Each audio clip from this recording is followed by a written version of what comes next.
either the temperature's going to continue to dip or continue to rise. Not entirely sure where we're at in terms of the actual time when we start this race. But 22 degrees is not too warm at all, and I don't think it's going to have too much of a bearing on this race by the looks of things. The tyres are going to be able to cope with that kind of temperature, really. Well, that's exactly it. It's so many different variables that we've got coming up in this race today, and if you are just joining us, a very warm welcome to the WSEC 6 hours of Sebring round 3 here from an incredibly cosy, I'm going to say cosy because it is 23 degrees Celsius over here at the virtual Sebring, but Ewan O'Leary and David Christie here with you for the entirety of the 6 hours here. And Ewan, I mean, you were mentioning there about the tyres and the heat and the level of attrition these drivers are going to have to face. Let's not forget, we've got what's that, about 35 to 40 cars all trying to go around this little circuit, and there are only one apex. There's only one apex per corner. You're going to have multiple cars trying to all pile in at the same time. We're going to see some tears tonight. Yes, we certainly are. I mean, this circuit not the widest in the world, is it? You can see by some of these shots that we're seeing at the moment. It's not wide, although it does get a little bit wider there because of the wall, the pit exit. But for the most part, it is not a very wide circuit at all, and that does mean that traffic is going to be difficult to deal with. We've seen this so far. I mean, Daytona was a fairly clean race, but there were some issues for one or two different cars. So some issues at Hockenheim as well, although that felt like more of a 4-hour sprint, to be quite honest, than an endurance race. We're going to see something similar here. I mean, there's no waiting around in these endurance races anymore, is there really? I mean, it's been a thing in sim racing for a long time, ever since sim racing have had 24-hour races consistently, as we have done for a very long time now, even here in iRacing, and they've been around for quite a while. It's still a bit of a sprint, especially at this 6 hours of Sebring kind of distance. Before we go any further though, before we actually get into the race, I believe we're ready to get the grid up here, and so we can show you where everybody is going to be starting here for this race. The third round of the World Series Endurance Championship for 2022. We're still just waiting for it to actually come up, and we'll be ready to show you these 31 cars that I believe will be taking the start here today. A little bit less than in some of the other rounds we've had so far, but that might be a relief to some. A little bit less traffic to deal with. You can see the flagman there, just through the graphic, waving the checker flag furiously. There he is. Barney must get so tired, you know that? I mean, bless him. He is the hero we don't deserve here in iRacing. He's just there all day, blazing sunshine. Nobody's even on the track. Nobody's been on track for like 15 minutes, but he's still there, giving it the big ones. And of course, the delay at the moment is that iRacing gives a minute or two after the checkered flag flies for drivers to finish their lap, but it doesn't take into account, obviously, the fact that all the drivers have been finished for the past 5 minutes or so. But Ewan, I mean, look, 6 hours that we're about to get underway here. This start is going to be absolutely manic. It is going to be very, very manic indeed. Turn 1, you wouldn't expect it to be much of a pinch point in terms of opening lap catastrophe, but it can certainly turn out to be. And then when you run down towards what is called turn 3, things do get especially difficult. 20 minutes each, by the way, in qualifying for each class. They go out separately. That does mean we have a 10 minutes at the end where nobody's actually out there. And as we just mentioned there, Flagman's going to be waving the flag furiously, despite the fact that nobody has been out there for a good 10 minutes at this point. And iRacing letting this session run on longer, even though it doesn't really need to, because nobody is allowed out anymore anyway. It knows we're waiting, doesn't it? It knows we're waiting, anticipating the grid results here, and it's just like, nah, you can wait a little bit more. What I will say, just to tease things out a little bit more, and again, looking back to the last rounds here, hopefully we've got all of the timing tower bugs sorted out. Simon Rahowski, if I'm reading right here, that GT3 AM car setting a cat amongst the pigeons there, getting up into the order there. A decent result for him. Yeah, if they were a pro car, then if that was a pro car, then fourth place. in the pro standings. That's how strong it has been. Either way, let's get to the grid then, shall we? It's going to be Paul Busby and Sean Campbell on the front row of this grid together. Then it's going to be Dan Alpole for V3 Racing and SPR Esports Omega Ian Peterson in 4th position. Niels Chester's 5th, ahead of the Texanese Fitstar Athena car. 499 Racing, the first car just over a second back. Demian Benkett driving that car alongside Jeremy Rest on the 4th row in 8th position. Taylor Lane, the final driver to set a lap time in LMP2, with Andrew Dawson and Marcin Birlak starting their respective cars, despite the fact that they did not set a lap time in that qualifying session. Moving down to the GT3 Pro cars, it's going to be Rico Zarelli in the front of the GT3 Pros. Head of here are the results from those standings. Loris Aguirre will be alongside him, and then Thomas Rater for Panda One. Then it's Twisted Racing Team Audi Pro, RD Sim Sport WSL, Texanese Fitstar Apollo, and the Eclipse Racing Team a little bit further back after a slightly poor qualifying by their standards. Chris Chatterton, 22nd overall, a little bit further removed from the other pro cars. Finally in GT Am, as we mentioned, Simon Rahowski, great lap time there from him to get up in amongst the GT pros. In Tim's in 2nd position, ahead of Nico Louis and Eero Uretskoy, who will be in 3rd position after that qualifying performance. Emily Howe for Prismatic Motorsports, going to be 1.4 seconds down, and in 5th place, George Mackay in 6th. Those two teammates on the 3rd row together. Robert Gilbert will be 7th, ahead of Carl Pearce. That's Jeff Carollo and Thomas Fisher rounding out the top 10. Tom Goodsell will be 11th, ahead of James Howard and James Hebb, rounding out the grid. The final two of those not setting a lap time in that qualifying session. So that's it for the grid. We're off on the formation lap. On getting underway here at Sebring. 31 cars lined up, and it's a very long time to compose yourself around a full formation lap, which we have. I don't remember that from the other rounds, but deciding to give these guys a full formation lap before we actually get underway at racing here at Sebring. Yeah, I'm just thinking about that. I mean, obviously we usually give them, about maybe a third of the track to do their formation, known as the short formation lap. I think this works out better. Gives the drivers plenty of time, especially with it being a 6-hour race. The last thing you want to do is compromise anyone's start because you've not given them like a full lap. It's only an extra minute or so that we have to get these guys going round. Gives us a great chance to talk about all the drivers here. Certainly does. Paul Busby and Sean Campbell going to be starting on the front row together. So not seen a lot of Sean Campbell in the previous rounds, and I've seen quite a lot of him recently, to be honest, because he's driving constantly, it seems, these days. He does an awful lot. Very quick as well in whatever it decides to take on. In the prototype here, but seen him in the GTs in the past here on iRacing. Doing well, and we're on board with T1 Design Esports at the moment. Paul Busby at the moment, trying to find them in the standings. 14th in the pro standings at the moment. 1 DNF and 1 8th position. So this might even come as a bit of a surprise to them, the fact that they have done quite so well in this qualifying session. Yeah, quite possibly. Just watching all of the pros coming through here for the GT3s as well, and then you've got the AM cars coming through as well. In fact, I've got one of the pros dropping all the way down the order. Chris Chatterton is. I wonder if he's got a bit of a problem there.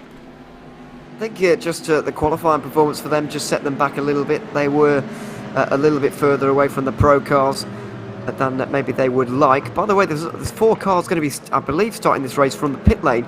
Both Prismatic Motorsports cars have not taken to the formation lap here, and they're, well, I can't see them on pit road at the moment. Can't see them anywhere.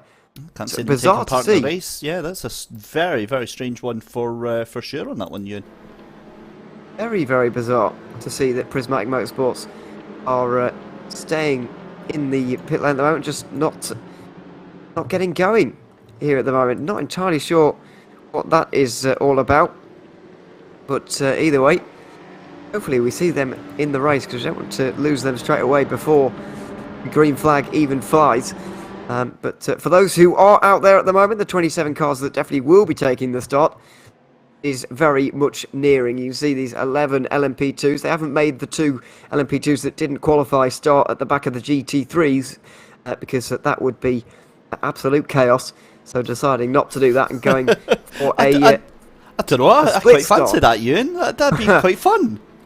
It might be quite fun, but maybe not for them.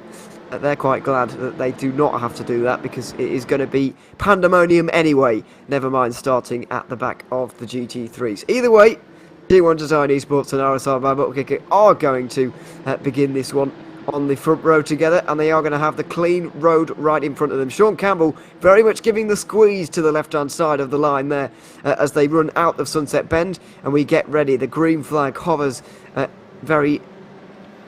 now finally gets waved, although the T1 Design Esports Paul Busby decides to wait as long as possible before going, and still doesn't, and then finally does go after the finish line, making everybody wait longer than they would have expected, and so he is able to take a very nice lead into turn number 1. RSR by Bookkicker with a nice start there as well to get into second place.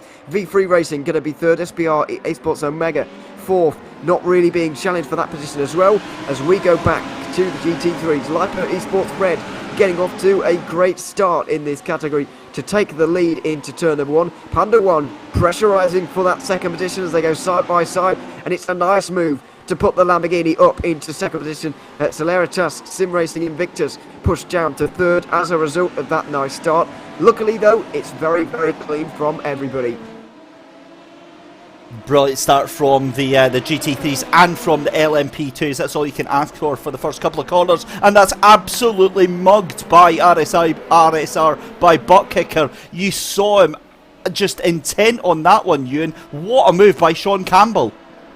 Yeah, he's such a good opening lap driver. You saw it there, very decisive, very good move to make his way up into the first position. Paul Busby almost caught off guard by that one. Don't know, Paul just going to be watching on from behind with Niels Tiestas in that fourth position as well. There they are in the background. You can see SPR Esports Omega as well in fifth position. We go back a little bit further to the Netrex Grand Prix blue car. This is not the car in third place in the championship. Can't see that car on the grid at all at the moment, but the others are here. Taylor Lane getting pushed down here by the Vector by RSR car, having a nice start.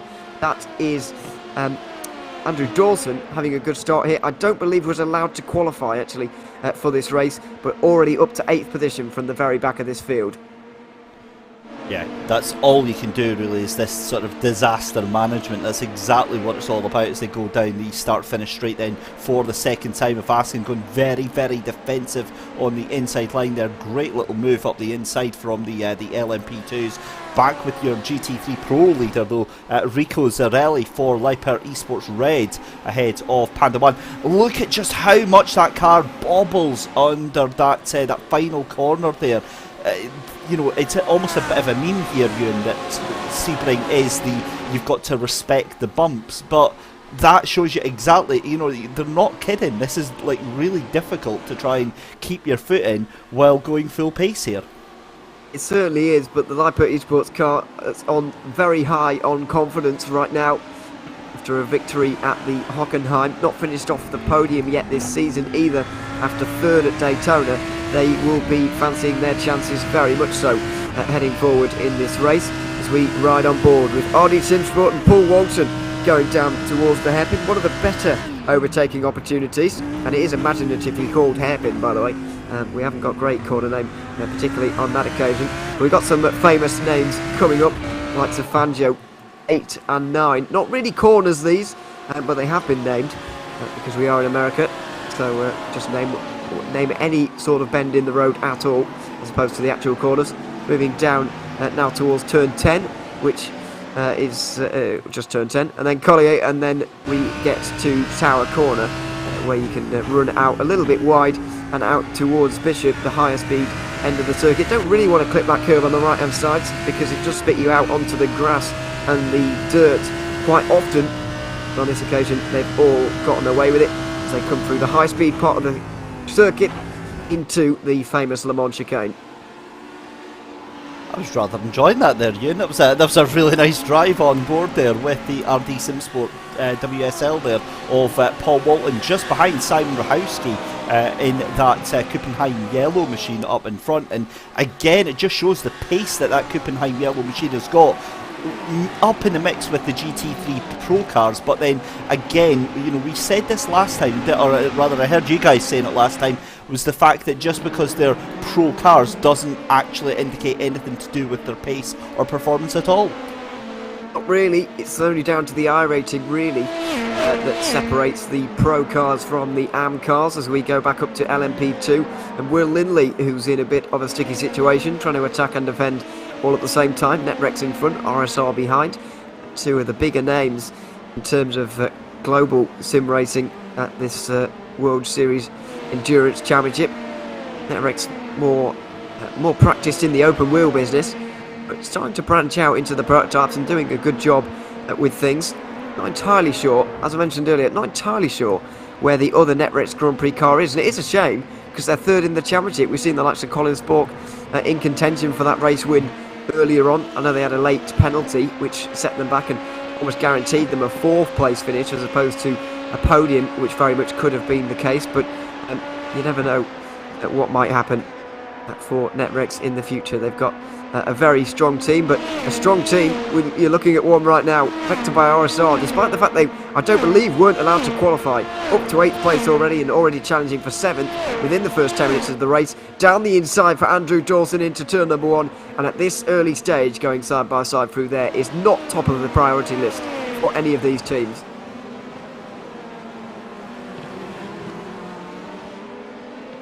Let's continue to watch this battle then. Will Lindley just getting demoted by Andrew Dawson there into turn number 1. Didn't want to hang it around the outside, and not a surprise either with just 6 minutes gone in this 6 hours of Sebring. Going through the hairpin and out towards Fangio once again.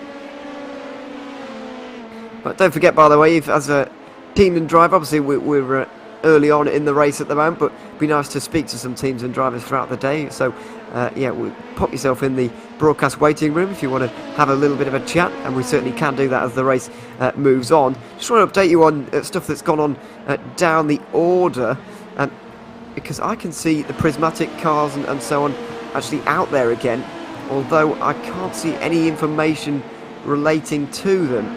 Does that mean that they're not out there at all, or are they actually out there? I can tell you that Vulture Racing Gold have been into the pit lane already. Thomas Fisher, not entirely sure whether that was penalty related or whether that was a choice made, but they've already had a 23-second pit stop in this race. I wonder if they forgot to put race fuel in the car and just were having the qualifying fuel, which would have been a little bit strange, but either way, that might have happened. If we look at Ahmet Berke-Kurza, 10th place at the moment for Texanese Pitstar Athena. I think they qualified around 5th or 6th though, so not entirely sure where they've dropped to or why they've dropped down to 10th position. We know where they've dropped to because we were looking at them right now, but why are they down here is the bigger question to me. Can't give you an answer to that for the moment, but for some reason they have dropped down that little bit here in this race to that 10th position, although not entirely sure quite why. Prismatic, unfortunately, we're hearing, by the way, pulled out of the race. Not entirely sure why, but decided to qualify, but pulled out of the race, unfortunately. That is a real shame to see as we look at some of their rivals in the GT AM category. The very, very strong MSC Puma Kuppenheim car, specifically Simon Rohalski, who is very, very quick indeed. Mixing it up with the pros at the moment, and it just goes to show your point earlier about the pro and AM teams really not being very far apart in terms of how talented they are. It's just a little bit, I mean, you could be a pro team with 3,050 I rating average, and you could have 9,950 or whatever as an AM car. That really isn't very much difference in terms of talent, and we're seeing that at the moment. Rohalski very much able to mix it up with these guys. And what a start to the race we've had. I mean, 10 minutes in, look, it all might go to hell in a handbasket very, very shortly, but it can't take away from the fact we've had a very, very clean and orderly start to this race here. Great start for the LMP2s. Predictably, they're starting to fan out as well over the first 10 minutes or so. But, I mean, the rest of the cars here doing a fairly grand job of getting going here. Yeah, they certainly are at the moment. Hearing as well, by the way, that Texanese Fitstar Athena, we're looking at them in 10th position. Apparently spun on the opening lap at turn 3. Didn't quite see that because we were looking at the front runners and those who were trying to get away cleanly, and of course we were looking at the GTs who are trying to do all of that at once. However, it was a spin at turn 3. This is exactly how it happened. Like completely on his own, and you very rarely see that on the opening lap. It did catch up a number of different cars though, including the 499 racing car that surely must have damage after that amount of contact, and this 217 must have damage as well. That was hefty contact from the both of them. Yeah, that was Damien Bernke that got caught up in that one for the 499 racing machine there. That is not how you want to start your race here, Ewan, but in the grand scheme of things, it's a relatively minor incident for them. Not going to be huge amounts of damage, you would hope, but that car did look like it got launched up in the air a little bit. It certainly did, and that was not ideal. But either way, it's the kind of shenanigans that can happen on lap 1, and that's why qualifying is so important. Even in an endurance race like this one, you don't want to be caught up in that kind of thing, as Simon Rahowski is trying to put some more cars behind him at the moment, looking on the inside line of Loris Altakaheri Celeritas in that Audi. A bit of support for him in the YouTube chat as well, which is always nice to see. But Rahowski, after looking to make that move, has been overtaken indeed by the RD Simsport WSL car, and this is always the awkward thing when you've got the GT3 Pro and GT3 AM, exactly the same machinery, not much difference between the drivers, but they're effectively fighting for absolutely nothing, because they're not even scoring points from the same point system.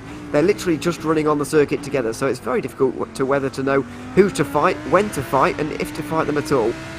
Ah, come on now, Ewan. Come on now. You've been behind the wheel of many a car yourself. You know fine well if there's a car in front of you, it is your God-given duty to get yourself past it. It doesn't matter. It could be an LMP2 for all you care. You're still going to give it a go.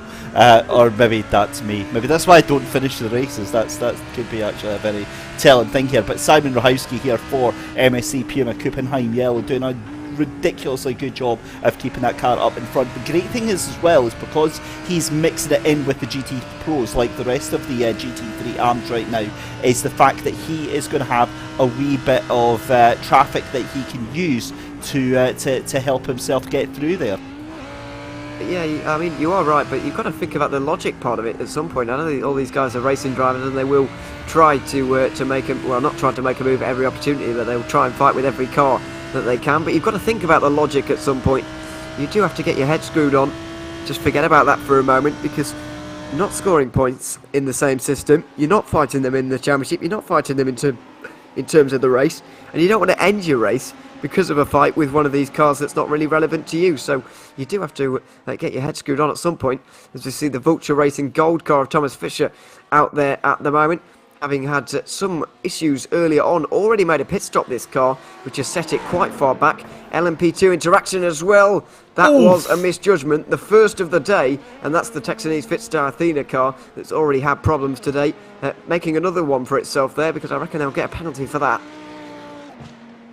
You've got to feel sorry for that poor, innocent, you know, what could that GT3 car have done any differently up there just now? But what that has done is that meant V3 Racing right now back onto the tail end again of RSR by butt kicker. So that little bit of contact there, I think, evening up the field a little bit. And what you've got to wonder is there any damage? Because it was his car, wasn't it? It was the front right of that RSR number 67 that caused the contact.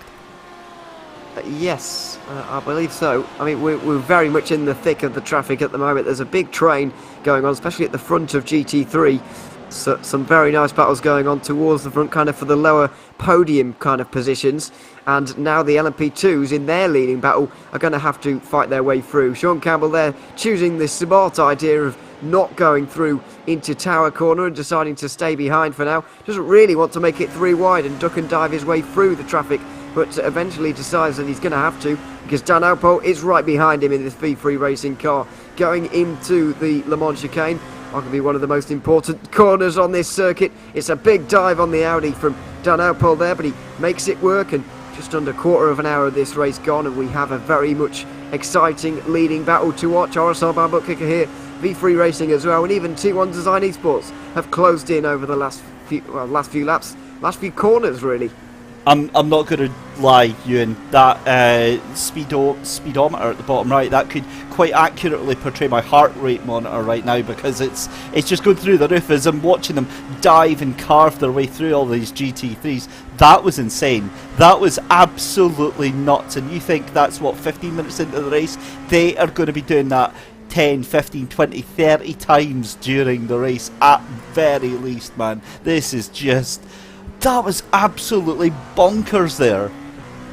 I reckon it would be 24 times today that they'll have to go through all of the GT3s. Obviously some of them more as well, because they'll have issues throughout the day. But if you think they've done it once in a quarter of an hour, you can do it 4 times an hour for 6 hours. Yeah, you do the maths there. It's going to be a very, very difficult one for everybody. The advantage, though, is... because there's only, 16 GT3s on this occasion, as opposed to some of the more numerous ones that we've had earlier on in the season, it does mean that it kind of goes in fits and starts. You're going to get a big group, as we just saw there, to fight your way through all of them initially, and then it's going to get easier again for a few laps, and then it's more difficult. So you are going to get a few clean laps in between at least, as opposed to what we had before, especially at Daytona, where there was loads and loads of cars around. We're passing cars pretty much every lap from this point on towards the end, so you're not going to quite get that here at Sebring, thankfully.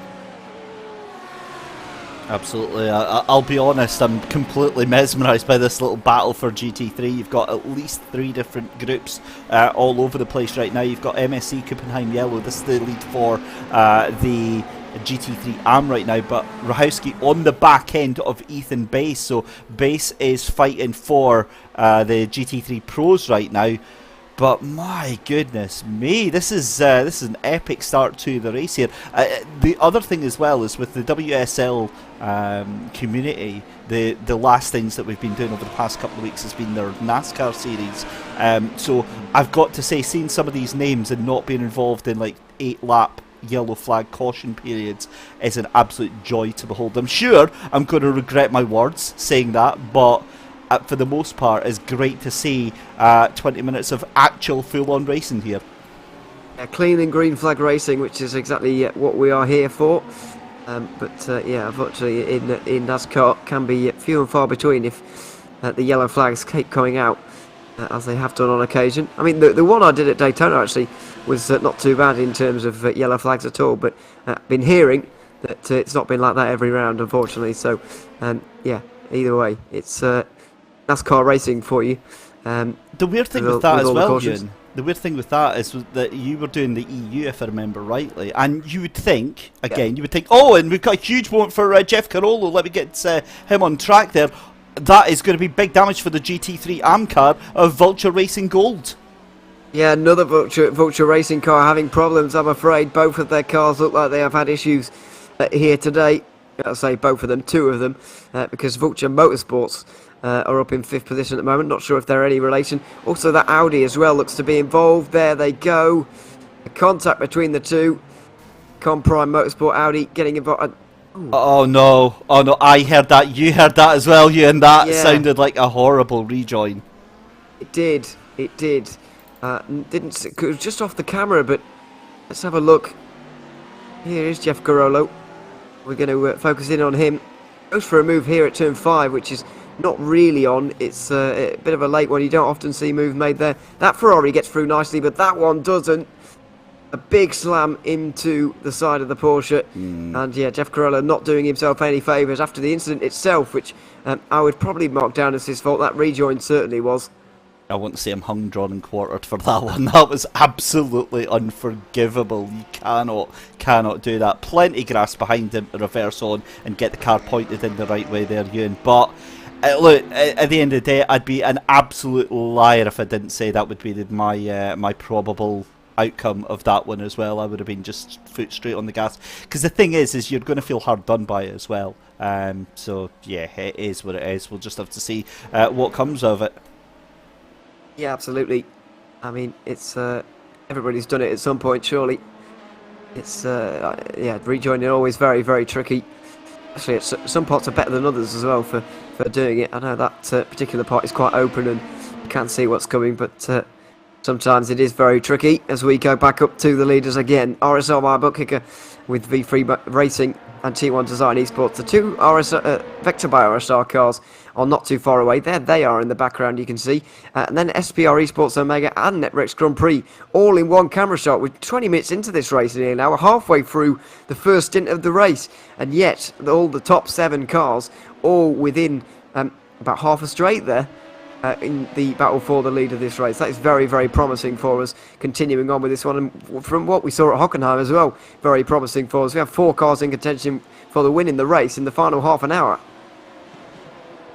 I'm not going to... I mean, I'm looking at that in the background. You can see what looks like a swarm of angry bees as the LMP2s come into sight over the start-finish line there. But realistically, I was not expecting this at all. I was not expecting this race to be so close. You've got a group up here of, you know, 3 cars as well. And then you go further down, and then you've got a couple of seconds out between the different Vector by RSR cars as well. So, yeah, fascinating battles going on here. But I think they have to take a word out of what you were saying earlier, you have to think it's a 6-hour race. Yes, you can be up front and stay with the leaders, but don't do anything stupid, not this early. It's just way too soon to be trying to make any moves that you're not 100% sure you're going to actually pull off.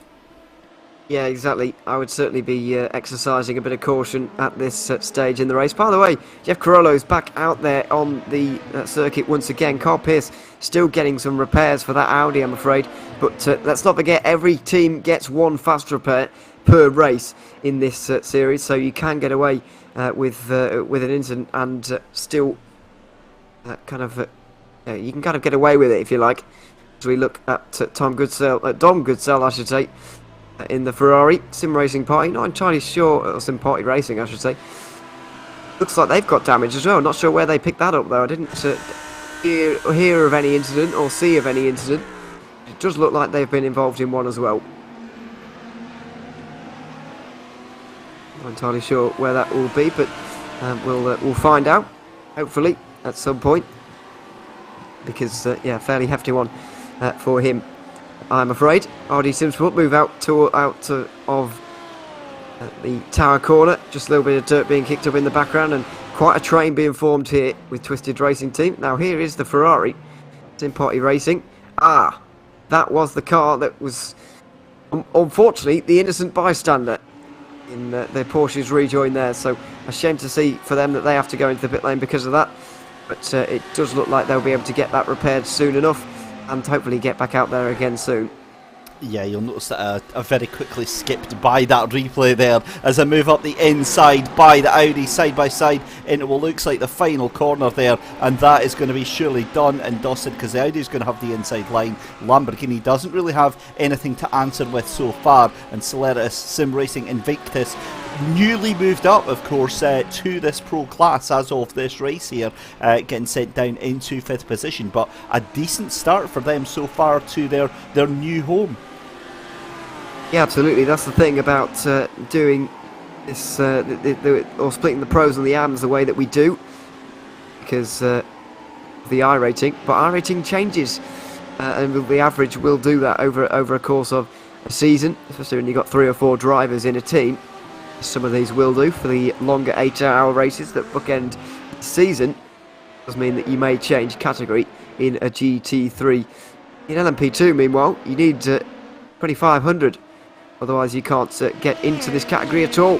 Have to drive one of the GT3s if you've got a lower iRating than that. You'll be in the AM category. So, yeah, you do need to be a certain level of driver to be in these LMP2s, and that is a smart rule, really. We don't want to see the most inexperienced drivers ruining everybody's race by going in these LMP2s, and I think the big names that we do see in this category and leading these races and whatever, it does show that rule is certainly working, because we've got some great names up front at the minute. Sean Campbell leading, etc. Yeah, you'll also notice you and I'm staying very, very quiet during that part of the conversation. Having an I rating of 2500, yeah, that is not something that I am going to be achieving anytime soon. I think I'm down around about 1270 or 1300 just now, taking part in the occasional iRacing public race before promptly getting spat out by some other person's accident and then rage quitting and not touching it again for 2.5 months. That's usually how the cycle goes round with the iRacing. It's a bit of a toxic love-hate relationship that we've got. Yes, I'm not sure how difficult it actually is to maintain iRacing to because mine is 0. I've not. Well, you've maintained it then. You know, that's a good, yeah, solid, steady pace there. And the thing is that. Sorry. I was going to say, I was just making the classic joke, you can't lose any R rating if you haven't got any, or whatever it is, so, yeah, there we are. I can't say that I've ever lost any, as we see a battle for the lead here, just briefly, going back to the race for a second, because Twisted Racing Team Ferrari to the front of the GT3 AM category. Weren't expecting to see that from Simon Rahowski, I have to say. He's been very strong so far in this race. We saw his qualifying performance was absolutely electric. But he's lost the lead early on in this race. Not going to go down lying down by the looks of things. He's going to try back down the inside at the hairpin, and he's going to retake that place. So a nice battle in GT3 AM. Looks like one of the closer categories actually in terms of a battle for the win here. These two teams, or these two drivers at the very least, look very well matched early on. See, this is what annoys me about iRacing. This is not how my races go, okay? I never see the same level of respect and etiquette going on. You can see the two of them allowing plenty space for the drivers. The Twisted Racing Team Ferrari machine had seen Sims right now, leaving plenty of room for Simon Rahowski, even though he's trying to defend the position, whereas in a public race, you've been physically assaulted at least 15 times on the way down to that corner, Ewan. It is absolutely brutal, but again, I guess this speaks volumes for the community aspect and the level of respect these drivers here have as part of the community at World Series leagues. Yeah, absolutely. There's a lot of respects between those two, and great racing as well. We see this in the NASCAR and the GT3 races as well that we have around. Very respectful racing there between those two. So yeah, very good pass from Dean Timms back to the lead again after that fight with Simon Rahowski, but it has allowed some of the pro cars to get away. Now 6 of them are ahead of those two. Only Chris Chatterton still behind after the issues earlier on, as Netrex Grand Prix come into the pit lane here and off the road for Ian Peterson. Not entirely sure what's happened to him, but yeah, Netrex Grand Prix having a long, well, not a long stop, but they're dropping. Oh no, they're dropping down the order. It's just a timing thing more than anything else. Let's see what happened to Ian Peterson though. Death is what happened here, Ian. Look at the state of that. That's the Netrex car, and that's why they're dropping down, because they were on their lid. Don't often see that, but the SPR car had to, just turn around and get going again. A shame to see for both of those teams, because they were running very well and inside the top 7. This is going to be a moment and a half right here. Let's keep our eye on what happens here. So into the... Oh, no.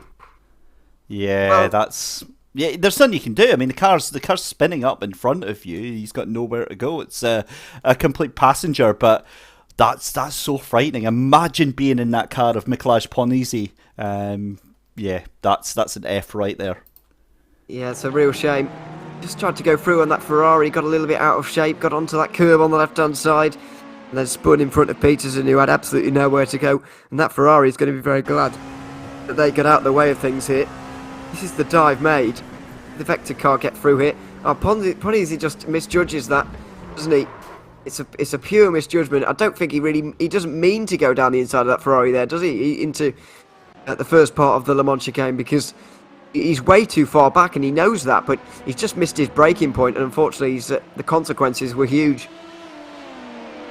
Well, I think the word of the day today is medic after that one, because that car got absolutely launched into the Armco barrier. However, look at this little battle for the LMP2s. So, right, we watched last round out and we thought, right, okay, the LMP2s are stretching away, it's getting a bit boring here. But look at this is 4 cars now within a second and a half there. And yeah, I'm quite fancying this right now. Yeah, we had a great race at Hockenheim in the LMP2, so about 4 still in contention with an hour to go. And I know that's a shorter race distance. However, it was still very impressive to see for all of those teams. And it is a nice start to the race here in the first half an hour here at Sebring. We still have 4 very much in contention. Sean Campbell leading them around, Dan Pole second, Paul Busby third, and Andrew Dawson fourth after not even being able to set a lap time in the qualifying session. He's dropped back, he's 4th position, and he's still here. He's very much in this conversation for a possible race victory. Let's see if that indeed will come their way, but there's still a long way to go and still a lot to do here. I get the feeling that it's not the best idea for Sean Campbell right now to be leading the field around again and again and again, because all he's doing right now is giving slipstream and giving basically free fuel to everybody else, because everybody else is just being able to save it, although it'll be a little bit more difficult over the next lap because of all the traffic that you can see up in front here.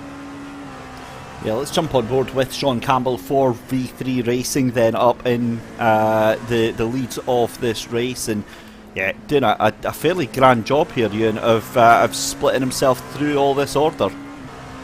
Yeah, he really is. Had to just do a little bit of waiting at the final part of that chicane there to really get the punch out of the corner onto the Ullman straight, and lifting off, you can see there into Sunset Bend as well, just preserving a little bit of fuel while he knows that he won't be able to send it properly into the final corner with the Audi in the way.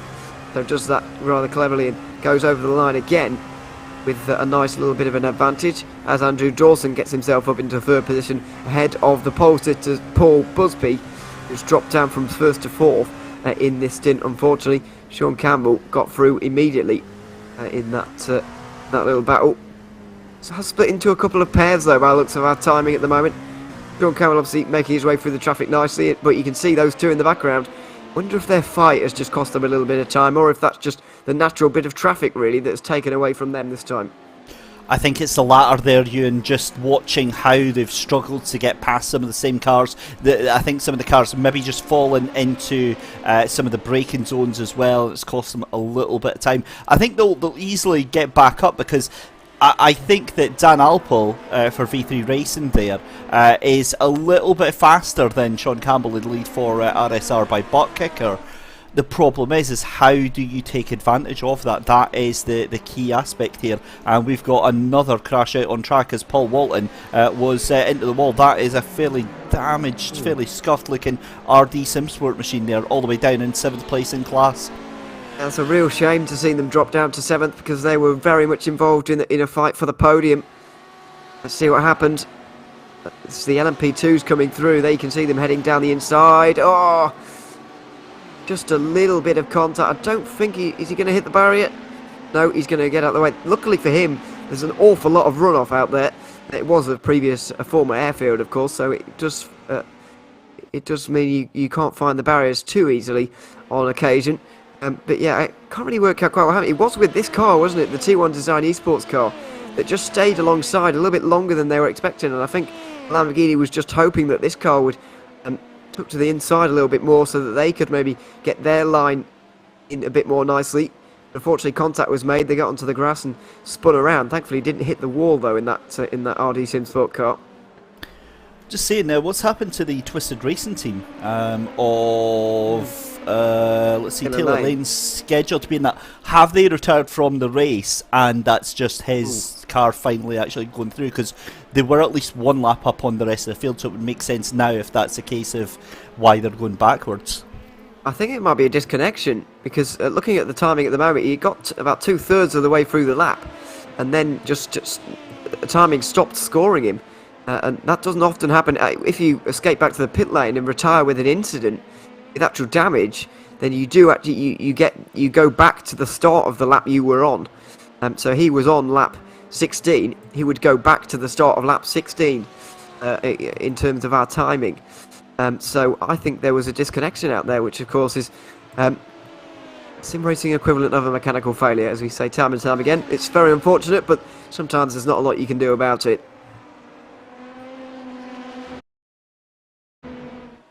There absolutely isn't, and the thing with that as well is the fact that you you see these cars just sort of like disconnecting or going away, but as you said, you know, we see that. I mean, how many times are we going to see that in the Nürburgring 24, for example? I know it's not you know, relevant to what we've got here, but you will see cars that do not make it for the entirety of the race, and they look like they've not had any issues, they've not come into any collisions or anything like that, but for whatever reason they can't keep going. It is a proper battle of attrition here, and that is a huge moment there for that P2, LMP2 of Dan Alpel for V3 Racing. That could have been absolutely horrific there.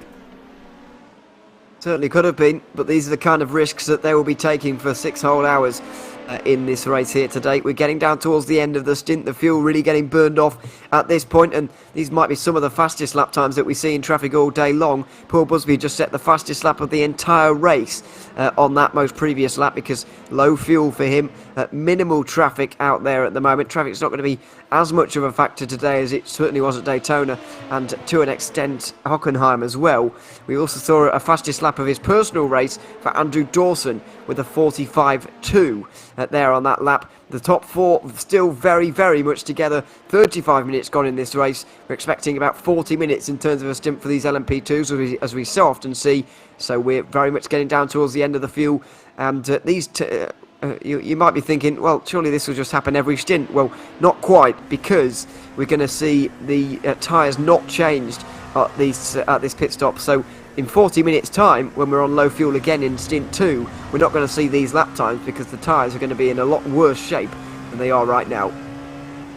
And that's when you're really going to see the pace start to drop off from these battles as well. And the thing with the LMP2s is you can hear it there. You can hear them completely lift off the power and just let the car coast round in an effort to actually save fuel. Now, iRacing actually have made a change. I believe it was a couple of months ago in one of the updates, where they changed the lift and coast mechanism, so you couldn't just fire in the clutch and then that was it. You had to completely disengage the gears from the car for it to actually save the fuel there and come off of the accelerator. So as long as you've got the clutch put in, you should still be able to save fuel, but you can't have your foot on the accelerator as well at the same time. I didn't realise people did that. I suppose it would make sense. You just don't have to lift your foot off the gas anymore. It was. I think it was more that they were like firing it in quick burst successions, and you were almost gaming the system a little bit here. But pit stops already for down in the bottom half of the LMPs. We certainly have. Ian Peterson, not a big surprise, because he certainly has damage on that car. Ahmed Burke-Kosa as well, and Damien Benke also in the pit lane. We'll keep an eye on those pit stop times. A little bit of a surprise to see this so early, though. After only 36 minutes, that does not add up very well. We're expecting, or I was expecting, 40-minute stints from these guys to be able to get to 6 hours quite nicely. 36 does not times up very well into 6 hours, so there might even be an extra pit stop having to be made by these teams. We'll wait and see on that one. I think actually they'll be okay in terms of having to make an extra pit stop. Will they? Well, no, they won't, will they? They'll have to make an extra stop. So there we are. As you see, Jeff Carollo, who's really not having a good start to his race. That is what we cool kids in the industry would like to call an F, crashing right on the entry to pit lane. Listen to me like I sound like I know what I'm talking about here. Round the final corner again. Is it going to be a case of Jeff Carollo not respecting the bumps? Yes, it is. Tail end fishes out, and to be fair, that is a relatively that's a pretty much a non-moment. Just loses the back end, car spins out a little bit. I think we'll let him off with that one. We'll have to. I mean, it was just getting on the power too early, wasn't it, really, going through Sunset Bend. The remaining LMP2 cars are in. Paul Busby, Sean Campbell, Dan Alpol, Niels Chiestes, Will Lindley, Andrew Dawson, they're all here at the moment in the pit lane. A number of, a bit of a mixed bag, really, in terms of pit stop times for the rest. 43 seconds, 33. I know Nikolai Ponizu will have a slightly strange pit stop time at 2:12. Because of the issues for him, 1:12 as well for Damien Benk, but it's 33-second pit stops for pretty much everybody there, and they're going to go out in the same order that they came in at pretty much the same distances as well. 33 seconds, absolutely to be expected. That's basically the length of time it takes to put one whole tank of fuel in these LMP2s. Absolutely is. Just looking at this battle for GT3 Pro as well, and really you've got to wonder what on earth has happened here with Liper Esports Red, because 5 seconds of a lead that they've got over Panda 1 with just 40 minutes gone in this 6-hour race. So, and yet again, one of the other things I'm going to come back to, Ewan, is we've done a lot of these races in a lot of different sims, and I'm really struggling with the pace that everyone's got right now. They're all doing like ridiculously well, but B is like we're not seeing what we see in some of the other sims. We're not seeing cars being overly aggressive with each other. We're not seeing cars, you know, booting each other off of the track here. It's all very polite, above board, and I don't know.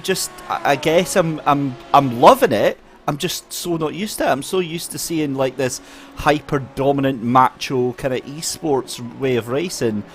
I've forgotten what it's like to actually see what this is. I mean, this is more like what you would see on a real life racetrack. It is a little bit more like what you see in real life. There's a few car-to-car incidents. We have seen a few. We have seen indeed even down here at Sunset Bend, LMP2 misjudging things, as we saw it here at the chicane as well. With Ponisi as well, so it can happen, but it has been a relatively clean start to this race. Interesting to see that no LMP2 made it to that 40-minute mark, but expect them to go. We went 20/21 laps on that last stint, by the way. Expect to see them go 21/22 because that formation lap obviously does still take fuel. It does still cost you fuel to do a formation lap, even though it's at a reduced pace. So they might well be able to go that one lap longer throughout here. So yeah, do look out for that as we go on forward with the second stint in this race. But these guys are going to be able to carry on for 20 more minutes. I guess the main question is, because the LMP2 struggled to get to their target, are these GT3s going to get to the hour mark? Well, that's the question we're going to have to keep our eyes open and find out. One thing that I'm very confused at is the fact that it's telling me that Amit Berkakoze has been into the pits twice. He came in just before, you'll remember, he was one of the 3 that came in when, you know, the lap before the leaders did. But he's just been in again on that last lap there. My time is screwed is not telling me that he's been in twice. I think he's only been in once, but the way he's so far back on some of the others right now, it would suggest that maybe he has been in once again, although I cannot be sure. I mean, that would certainly be unscheduled at that time, because we're not expecting to see any of the LMP2s in at this particular stage. Because I know what it is. They've only just been in. It's either I wonder if it's a drive-through, because it says that he's only been into the pits once, which would make sense if he's been in to the pit box once. But his last pit lane time was 30 seconds, which is like 30 seconds faster than everybody else on the track there. So that would make much more sense if it is just a drive-through penalty, maybe speeding in pit lane. It could be speeding. It could be a race control assigned penalty as well. We're not entirely sure. We did see a couple of those at Hockenheim last time out. Meanwhile, we've had a change for the lead because Dan Elpol is now in to the front. RSR by Bookkicker get demoted, and this is how it happened. It was a bit of a squeeze. It was a great run out of Sunset Bend for Dan Elpol there. He was squeezed right to the pit wall. Well, not the pit wall, but the near wall at turn 1. Dan Elpol made his way through into first position. Sean Campbell was willing to put up quite a fight there to hold on to that place, but wasn't able to do it, and we've got a change for the lead for the first time since lap 1. And you've got to say, I mean, it's been coming, but I didn't expect it to be as dramatic as that. V3 Racing making that absolutely work for them, but at what cost? We've now got RSR by Butt Kicker, we've got Vector by RSR just behind him with Andrew Dawson, so I can't imagine the 2 RSR cars are going to come into grief, although I've said that before and very quickly regretted it. We'll see what happens here. If V3 Racing could or can open up a gap here, then yeah, that's absolutely the right thing to do. However, Sean Campbell in that RSR by butt kicker machine, he could also just be thinking, well, hang on a minute, I've done an entire stint where I've dragged somebody else round behind me. It's time for me to do some fuel saving. I mean, we say, I know I said halfway through that stint, I'm a bit concerned about Sean Campbell dragging everyone around and giving everybody the opportunity to feel safe, but it didn't really look like they did have the opportunity to feel safe. Like, they had to use a lot to keep up with him. He was putting on quite a pace at the front of the field, very strong, and it didn't really allow everybody else to feel safe very much at all. Although Dan O'Pol is doing the same here, really, just opening up a few car lengths right now. It's not exactly like, he doesn't exactly look like a cork in the bottle, so to speak. He does look like he's still running very strongly, and the RSR car's behind, just falling away slightly. Not entirely sure though what the tyre situation is going to be in terms of, are they going to change tyres at the next pit stops? Are we going to see double stints or triple stints here today? If you do triple stints, you only have to make 2 tyre changes throughout the race. That is going to save you a good deal of time, as opposed to the other way of doing this, which is changing tyres every 2 stints. Not only does it cost you a bit of time, it does... Well, no, actually, you're not going to... it does match you up quite well for the end of the race, because there's a nice amount of stints. However, it still means you're stationary for a little bit longer. And, of course, the fact that this race only started at 8 AM in game time means that the track is only going to get hotter, and those triple stints, if they're going to even bother attempting them, they're only going to get more difficult as the day goes on. Yeah, I think tyre wear is going to be a huge factor come the later stages of this race. Maybe in about 4 hours' time, as we get to midday, the hottest part of the day here at the virtual Sebring. We know America's not exactly a cool and chilly climate. It's certainly no Scotland for sure. But these tyres, given how demanding the track is and how high speed the track is anyway, they're only going to get ripped to shreds in this heat. They are indeed. We are in Florida after all. It is very warm, pretty much all year round, isn't it? Even out of March time, you do often find yourself reaching for the shorts. So yeah, it's quite warm and quite humid as well. I've noticed over the years. Luckily, in most of the time in real life racing, we're kind of done with this circuit by March, because the 12-hour comes here, and then that's about it. Not a lot else. To my knowledge anyway, in terms of international actual races, not a lot else to my knowledge actually comes here. The thing with that is, what always surprised me as well is because we obviously see the international championships, but the national championships over there, very well supported. IMSA has a huge following over there, and they visit all of the tracks over there, not just with the GT3s but the GT4s. You get the TCRs and TCXs out there as well, and it's a fantastic package that IMSA actually have over there. Definitely worth checking out. For me, the big thing is the MX-5s. I know it's not relevant at all to GT3 racing, but oh my god, that is hands down, it's the most bonkers racing that I've ever watched in any class in my life. It is quite exciting indeed. If we go back to the leaders once again, the thing about that is, though, obviously we mentioned the regional championships there that we don't often get to see a lot of, especially if you live in the UK or in Europe, as I'd imagine. Oh, actually, it's probably about 50-50, isn't it, with people watching this, because there's a lot from overseas in America as well that will know about these regional championships, might even live in the area. But the thing about that is that all of the people involved in that are used to the climate down there in the Florida region. They're used to having the conditions that you see. When you see these international drivers coming over, and it's only, March for the 12-hour, and it's all of a sudden really hot and really humid already, it is a bit of a shock to the system, especially if you grew up and live in Northern Europe, where it's really just taken to about late April to really get going in terms of weather. So it is a bit of a shock to the system, but thankfully not too much of a problem here just yet. At least we're not even at 9 AM in sim time just yet, and so the track hasn't really had too much time to increase in its temperature, but it is going to as it goes throughout the day, because it will be ending at the height of the kind of heat, if you like. at 2 p.m.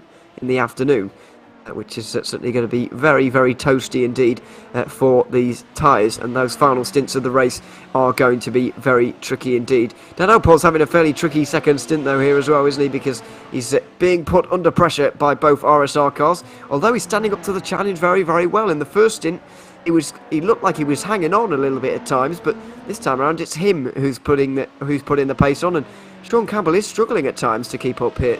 I think he absolutely is there, and the thing is that you can tell that Andrew Dawson in that Vector by RSR car, he's weaving, he looks like he wants to try and get past there. The gap goes up and comes down quite rapidly there, but yeah, look, I think Dan Alpol has the measure of the second stint. As you said, tyres can be a bit of a factor here, but we'll see how that all pans out. The other thing I was waiting to mention there, now you mentioned about how humid it is here at the real life version of Sebring, and that brings up actually a brilliant point about driver fitness, not just in real life, Ewan, but in the sim as well, because one of the things that we're seeing more and more in these esports and these online competitions is the understanding that, or the treatment rather, of drivers, participants, competitors, and no matter what sport it is, not just sim racing, but in all types of competitive esports, as athletes, and treating them that way,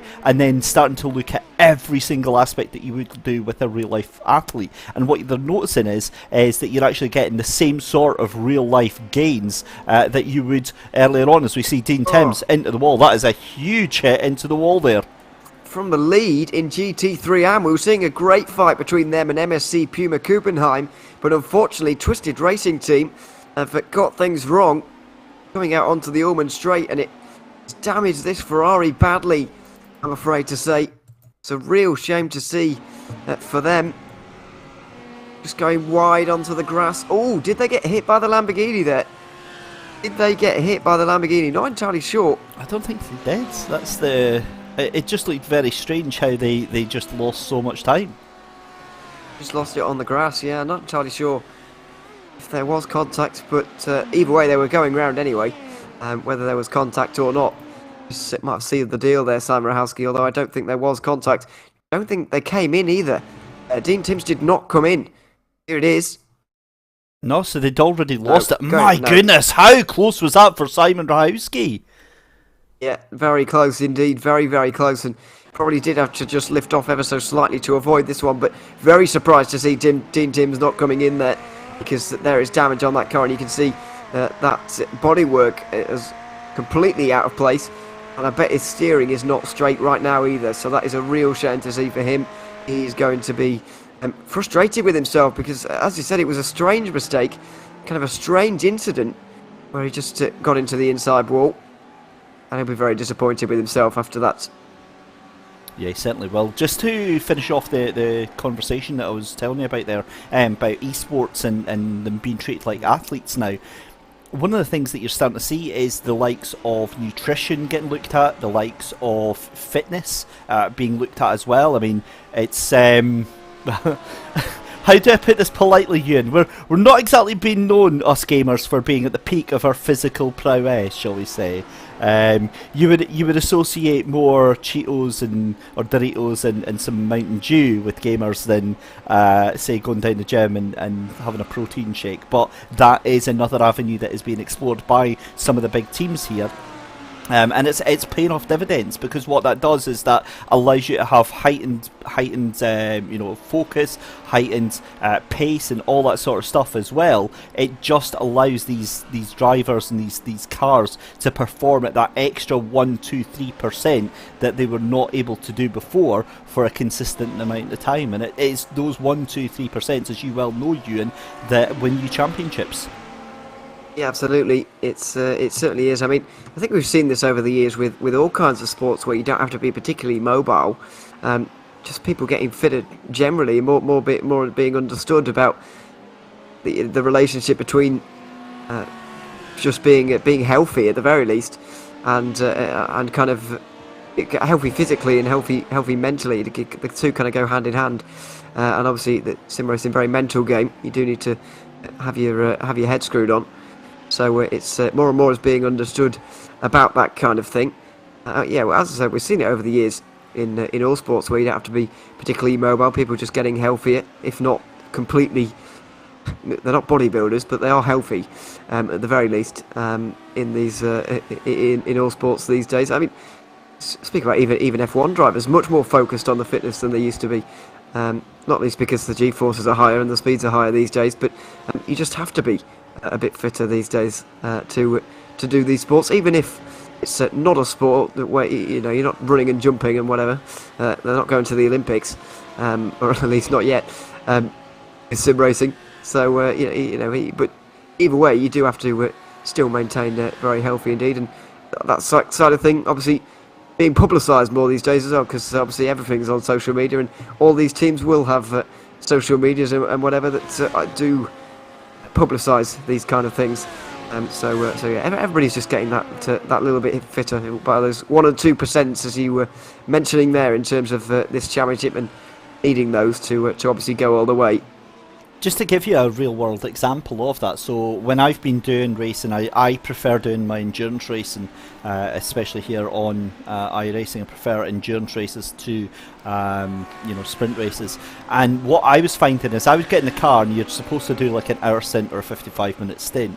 I would get to, say, if I was double stinting, I would get to about an hour and a half in, and my mind's focus would just switch off. I would, guaranteed, hour and a half in the car, and I will make a mistake. I'm either going to spin the car, or I'm going to end up clipping something, or going into the wall. Now, that's not because I can't drive the car for an hour and a half physically, but mentally, I just get so tired, especially when driving in VR, which is another thing for a lot of these drivers out here. So that fitness level, it does tend to pay paid with that.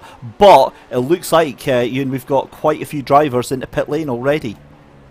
Yes, we certainly do. Let's get back to the race for just a moment, because the pit stops are underway. No, it's absolutely fine, because like to talk, especially in these longer races, like to talk about all kinds of topics in these races. The beauty of it. These are the three that are in. 3 are free racing. You can see them just up on the jacks at the moment. Vulture Motorsports and SPR Esports Delta at the moment in the pit lane. Early tyre change though for these GT3s. It really is kind of on the fence. That's the word I was looking for. On the fence between taking tyres and not taking tyres here, because the difference between going 1 hour on a set of tyres and going 2 is really quite large in these cars. As we see the leaders in GT3 Pro and GT3 overall into the pit lane now.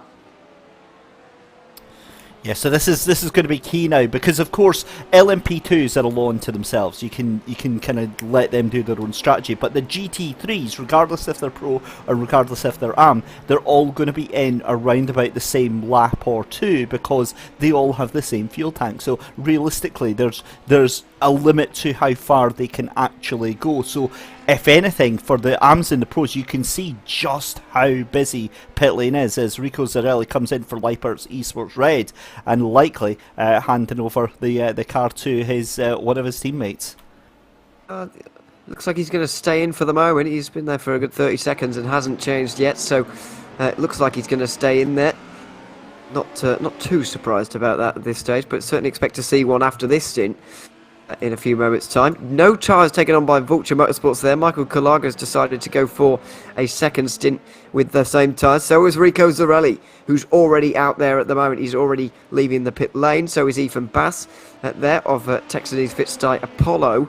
Are any of these teams taking tyres? And the real front runners in the Pro and the AM category, Twisted Racing Team, are indeed into the pit lane right now, just looking to stay out there for a little bit longer to keep on strategy. Despite their little incident, no tyres being taken on by Chris Chatterton or Paul Walton of RD Simsport.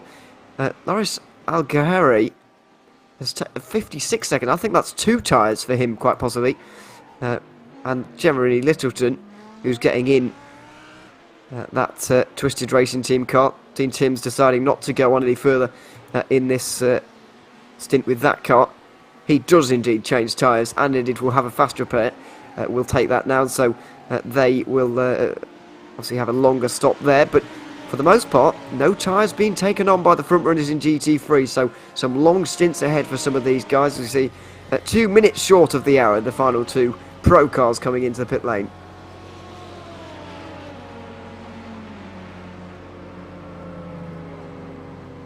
Stuart Reynolds at the moment just pulls in.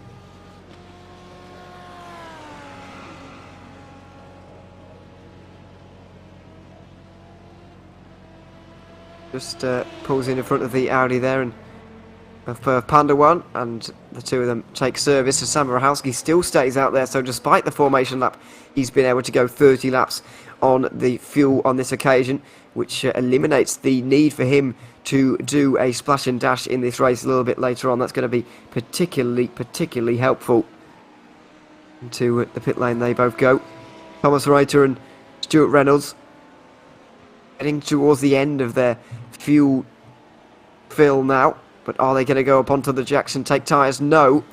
At least not in the case of Stuart Reynolds for Twisted Racing Team. Panda 1 do not take any tyres either. So for the most part, no tyres being taken on by most of these teams. It allows Rico Zarelli to retake the lead. Was a little bit of a longer stop for Panda 1 there, and he loses out to Ethan Bast as Thomas Reiter. So Texas Fitstar Apollo are into the top 3 in that Lamborghini. You can see them in the background there. They've made it onto the provisional podium just an hour in because of a shorter pit stop there for Ethan Bass. Very helpful for him. Of course, these races won and lost in the pit lane there. And another example, as you can see in the background, two Lamborghinis having swapped places. Jeremy Littleton still does get out ahead of the rest of the GT3 AM cars after that pit stop cycle. Good to see for him, despite the damage for Dean Timms after his mistake at Le Mans, just getting onto the grass ever so slightly and eventually, unfortunately, getting into the wall. Really stopped him from going any further in this race. There is Dan Alpol, the leader, ahead of Andrew Dawson. 3.7 seconds is the margin at the moment, and it continues to rise. Real great drive. Let's then, as we're going just over an hour into this race, take a bit of a class rundown here in the World Series Endurance Championship. 6 hours of Sebring. First of the hours is indeed down and completed. And so we'll start with the LMP2, shall we? And Dan Alpo, we've just been speaking about, extending his lead continually ahead of Andrew Dawson, who's come from the back of the field to second in this class here. Sean Campbell down to third after taking the lead on lap 1. Paul Busby, pole sitter, fourth place, unfortunately for him, slipping back a little bit early on, as Niels Tiestes staying where he qualified, but fifth position for him in this one. Ian Peterson is up to 6th, or down to 6th I should say, after that contact with Nikolai Ponzi earlier on. Will Lindley and Ahmed Burka-Kose are next ahead of Ponzi, you've just spoken about, and Damien Banke, the final of the LMP2 still in the race, because Twisted Racing Team, after their disconnection for Taylor Lane early on, become the first retirement of those who actually started this race, a number of DNSs that we'll talk about in a few moments' time. Moving on to GT3 Pro, Enrico Zarelli, who's had a great start to this race for Liper Esports. Qualified on pole and has retained that just ahead of Stuart Reynolds. Thomas Reiter is back ahead of Ethan Bass again.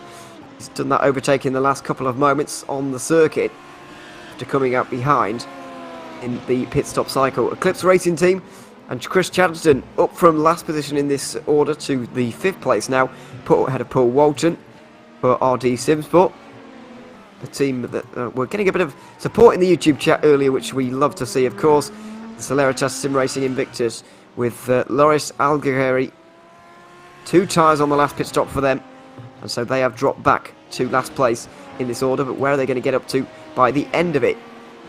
And finally, moving down to GT3 AM, Sam Rachowski now has a fairly big lead because of the incident for Twisted Racing Team and Jeremy Littleton. 303 Racing round out the top 3, and a Vulture Racing Red, SPR Esports Delta running at the top 5, and then another couple of Vulture Racing cars. The Condog Prime Motorsport Audi, after contact earlier on, still in the race, and 8th place for them with Sim Party Racing. I always get that wrong. Sim Party Racing getting into the 9th position, but unfortunately the last of the running cars in GT3 AM. Heard earlier that the Prismatic Motorsports cars, both of them, unfortunately pulled out of the race despite going in. I believe they went into qualifying, not only practice but qualifying as well. Twisted Racing Team Ferrari AM also dropping down, I'm afraid. Isn't that the car that had the contact earlier on? I thought it was. I believe it is. Oh, no, it can't be. There's two different Twisted Racing Team cars. Oh! That's what's confused me. That's off the road for Texanese Fitstar Polo. Not sure at all what's happened to them. This is turn 1. Just getting it all out of shape on those bumps, and oh my goodness. Wow! Very lucky not to get contact with the wall there. Wow. That is lucky. Or skill, depending on who you ask, I suppose. As the other Texanese Fitstar Athena car having problems there through turn 3 is not a good couple of moments for that team as an overall, but that was unbelievable. The way they managed to keep that out of the wall. Wow. Yeah, that was thoroughly impressive, and yeah, really enjoyed that. What a start an hour to this race. It's been frenetic, it's been frantic, but with all of the gaps kind of opening up, and this is we saw this on the previous races, Ewan, where the gaps kind of mount up, and this is what endurance racing is all about. It's all about cars now on different strategies, cars trying different things, trying to get the undercut, trying to get the overcut. It's certainly going to be a fascinating remaining 5 hours of this race. Yeah, it definitely is. Obviously in LMP2, where V3 Racing are currently leading right now. So just an hour and 5 gone at the moment. Me and David obviously going through the entire race here today. I'm David on the cameras as well. It's all very tricky. So we're going to take a quick couple of moments break. But we are going to go on board with one of these cars and let you enjoy the sights and sounds of Sebring just a little bit while we step away for a few moments' time.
welcome back to the World Series Endurance Championship. 6 hours of Sebring, 1 hour down and 1 hour 10 down, and still 5 to go here in this race. You're on board with Dan Alpole, who is currently leading. Nice to show the leader out here at the moment. The master at work at the moment, but getting caught, it has to be said, by Andrew Dawson right now. It's certainly a very nicely poised and very interesting race as we continue forward with this 1 hour 10 into it. My name's Ewan Olivia. I'm alongside David Christie here for today. It's shaping up to be a very good race here, Dave, especially in LMP2. It's very, very close between these top 4 cars. We can almost get them in one camera shot here. We can certainly get the top 2 in one at the moment because the gap is only half a second between them. Yeah, I think that's all changed. If you remember, Ewan, after Vector by RSR, that sister car getting ahead, that's what's changed things. So I think Andrew Dawson now, fastest car on the track by about 1.5 seconds here. This is where it all changes right now, and we've got a couple of incidents to catch up on as well. We certainly have. We'll get some replays pulled up, but yeah, it's certainly Andrew Dawson who is the quickest out there at the moment. This is Philip Kuber in the Vulture Racing Blue Card. Just about saved that one. Had to have a trip onto the grass, but just about got away with it. And so we'll be able to continue on for the 66 team. This is a separate incident at the very same corner. Got hit by the Netrex car into turn 1. Now that is, well, you'll probably say put that one on the LMP2. Unfortunately, I haven't seen many of those kind of incidents so far this race, thankfully. That was certainly one of them. Yeah, this is, the LMP2 has to judge this one a little bit better, really. Very hard for the Lamborghini to do anything else, but once again doing a great job of keeping it out the wall.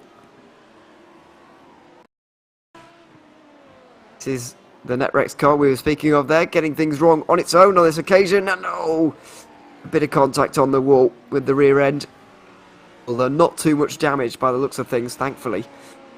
Not too much damage at all, but yeah, that Netrex car's certainly been in the wars over the last couple of moments, and that Lamborghini has as well, by the looks of things, in the last 10 minutes or so.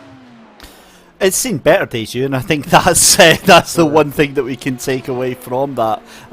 Yeah, the problem is that you know yourself, when you're having a bad day, things tend to just compound and get worse and worse and worse. And I'm a little bit distracted, if I'm honest, because I'm thinking we're going to see a change to the lead very, very shortly right now. The new tyres obviously coming into their own right now. We're back into the 145s right now. That was a 145.23, but I think that might have been a little bit of a track skip for Andrew Dawson. Certainly not major, but enough to invalidate the lap if it was a qualifying lap, for instance. But wow, yeah, this is looking very, very interesting indeed, the way that this battle is going on, because that RSR Vector by RSR car really pushing hard here. Really is. Andrew Dawson wasn't able to qualify for this race, let's not forget, but has really climbed up through the order very, very nicely indeed with this one. And so moving up through the gears, moving through Fangio now as well.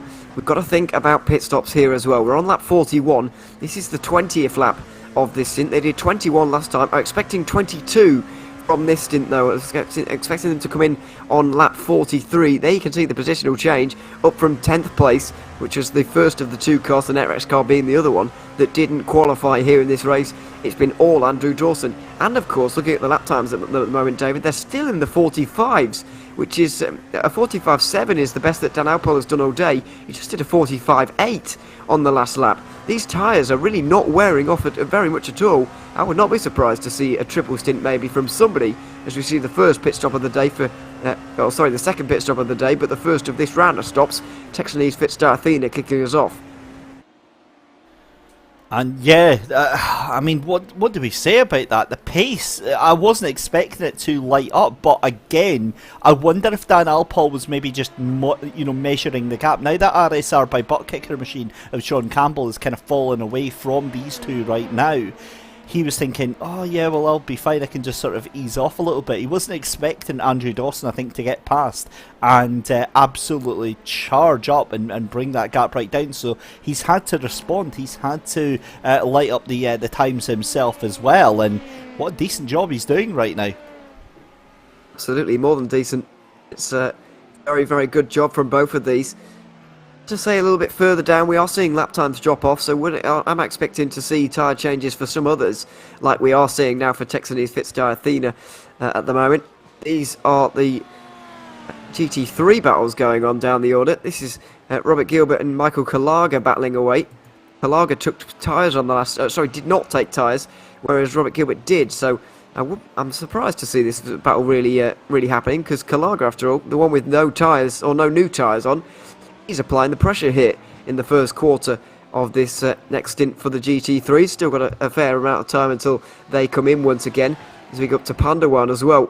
Thomas Reiter at the moment, believe it, under pressure from Simon Rahalski. I don't know how much pressure we can call this really at this stage, because they are in different categories after all, but either way, as you said earlier on, a battle is a battle, and Rahalski is going to want to go through here if indeed he feels as if he's being slowed down. 100%. That's the takeaway from it. And the thing is look, Rahowski is going to want to try and push that car as much as he can, but I wonder if he is actually starting to push it a little bit too far right now, because that was, what, 0.3 of a second? Now up to a full second there. So these cars, especially the Lamborghini, suffer so much from snap oversteer. It's frightening actually, as we see all of the leaders in LMP2 into pit lane. Lamborghini, Audi, terrible for snap oversteer. Expect many deaths today. Especially the Audi, which is particularly bad for it. Why it's not often, or historically wasn't often selected for endurance races. It was talking of 24-hour races we're talking here, but in this kind of length of endurance race, it is almost perfect, especially when the track suits it, as we see a lot of pit stops here. Apart from for Niels Tiestas, we haven't seen these guys go one lap further than they did, despite the formation lap in the first stint.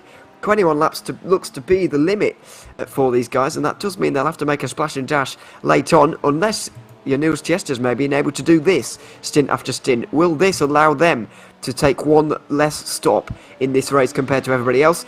The guys at the moment come out of the pit lane. Alpolt will still lead ahead of Dawson, Campbell and Busby. They all, once again, do not take tyres. It looks like they're going to limit this themselves today to only 2 tyre changes throughout the entire 6 hours. That's absolute madness. Absolute madness. I never would have thought that one would have happened. But, look, that's going to save them a heck of a lot of time. And realistically, I mean, what are they doing? They're doing 1:47, so they're losing about maybe 1.5 to 2 seconds a lap if the others are firing in constant 1:45. So maybe it's possible. Maybe they're actually picking up all that time that they're saving under all those pit stops there. Yeah, absolutely. I mean, it also depends as well. If you think about it, when we get to the 2-hour mark, there'll be 4 hours to go, and the 4-hour mark, 3 double stints fits better into 4 hours than any number of double stints fits into 6 hours. You can't do double stints really and fit them into 6 hours nicely. However, you can fit them into 4 hours a lot better. So I wonder, is anybody going to switch halfway through this race when the track conditions get a little bit warmer? Because it's 9:30 at the minute. The track in Sim, of course, in the morning. These conditions are going to get hotter. Will that push the opportunity for triple stints actually out of the window? Because a lot of these teams have done, although already we've seen SPR Esports and Celeritas not able to do it. Neither were Texanese Fitstar Athena. Those teams were not able to do the triple stint. 499 Racing, we can add their name to that list. So maybe there's going to be a change halfway through this race in terms of what they actually decide to do, because that would still fit in quite nicely to an actual stint as we see the battle for the lead come through turn 1. Yeah, here we go again then. This is Vector by RSR onto V3 Racing, picking up where we left off right now. And what a battle we've got there. This is the Vector red card. That was very deep into the corner there from Andrew Dawson. You saw there, in the car sliding under braking there as he's just trying to scrub off all the speed that he possibly can. So the momentum that he had going in from that start line has kind of petered out a little bit, and the gap is going to open up very slightly. But he'll be able to make all that back up coming down that back straight towards the final corner here. And again, this is the question: if you are in the car of Andrew Dawson, do you want to make a move, or do you just think strategy and try and save as much fuel as you can? Yeah, not really sure what the decision is going to be on that one. It's all a bit of a conundrum, really. So let's see how it goes, really. But yeah, there's still a long way to go, and of course a long way until we get our next pit stops as well. It's going to be a lot of on-track footage, and a lot of green flag running between now and the next pit stops. We are going to see this battle for the lead continue on as well. Andrew Dawson versus Dan Elpo, and these two, I have to say, these two have become very recognisable names, aren't they? Really, in the World Series Endurance Championship, it's been those two have been really strong for their respective teams. Not that the others haven't been strong in their lineups. These two have been very good indeed, and good drivers. So no surprise really to see them battling it out. Although maybe it is for Andrew Dawson, because after all he did start the race way down the order, and we can't brush over what an impressive drive it is from him to be able to be in that conversation now. Absolutely not. That's the thing, is the fact that there's so many little storylines all unfolding while we're watching this race, Ewan, and that's kind of why we're here. We're here to pick apart the bones of everything that is going on at the same time. And make no mistake, it's a really difficult job, because usually you've got like 15 different battles all going on at once, and we've got to try and catch up and bring you all up to speed with all of them at home. One of the things I want to touch on as well, Ewan, and again I've said this when we've been commentating on the likes of Assetto Corsa Competizione, but the effort that these teams go to with the deliveries and the team designs that they've got on these cars is absolutely second to none with these things.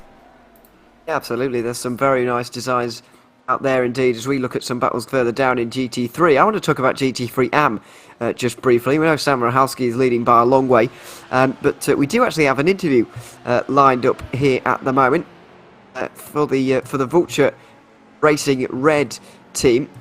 Uro Uretskoy, excuse me, set to join us in a few moments' time. We'll hopefully get a chat with him in a minute, and here he is. Uro joins us now from Vulture Racing Red. Hopefully you can hear us okay, and we can hear you. That'll be all right. Yeah, we can indeed. All good. How's the race going overall? Obviously 6 hours of Sebring, challenging race, very challenging indeed. You guys running in 5th at the moment. Are you pleased with the opening hour or so, or were you hoping for a little bit more maybe from the start when you started this race? Yeah, start didn't go. We qualified pretty well. We qualified 4th, and then got bumped in the start. Just a racing incident. Nobody's fault really. So we're kind of on a recovery drive right now. But car feels good. The tires didn't fall off too quickly. We didn't have to take a set of tires on the first pit, and so we're just trying to plug our way back up through the pack and try to take home some good points today. Yeah, absolutely. That of course has to be the aim. Obviously, there's a very long way to go in this race, over 4.5 hours, and we can see you guys 5th position at the best of the Vulture Racing cars. Where do you think you can get up to though by the end of this race? By the time the checker flag falls, where do you think you'll be? Where do you hope you'll be? 6 hours, long time. The LMP drivers are pretty spicy today, so there might be some drama later on as folks start to get tired and tires start to wear down, track starts to get hotter. So hopefully we can maybe capitalize on a little bit of that. And I think we could get podium if things go our way. So keep it on a good thought. Absolutely. I mean, what has that traffic actually been like here? Obviously, not the widest circuit in the world, very bumpy. So traffic expected to be maybe a little bit of an issue. Has it been more of a problem than you were expecting here today? After all, there is only 10 LMP2s overtaking you today. Yeah, there's fewer, but they're quick and they keep coming around. They're lapping us pretty quickly, so they've got some pace in the LMPs today. So I can understand them wanting to kind of boogie on down the road. Absolutely. I mean, you mentioned briefly as well a couple of minutes ago about the track temperature. Obviously, it's going to increase. We started this race 8 a.m. sim time, which is very early indeed. The track temperature obviously going to rise. Is that a concern for you guys? Is that something you're having to factor in when you're thinking about strategy today? Yeah, that's our original plan was push on the first, because we knew that was going to be the best track conditions we would get, and our only real chance to maybe double stint the tires. So I think now we're probably going to head into more of a save the tires, manage the tires, and fuel save a little bit, and see if we can maybe grab some time in the pits. Absolutely. And one final question as well, I guess, quick one. When are you going to be getting into the car? Michael started and obviously still in there at the moment. When are you getting in? I actually took the first stint. Mike and I did a driver swap on the first stint, and so I think I'll be back in the car at the end of his stint. It's kind of up in the air. We're kind of playing it by ear. My memory failing me already. That's worries. great to know. But yeah, I mean, hopefully we look forward to seeing you back in the car very shortly, whenever that is going to be. But for now, thanks very much for coming to join us. Yeah, hopefully we'll speak to you again a little bit later on. Right on, guys. Great broadcast. Thanks for having me. Thanks very much. There we go. You're at Soy, who joins us there. Unfortunately, my memory failing me there at the end, David, which is not ideal, because they've already done a driver change today. I thought nobody had done yet, but apparently they have. But yeah, good to see those guys running decently well, but running the best of the Vulture Racing cars at the moment, 5th place, and very optimistic that they might even be able to get a podium today as well. Here's another one of their teammates, Vulture Racing Blue. Philip Kuber, I'm afraid, has not had the best of stints, I'm afraid. And just a quick spin for him up turn 5. Oh! LMP2 had to change its line very quickly indeed. It was going to go round one of the GT3s, but then there was a stationary car in their way, unfortunately. And so they had to back out of that one. Wow, that could have been so much worse. If we look at Jeff Corolla, we saw him recovering from a spin a few moments ago. This is how he got there. Just losing it on the bumps, really. High-speed corner. Michael Kalaga there, we were just speaking to that team to go through there. Didn't have to do much to avoid in the end, but just those bumps and the high-speed nature of that corner catching them out as Ethan Bass pushing the limits out of Sunset Bend. Wow, what a couple of corners we've had. It's literally, and it's still all kicking off right now. We've got a battle going on for the lead then, just as we come back. Wow, Dan Alpo under pressure all of a sudden from Andrew Dawson, who started this race having not qualified in 10th place in the LMP2s, now looking to take the lead, not even 90 minutes into this race. He's still got the inside line for Tower Corner, and these two are giving each other a very difficult time of things. Going up towards Bishop now, high speed part of the circuit, inside line still belonging to Dawson. He might be able to make it work, although Alpo giving him a hard time again. He's still on the outside line for the final corner into Le Mans. Onto the Ullman Straight. He's got a better run at it, but slightly on the grass, and so they're still side by side running towards Sunset Bend. Wow, incredible action. What respect from both Andrew Dawson and Dan Alpol. This has been going on for the entire lap, and you can be sure that we'll be watching this lap, and they're still side by side going round the final corner, but surely that is going to be that for Andrew Dawson. I have never in my life, Ewan, never in my life seen anything like that. The thing is that this comes back to what I was talking about 40 minutes ago, where I was, making fun of myself doing public online racing. You do not get that level of respect, that level of intensity down in the rungs where I raced. That was wonderful stuff. I'm actually halfway tempted. I think we need to see that whole thing again from the start. It was a great fight between the two. Eventually Andrew Dawson came out on top because it is just too hard to hang it around the outside of Sunset Bend. It certainly allowed some others into the fight. 2.5 seconds back, you can see there he is, Sean Campbell, trying to get involved. Here is how it all started. Andrew Dawson with a tentative look down the inside of the hairpin, it has to be said. It wasn't exactly decisive, but Alpo was able to stay on the outside line there. But the problem he had is that he was continually finding himself on the outside line of corners, because this is a clockwise circuit. Finding yourself on the left-hand side is going to continually find yourself on the outside line, and that really did for him in this battle eventually when we got to Sunset Bend. I kind of just want to appreciate what we just saw here. The fact that we had two of the leaders fight it out side by side for at least 10 corners, and they hampered each other. And what I mean by that is not deliberately that they slowed each other down, but it's almost as if they altered where they would brake. We've seen it time and time again, Ewan, where a driver, if he wants to get past, he'll keep the foot in. He knows there'll be contact. He's willing to take that risk. But rather than have the contact that you see time and time again, the other one of them will happily go a little bit wide there to take that chance, just to make sure they can stay side by side. And I absolutely guarantee you both Dan Alpel and Andrew Dawson are going to be having the biggest grins on their faces after that impeccable little battle there. It was a fantastic fight indeed. Dan Alport now has even dropped a little bit further back as a result of, I think, just a little bit of pace, really, afterwards. This is Texani's Fitstar Athena getting things wrong at Le Mans. Jose going around and has to do a 3-point turn in the road as well. Thankfully, nobody really about, and so he can get going again without making contact with anything or anyone, which is good to see, and so he continues on.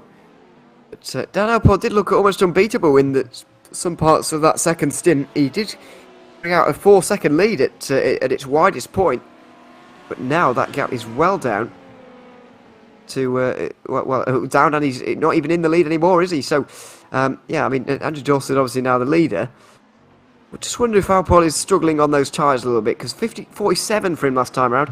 Not entirely sure if that was traffic induced or not. That was the first lap he had in second position, and if there was traffic involved, but certainly it was, yeah, certainly seems to be struggling a little bit more on those tyres, as you would expect, really, since they are triple stinting. Just saying, I was just cutting to the car there of Jeff Carolla, because he was the nearest car to Dan Alport as we come around just now. In fact, there is Dan Alport just up the road there. So it could possibly have been, but I think your gut instinct is right on that one. I think it's a case of the tyres are just starting to give up a little bit on that number 8 car, the V3 racing machine of Dan Alport right now. Last lap there was a 146.54, so no sooner have I actually said that then I'm going to have to eat a little bit of humble pie there, because that was a faster lap than he was doing there. And meanwhile, Thomas Fisher is looks like out of the race. He's had to return back to the pits here. Looks like it. I don't know if he's retired just yet, because he's not been there for long, but certainly has gone back to the pit lane. Not entirely sure why, though. And will drop down to the last running car and last place in GT3 AM as a result of that one. So we're not entirely sure what's happened there, but unfortunately he has had to escape back to the pit lane as we look at the Celeritas Sim Racing Invictus car. One of the few that actually took 2 tyres in the GT3 Pros last time around, so is a little bit further back as we look backwards from Andrew Dawson at the moment. Trying to figure out at the moment the 55 car, where are they in these standings right now? Not entirely sure, if I'm totally honest. Not entirely sure where they are. In what way do you mean? In the championship standings. Oh, right. Oh, that's actually a good point. Well, you see, we do have our fantastic little full screen graphic there. So the 55 is down in P8. Yeah, but now, there's 2 Vector RSR cars, is what I mean. Oh, right. There's no way of distinguishing between them. So it'll be the Vector Red and the Vector Blue. So yeah, that's a very good point there. We'll have to figure that one out.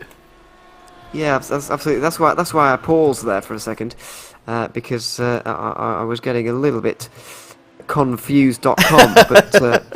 Yes, who knows, really. They're having a good performance at the minute, then. That's all that really matters. I mean, it is too early to be talking about that kind of thing, really.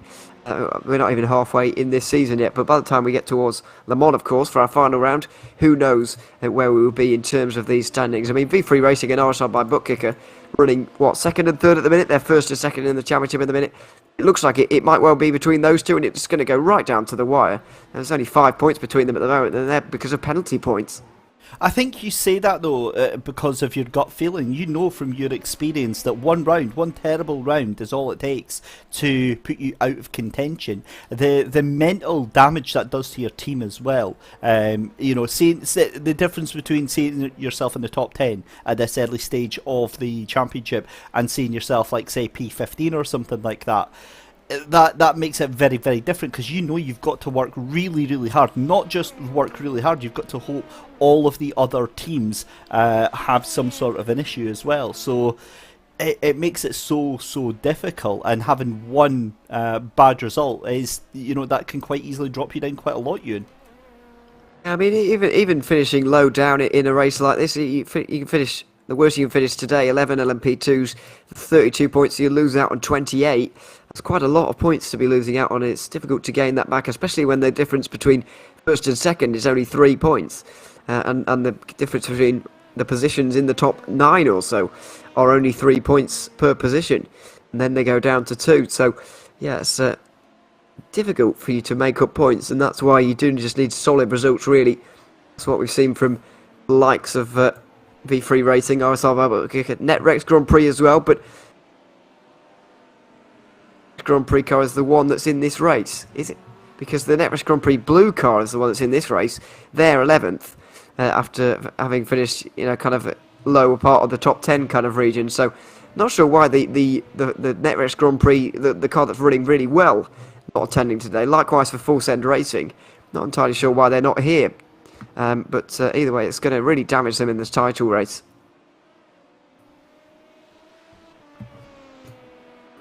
Just on that note, Ewan, as well, what you've got to remember is that it's a very busy season for endurance racing. You've got many different championships all going on, and for the most part, luckily they don't collide. But sometimes you can get conflicts in the schedule, and teams have got to decide what they're better sending their team into. That is absolutely right. So there is a lot going on. Although I can't think of a lot going on this weekend. Although I could just be, in real life it's absolute pandemonium. But in sim racing, there's I don't think there's too much going on. It's not like there's a special event going on like there was for the Indy 500 last weekend and so on and so forth. I've had for Nürburgring and Daytona and Sebring or whatever in the past weekends. Although we'd never organise a race when a special event is concurrently running, would we? Good sure. luck getting any drivers for that if that was the case. Into the wall and going for a spin there. One of the Porsches just in front of Andrew Dawson. Didn't really have to do anything to avoid, thankfully, so he won't lose out. Particularly, looks like Nico Louis Darvell, who just went around there for 303 Racing. The number 303, hopefully, going for a spin on the bumps on their own, I think, there. Oh, just a slight touch on the wall as well, getting caught out on those bumps. Easily done. And I'm sure that's not the last time we'll be seeing a very similar incident to that coming up in the next few hours. But you still would rather avoid it. Either way, back to GT3 Pro, where Eclipse Racing Team and RD Sim Sport continue to battle away. Still surprised that Celeritas Sim Racing haven't been able to gain much time at all after taking 2 tyres on that last stop. Clearly decided that the double stint was not going to work for them in the current track conditions, so they decided to change 2 tyres, hoping for some kind of best of both worlds kind of situation, but they really haven't been able to close the gap. Even on these two, have been battling away with those new tyres. Yeah, great to see a little bit of support coming in on the YouTube chat for Paul Walton here for RD Sim Sport WSL. Early shout for the recovery drive of the century. You'll remember that RD Sim Sport machine ended up coming into to strife with one of his teammates and actually getting that car back up. So net total, they've only lost 2 positions despite being back towards the end of the grid in that first stint. Yeah, absolutely. He has certainly driven well for RD Sim Sport here and applying the pressure to Eclipse Racing Team. A bit of word in from just Tiestas at the moment, who's got out of that car for Ted Lowendick there. Sent Lowendick out on old tyres, by the way, that he didn't wear, so he's got a difficult job on his hands. Back to Balzar, and this is maybe a result of it. Saw there was an off-track, thought it was just a bit of a running wide. It wasn't too bad, but something you'd clearly rather avoid. Yeah, and it was just getting into the YouTube chat to say that Andrew Dawson, he's referring to here, race leader, driver for the Vector by RSR team at the minute, the 55 RSR by Bookkicker team, excuse me, 8th place in the championship for them at the moment. He was a Vector by RSR driver. So our standings indicate that, but that's because he's changed teams, I believe, anyway. So clearly he's changed cars. In this one, it does make our life a bit more difficult. So that's it's a bit tricky. So that kind of clears up our thing about the Vector by RSR not being able to distinguish between the 2 cars as well, because there are not 2 cars. It's just the fact that they've split apart some of their drivers. Vector by RSR have finished in 6th place twice so far in this season. So Ted Lowendick on the way to their best performance in this championship so far, with a 5th place at the moment, albeit at a minute back from this particular car. Andrew Dawson's still out there leading at the moment. 2 seconds is his lead for now. Into the final corner. There we go. We've got standings changed. 8th place in the championship for them after a 3rd place at Hockenheim. But once again, you mentioned it earlier on, these bad results are really going to cost some of these teams. 13th place at Daytona for RSR by Bookkicker, and it's already costing them in the standings now. It's going to cost them at the end of the season as well, when you've got teams like V3 Racing and RSR by Bookkicker 56, or the other car. This is the other car. You know, not having bad results. And so, you know, they're really going to pay for that. Yeah, they really are. It's you know, these championships, Ewan, seem to be about consistency and the ability to constantly put in these you know, excellent performances. One slip, one trip, and it really does cost you massively. And of course, with the changes, it takes us a little while to catch on to that and actually update that. So a huge thank you actually to Nils for pointing that one out. Very, very much appreciated. As always, if you do see anything like that, let us know and we'll get it updated. But look, I mean, it is what it is, isn't it, with Andrew Dawson? It's been a remarkable, remarkable drive. We saw the pace advantage that he had over Sean Campbell. What I'm thinking is, during that first set of pit stops, Sean Campbell came in and took tyres. Andrew Dawson came in and took tyres, and both Dan Alpel and Sean Campbell didn't take tyres. That's the only explanation I can think of for the pace difference right now. Yeah, it's quite remarkable. I mean, yeah, you say everybody's on the same kind of wear of the tyres at this stage, and I do just think everybody else is starting to struggle. Andrew Dawson's the only one who's still able to hit the low 46s at this stage. Alpost is going out to the high 46s. Sean Campbell's in the 47s, 48s for Busby and Lowendick. Jeremy Rust has changed tyres, but he must have had a bit of traffic on that last lap because he did a 150 last lap around. But we're looking at lap times and monitoring them every single lap. Dawson just seems to be a bit quicker, and he's continuing to extend that margin out. Obviously, this isn't going to help. Bit of traffic here. A battling pair of GT3s. Looking at Eclipse and RD Simsport earlier on in their battle, so that's going to halt him ever so slightly. But every time we look at the lap times, Dawson has just had those couple attempts in his favour, and they're starting to add up to nearly 3 seconds. That's exactly what you want at the opening stint of a race here. I mean, we're what, 1/3 of the way through. You need to keep yourself out of harm, so you need to keep yourself nice and clean and you know, cross your T's and dot your I's. That's exactly what they're doing in that machine there. As you see, another LMP2 there of Dan Alpel firing up the inside there of this little battle here that we're watching with Paul Walton, and Chris Chatterton just up. Chris Chatterton did a fantastic job as well. 6 places that he's gained over this potential stint right now for Eclipse Racing Team Blue. But yet again, you're seeing all of this action unfold right in front of our very eyes here. And I still say, yes, we've seen cars maybe having incidents occasionally, but for what it is at Sebring, I mean, normally it's much more dramatic. I mentioned this earlier on about Chris Chatterton, but didn't qualify too well. Was in amongst the GT3 AMs. Not entirely sure what went wrong for him, but he has really recovered well. Sam Rahalski is mixing it in amongst the GT3 pros at the moment. The only of the GT3 AM drivers to attempt not to take tyres on the last stint. Although Michael Kalaga, I think, didn't do it as well. He's dropped back a little bit. Vulture Racing as gold as well, maybe, but one of the few teams anyway to decide to attempt to do it. That was something I was looking elsewhere there. This car going slowly, one of the Lamborghinis. Yeah, it was Vulture Racing gold. Thomas Fisher, who is back out there. We saw him coming into the pit lane earlier on. I didn't think, or we speculated whether he would actually return or not, but certainly has done. Unfortunately, he has left the circuit again and had a bit of a mistake there by the looks of things.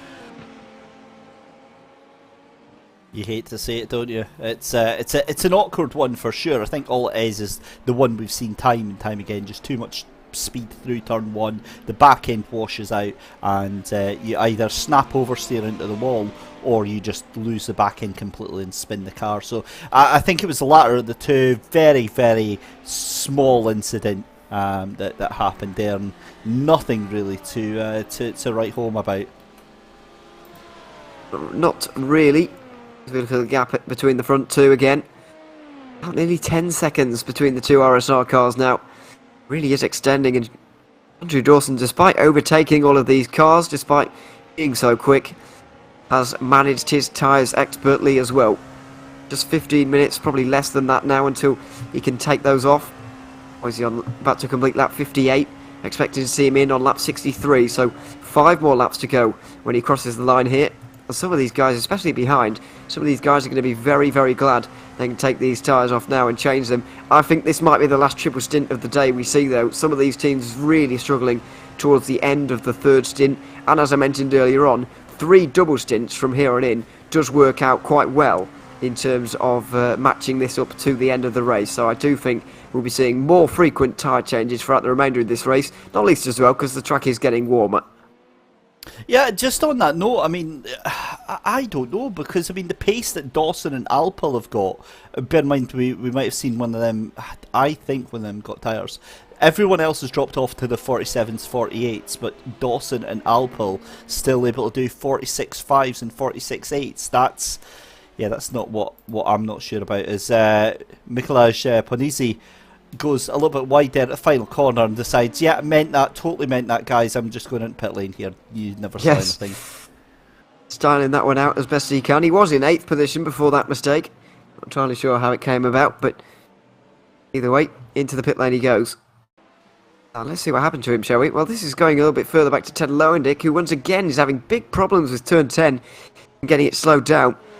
Mentioned it earlier on, but he's been put on Niels Tiesta's old tyres there, which is, I'm sure he managed his tyres fairly well, but it's still a struggle for any driver. Speaking of struggles, Mikolaj Ponsi was certainly having those, and that's a fairly hefty hit on the wall. Marcin Bielak getting into the car now, and we'll certainly have to get repairs there, because that was a hefty hit on the wall at Sunset Bend. So what happened to Texanese Sty Athena down to the hairpin. This is just going to be a quick spin. It is indeed. Trying to get the car under control. Does so, and will continue on now that that has been done. They can continue on as we look at Simon Rahowski here in GT3. Over a minute's worth of a lead now, and even fighting for what is 3rd place in GT3 Pro. Thomas Reuter and Pandawan just up in front of him at the moment, and he's applying the pressure to them right now. Into turn number 1 they go. But once again, not expecting to see too much from this fight.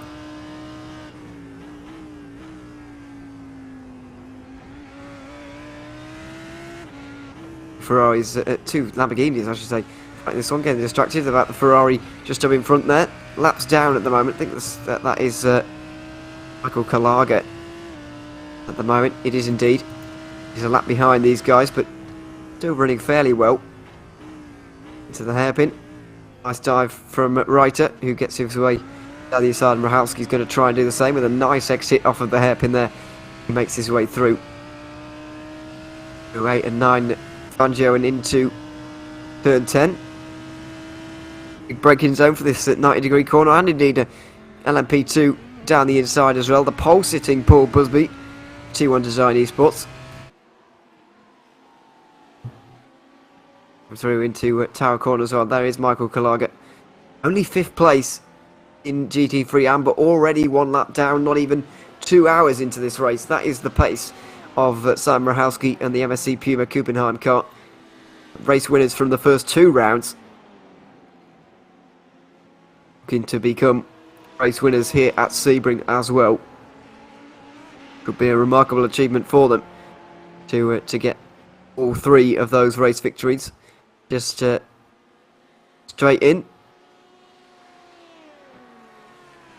By the way, I'm commentating alone just for a minute while some team names get changed on your left-hand side. Vulture Motorsports rather than Vulture Racing. So we're just amending that for the moment. And there's 2 golds. We should probably get it in the right way. So never a dull moment, is there? You know, I'm no. having to frantically put things together. This is how I got it, so that's my excuse. You know. Yeah, it's not our fault. But I think everybody involved in the process just say it's somebody else's fault. To be honest, I don't blame them at this stage. So there we are. But yeah, just getting that amended. Thankfully, the order is much better than it was at Hockenheim, where we spent nearly the whole race figuring out who quite was where. It doesn't help when the Pro and AM cars are both GT3s. That does make life a little bit tricky on occasion.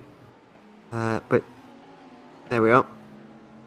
We'll just get that fixed. Nearly 1 hour 50 into this one at the moment. Just the sun going behind the clouds at the minute. We approach 10 AM in sim at the moment. The temperature really will start to be rising at the moment, especially on track with these cars going around. Will especially be getting warmer now.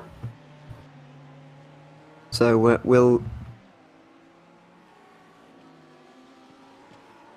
But lap 61 about to be completed at the front of the race. Andrew Dawson there as 303 Racing come into the pit lane. Nico Louis Darvell into the pit lane. Not a huge surprise. These GT3s have not been able to go as far as you might expect on a singular tank of fuel. Expecting them all in before lap 60.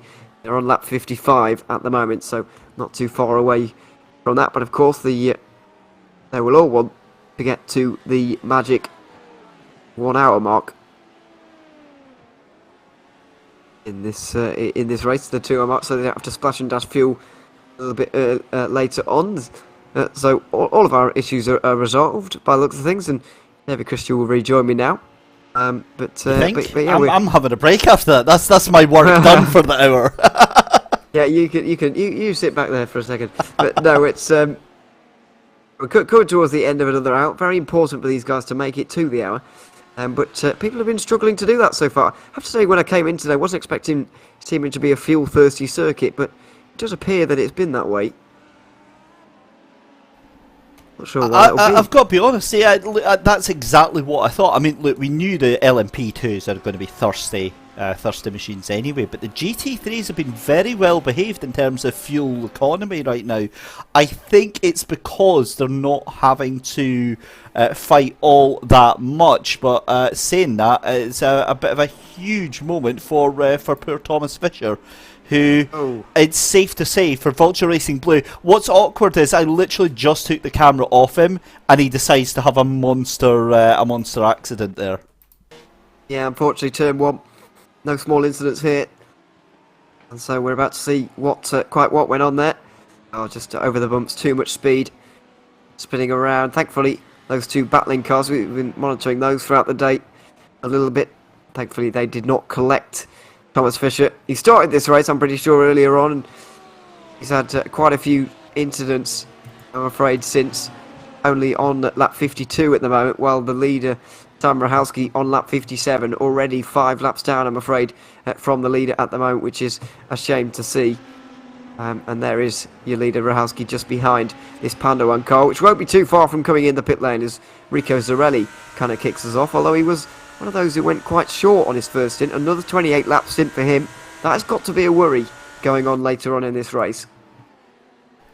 Yeah, you'd think so. I feel a little bit cheated by that accident with Thomas Fisher, because I was building it up as a massive accident when realistically he just kind of lost the back end at turn 1. It's not a massive deal. He gets it underway, but Leipert Esports Red into pit lane, so Rico Zarelli into the pit lane here for that as we near a third of the race distance. And being completely honest with you, Ewan, we've done many 6-hour races together on different platforms. This one is like flying by at a rate of knots here. Yeah, a third of the way through already. But of course we haven't had a race of this distance so far in the World Series Endurance Championship this season. This won't be the last 6-hour race either. There's another one coming up at the 6 hours of Spa next round. That will be the 25th of June. Yeah, we not so long away at all actually. And then we'll be heading towards Monza for a 4-hour race. More of a sprint, that feels, these 4-hour races these days. And then the 8 hours of Le Mans, which really will feel like an endurance. Because the one at Daytona certainly did. I know we did the second half of the race together, David. It was a decent race. But those 8-hour races, especially in relation to the 4-hour that we're going to have a few weeks before, it is going to feel like a proper endurance, that one, as opposed to the very sprint feel 4-hour races and the slightly less so 6-hour races. Just a nice distance. It's absolutely fine, you know. It's absolutely fine, you know. We get to the end of the race and honestly we're absolutely destroyed, and we can't remember how we got there. But yeah, I'm really looking forward to a brilliant season. I think that we've got ahead over the WSEC, and it's just a brilliant way that they've organised this. I know Harry and the team behind the scenes at World Series Leagues, they put in so much effort into making this all work. Yeah, absolutely. Just realised, by the way, that during the 8 hours of Mon, I'll be moving house that day, so that's a bit of a conundrum, but I'll figure that out. Anyway. You just have to have a chat while in between moving the boxes, you know. It's fine. It's absolutely fine. Small problem there.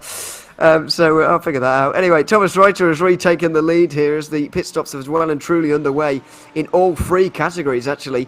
It's going to get very, very busy indeed as we see a lot of driver changes in LMP2. This is scheduled pit stop at the end of lap 63.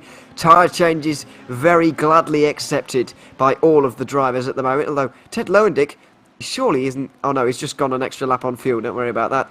He has been able to do that actually, or Niels Tiesta did, and so Lowendick is reaping the benefits of that right now. So we do have a lot of driver changes. Alex Urenga now is leading the race in place of Andrew Dawson. Kiefer McKenna has got in for Dan Alpol and V3 Racing. Zardu Zervanovu has got in for RSR by Bookkicker, got in for Sean Campbell. Alistair Catchpole is in the T1 Design Esports car for Paul Busby. Jeremy Ruiz, the only driver to still stay in the car after 2 hours. So it looks like this is the kind of distance where we see a whole load of driver changes. You're speaking about Harry Wills there. He's just got into the Twisted Racing Team Ferrari. Shh, we don't give Harry Wills any publicity whatsoever. It's fine. You just did. No, here he is getting into the car there. I mean, look, Harry has had a difficult week. He'll be wanting to forget all about his NASCAR woes by getting involved and having a decent stint behind the wheel here. But look, this is now starting to. I think this is where we start to see, drivers and more importantly the strategy start to come marcin Bielik has another moment in that LMP2. He does, I'm afraid. He's just got into that car in place of Ponizzi, I'm afraid. And, yeah, jumping over the curb here, trying to stay out the way of everybody here. Deary me. Trying his best, but there's not a lot you can do with a damaged car. And a narrow set, he's just going to pull over and do it the old-fashioned way, I think. Yeah, it recovers to the pit lane. And so there he is. Back to Barasar and Ted Lowendick into the pit lane here as well. This is for a scheduled pit stop. Only 21 laps able to do on that occasion. Not quite able to go as far as Tiesta did with a 22-lap stint. The only person to do that so far in this race. As that Netrix car disappears from the pit lane. I don't know if we're going to see Marcin Bilek again, I'm afraid, in this race.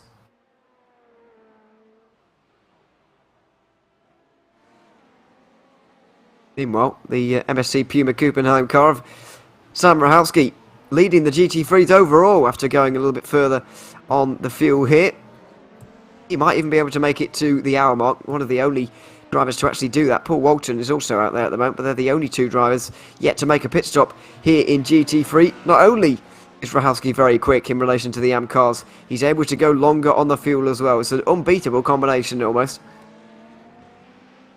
Absolutely is, and just watching how this is all unfolding here, fascinating little fights right now. Simon Rahowski obviously well and truly in control of that GT3 AM race right now, but you've got to say, I mean, if it wasn't for... Oh no, hang on, I have to interrupt myself here because who is this? Oh no. Ewan? Who is this, Ewan? Why would I be... Oh, that's actually really undramatic.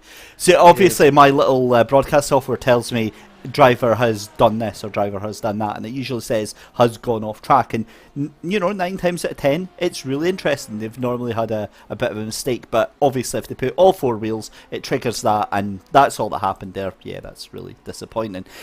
What was I saying? Yeah, Simon Rahowski, MSC Puma Kuppenheim Yellow are out so far in front of the GT3 AM battle right now, but the pace they've had, if they can get some clean air and not having to fight right now, I'll be honest with you, I think they are in a very strong position here, Ewan, to actually challenge for the And I know it's not really going to be the podium, because it's GT3 Pro, but it's still a hell of a scalp to take if you're able to get yourself in that top 3 overall in the GT3s.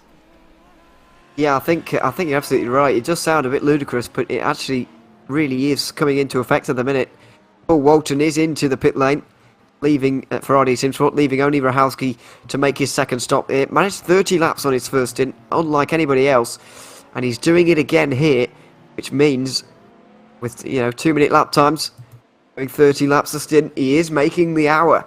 He's the only driver at the moment who is not going to have to take a splash and dash later on in this race. So that is something that Rahalski is going to be revelling in. However, of course, he will have to get out of that car at some point in this race, because, of course, fair share rule will come into effect. The iRacing fair share rules are applied here. We're not doing anything fancy.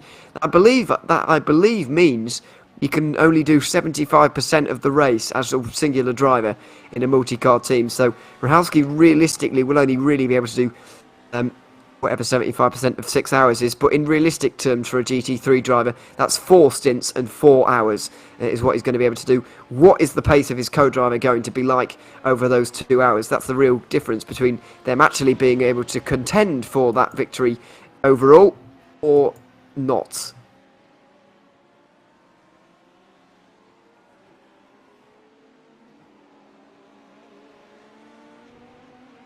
Okay, looking at Alex Urenga at the moment.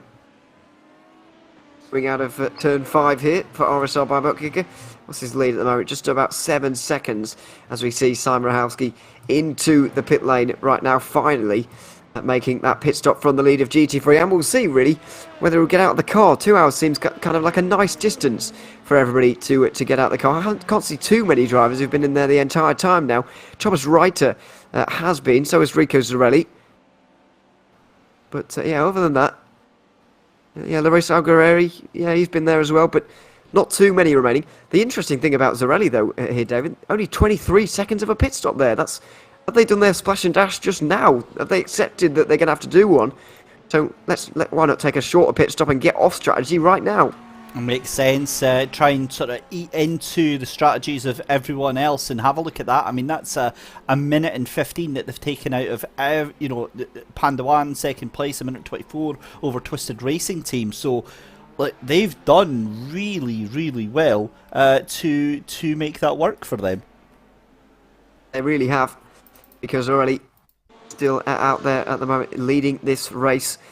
Be in before that too much longer, in all honesty. Jeff Carollo, though, he's off the road, I'm afraid, and this is how it happened. A bit of a spin for him. Shame to see. But not the first time we've seen that Vulture Motorsports gold car go around here today. 1 minute 15 is the lead for Lipo Esports, though, and expect to see them in the next 20 minutes or so. In less than 20 laps, I reckon Rico Zarelli is going to be in again, so around 15 laps time or so. See that car in the pit lane again. This car, though, is Dennis Wiefman, who's in that car now. Second place in the overall GT3 race there, having taken driver change, a tyre change as well. It's come out ahead of Panda 1 and Twisted Racing Team. Wow, this team very much is in contention for overall victory in GT3, not just in the AMS. Yeah, I wasn't expecting that at all. I knew they were on a good chance to get a podium there, but I did not expect them to be that far up. That is a brilliant, brilliant effort right now. Obviously, they've got to withhold the pressure from Thomas Reiter. The question is, how hard are they going to fight it? But they're GT3 cars. It's like we say, it's Pro and AM. It's not like the AM cars are down on power to the Pros. They're essentially the same cars, so they can fight out all they like. It's just they have to bear in mind, it's potentially a race win for them that they're throwing away here if they get involved with it. But the pace they've got, I don't see that happening. Yeah, it's not like what we see at Le Mans with GTE Pro and GTE AM, where there is actually a legitimate difference between them. Very small differences, of course, in kind of horsepower and downforce and so on. Very small differences, but there is a difference. In this series, we're using exactly the same machinery between Pro and AM cars, making this all the more impressive indeed. Now, in the last onboard segment, we had the first of the race. We went on board with the overall leader at the time, V3 Racing, and it was very, very interesting indeed. We obviously mentioned in the YouTube chat who we'd like to see on board with at the next hour mark. We got someone saying that the number 70 should go on screen for a little bit of an onboard section. So that's exactly what we're going to do as we take a short break here at Sebring. We go on board with the GT3 AM leaders, MSC Puma Kuppenheim, leading this race at the moment here at Sebring.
welcome back to Sebring for the 6 hours of Sebring, the third round of the World Series Endurance Championship, and we're on board with the leading GT3 AM car, MSC Puma Kuppenheim, at the moment with a 47-second lead. We've got a poll relating to them in the chat at the moment. Can they finish ahead of all of the GT3 Pro cars and win in GT3 overall in this race? Going to be very, very tricky for them to do so, but get your votes in, of course.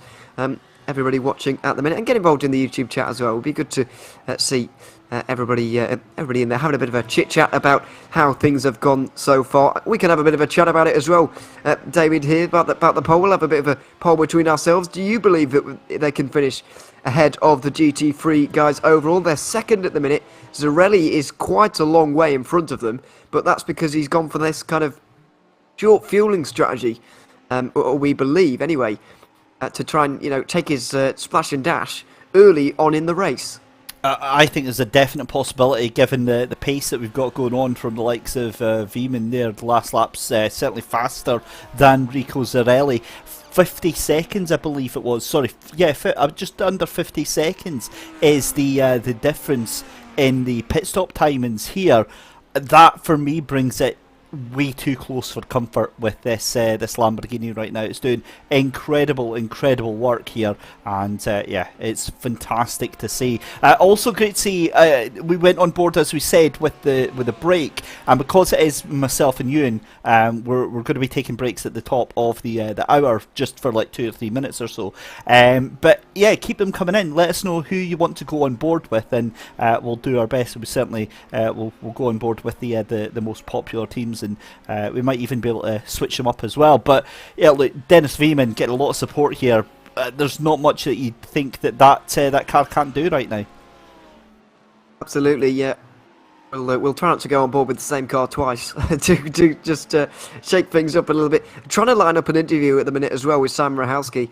Hopefully in the next couple of moments he will be here. Yeah, we'll give him a few minutes, and we'll give him a chance to get in the waiting room. We'll have a bit of a chat to our GT3 AM leaders, because it certainly was a remarkable performance from him early on in this race. People that wanting the opportunity to go on board with Paul Walton in the Rd3 Sim Sport car, which is a shout for next time. We'll see if that happens at the top of the hour, at the halfway stage, indeed, in this 6-hour race. Also having a bit of discussion about, a bit of clarification we'll get to in a few moments' time, because Harry Wills is in the walls again. It's just a quick running off the road for the Twisted Racing Team Audi, much to David's disappointment. It's not something he can really bring up later on, because it's a very minor. You can tell I'm hunting, can't you? Yeah, I just see Harry Wills went off track. It's like, right, go, let's go. We got to find out what happens, and it's usually something really absolutely boring. So never mind. Anyway, you were saying.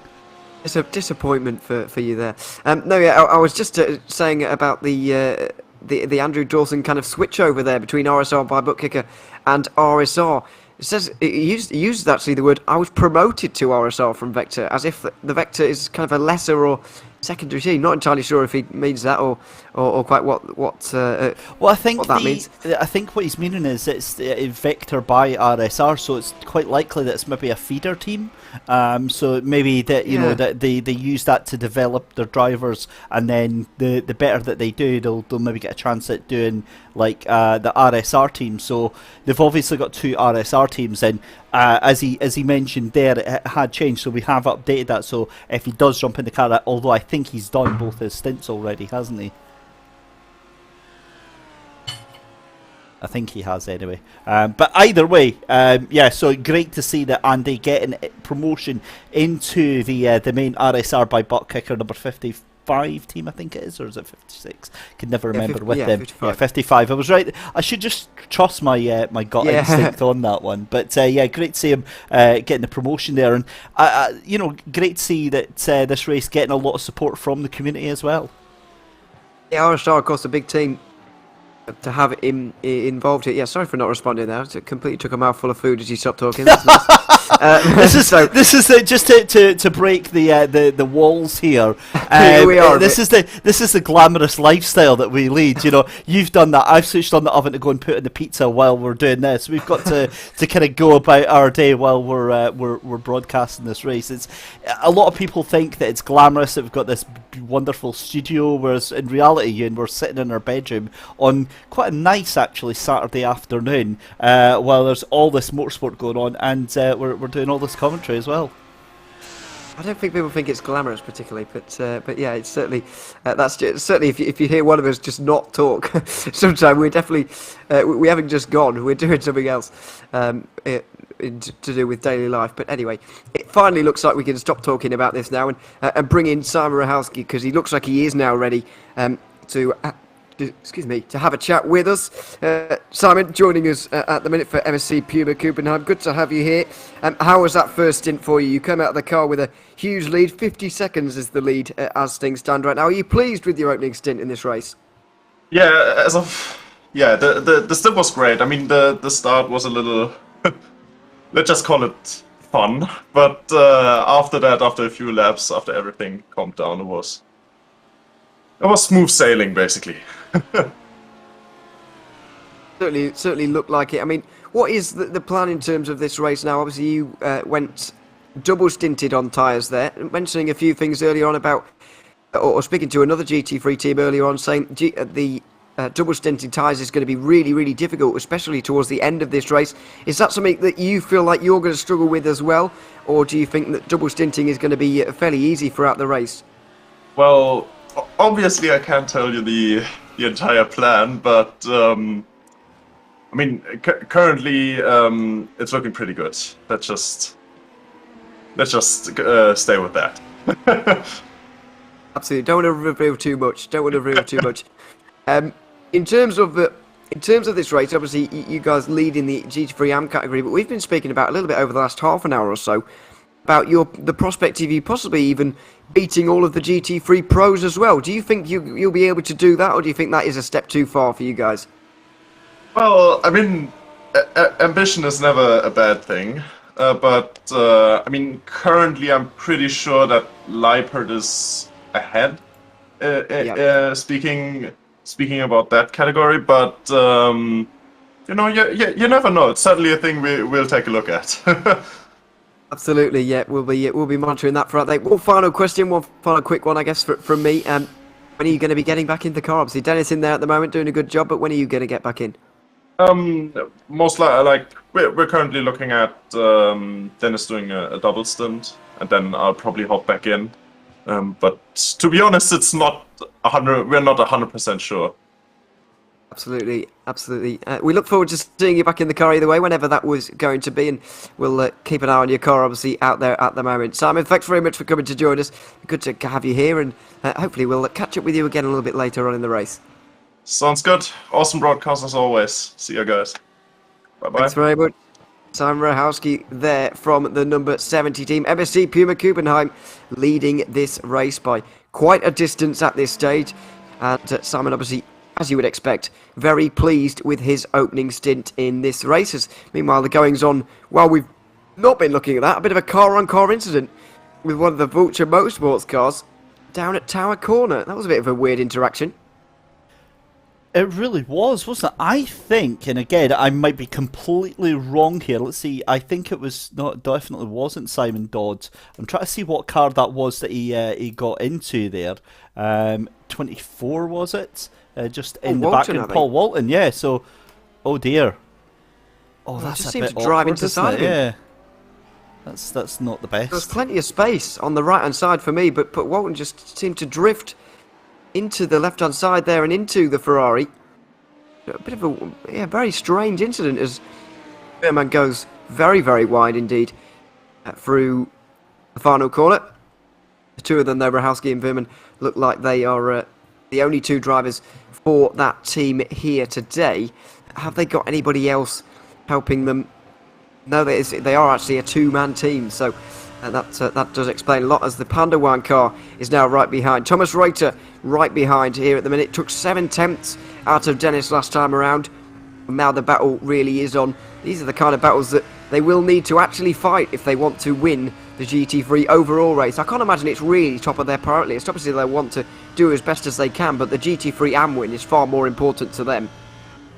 Oh, they're not going to be taking any risks, that's almost certainly for sure. The problem is that they have to keep themselves at harm's way here. You can see how much Thomas Reuter wants to get past this car, and you can understand why, because the 11 and a half seconds behind is Harry Will. So Harry's going to be trying to come along here. There's definitely a different strategy though going on here from Dennis Veeman here.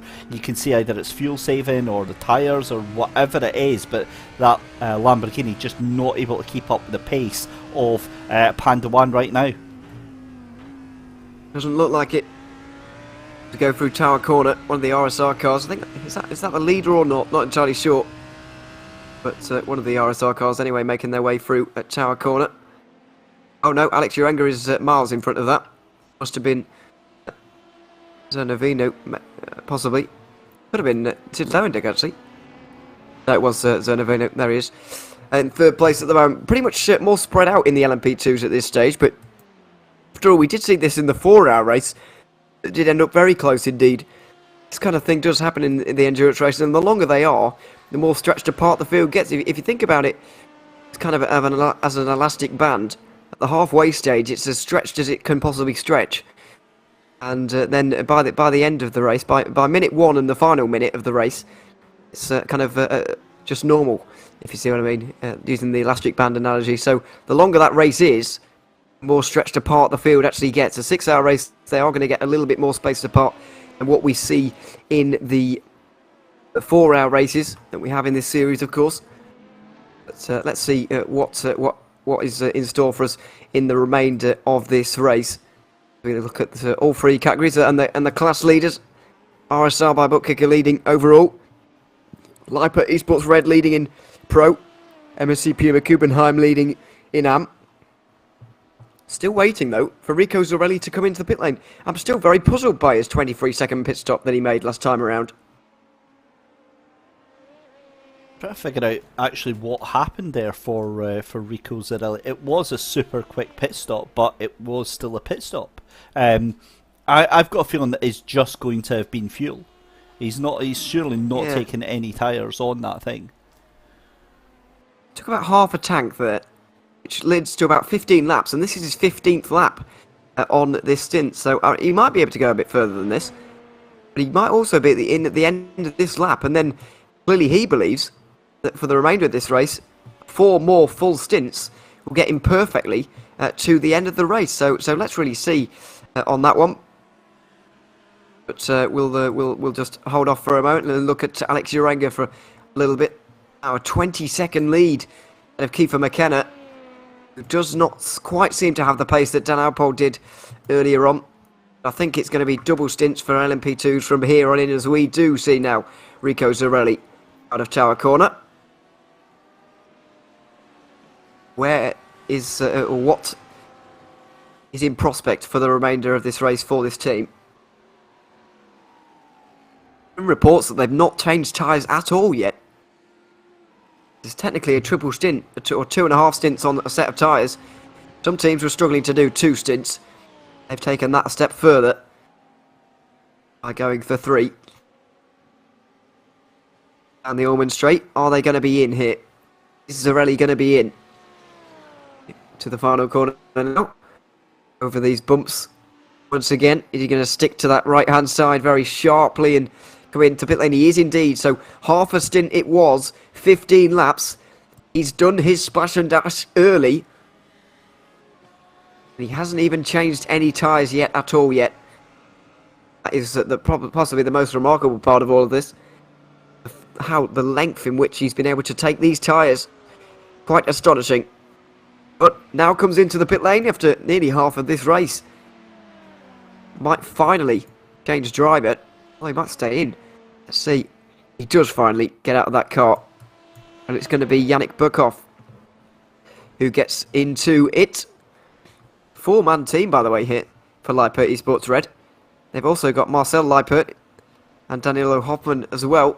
Unsure as to how many of those they're going to be using here today, but over a season and some of those 8-hour races, you definitely are going to be needing those 4 drivers.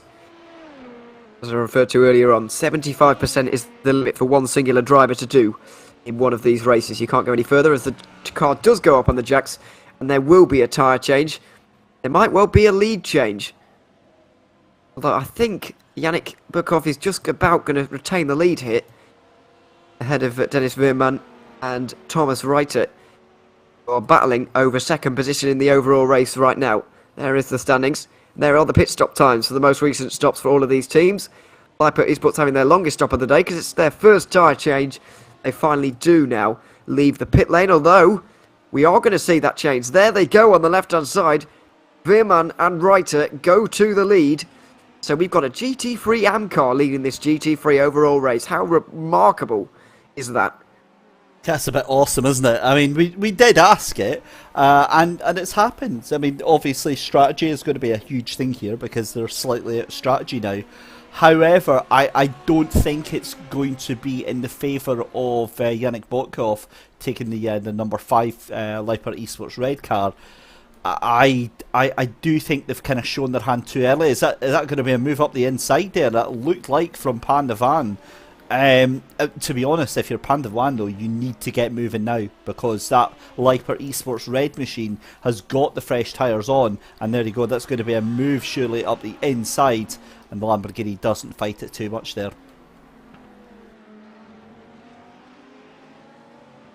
So just watching the remainder of this all pan out. 2 hours 25 gone in this WSEC 6 hours of Sebring. Of course, this is round 3, powered by SIM3D and Kadan computers. Again, I'm really not sure how this is all going to pan out here. It's a fascinating prospect here, Ewan. But yeah, again, it's just way too early to call. It is far too early. Far too early to call. Sorry, just muted my mic there by accident. It is far too early to call indeed. This race at the minute. I mean, who knows which way it is going to go. You do have to think about it in this way, though. I mean, Yannick Burkhoff has just got into that car, of course. We were speaking about Lipa Esports. Pandawan at the moment haven't made their splash and dash yet. They've got to make a whole. Come down pit lane, stop in the box, fill with a fuel, and then come back out again. They've got to do all of that and stay in front of that Lipa Esports car that is only in the background. Some of these shots here, that is not a big margin at all, and it's not big enough at the moment for them to hold on to the race win. But MSC Puma Kuppenheim Yellow do not have to make a splash and dash of fuel if indeed they carry on the way they're going. Simon Rahowski was able to do 30 laps on a stint. He was able to make the hour. If Dennis Veerman is able to do that as well and keep pace and keep Lipa Esports behind, then this is possible. But now that I've seen this play out, I do actually feel like it's actually on the more unlikely side that we are going to see a GT3 Amcar win the overall race. I definitely think they'll finish second at the way it's going at the minute, MSC Puma. I can definitely see them finishing second, but Lipa Esports have been very strong so far by the looks of things, and it's difficult, in my opinion, for them to see. It's difficult for me to see anybody else winning that GT3 overall race. Yeah, well, that's exactly what we're here to find out. Let's have a look and give you a rundown then of the different classes. Then let's start with LMP2. It's still currently being led by RSR by Butt Kicker, that number 55. It's currently Alex Uringa behind the wheel of that one just now. 23 seconds ahead of V3 Racing's Kiefer McKenna, with Radu Zimuvu in third place in the sister RSR by Butt Kicker machine, rounding out your podium. Alistair Catchpole is outside of the podium then in that T1 Design Esports machine, and then it's Ted Lewandijk in the Vector by RSR machine there. Celeriatus Sim Racing in 6th position with Jeremy Roost behind the wheel of that one. 499 Racing's Nick Eby behind the wheel of number 7th place. Amit Berkikoze has had a pretty rubbish day so far in the Texans Fitz the Athena car just now. we've seen numerous instances with that car spinning out, and then SPR Esports Orange is in 9th position. We've lost Netrex, Grand Prix Blue and Twisted Racing LMP2 quite early in the race, but Stepan Keisel behind the wheel of this one. As we move to GT3 Pro, Ewan, why don't you take us through GT3 Pro?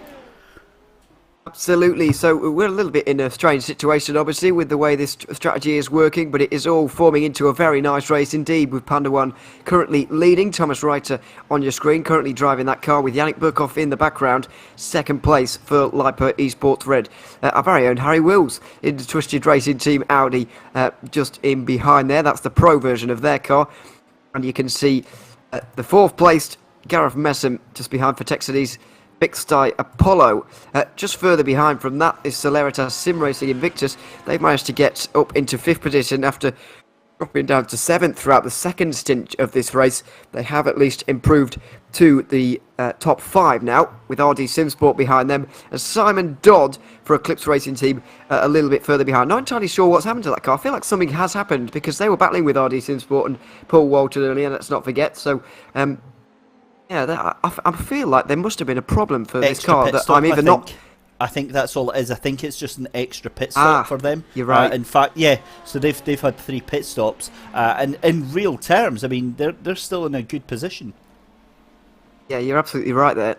That's next. So they've done a very similar thing to what Lipa Esports have done. Then in by the looks of it, they've taken that extra stop. They've decided to go for a splash and dash, kind of midway through the race, as opposed to right at the end where you'd normally take it, because there's going to be no safety car where you can possibly make that up in terms of making a pit stop during that. You can actually do it in that way, and so I think that's very smart from some of these teams to actually do that. Yeah, I realise I've left the rundown halfway through, and I no, still GT3 as well.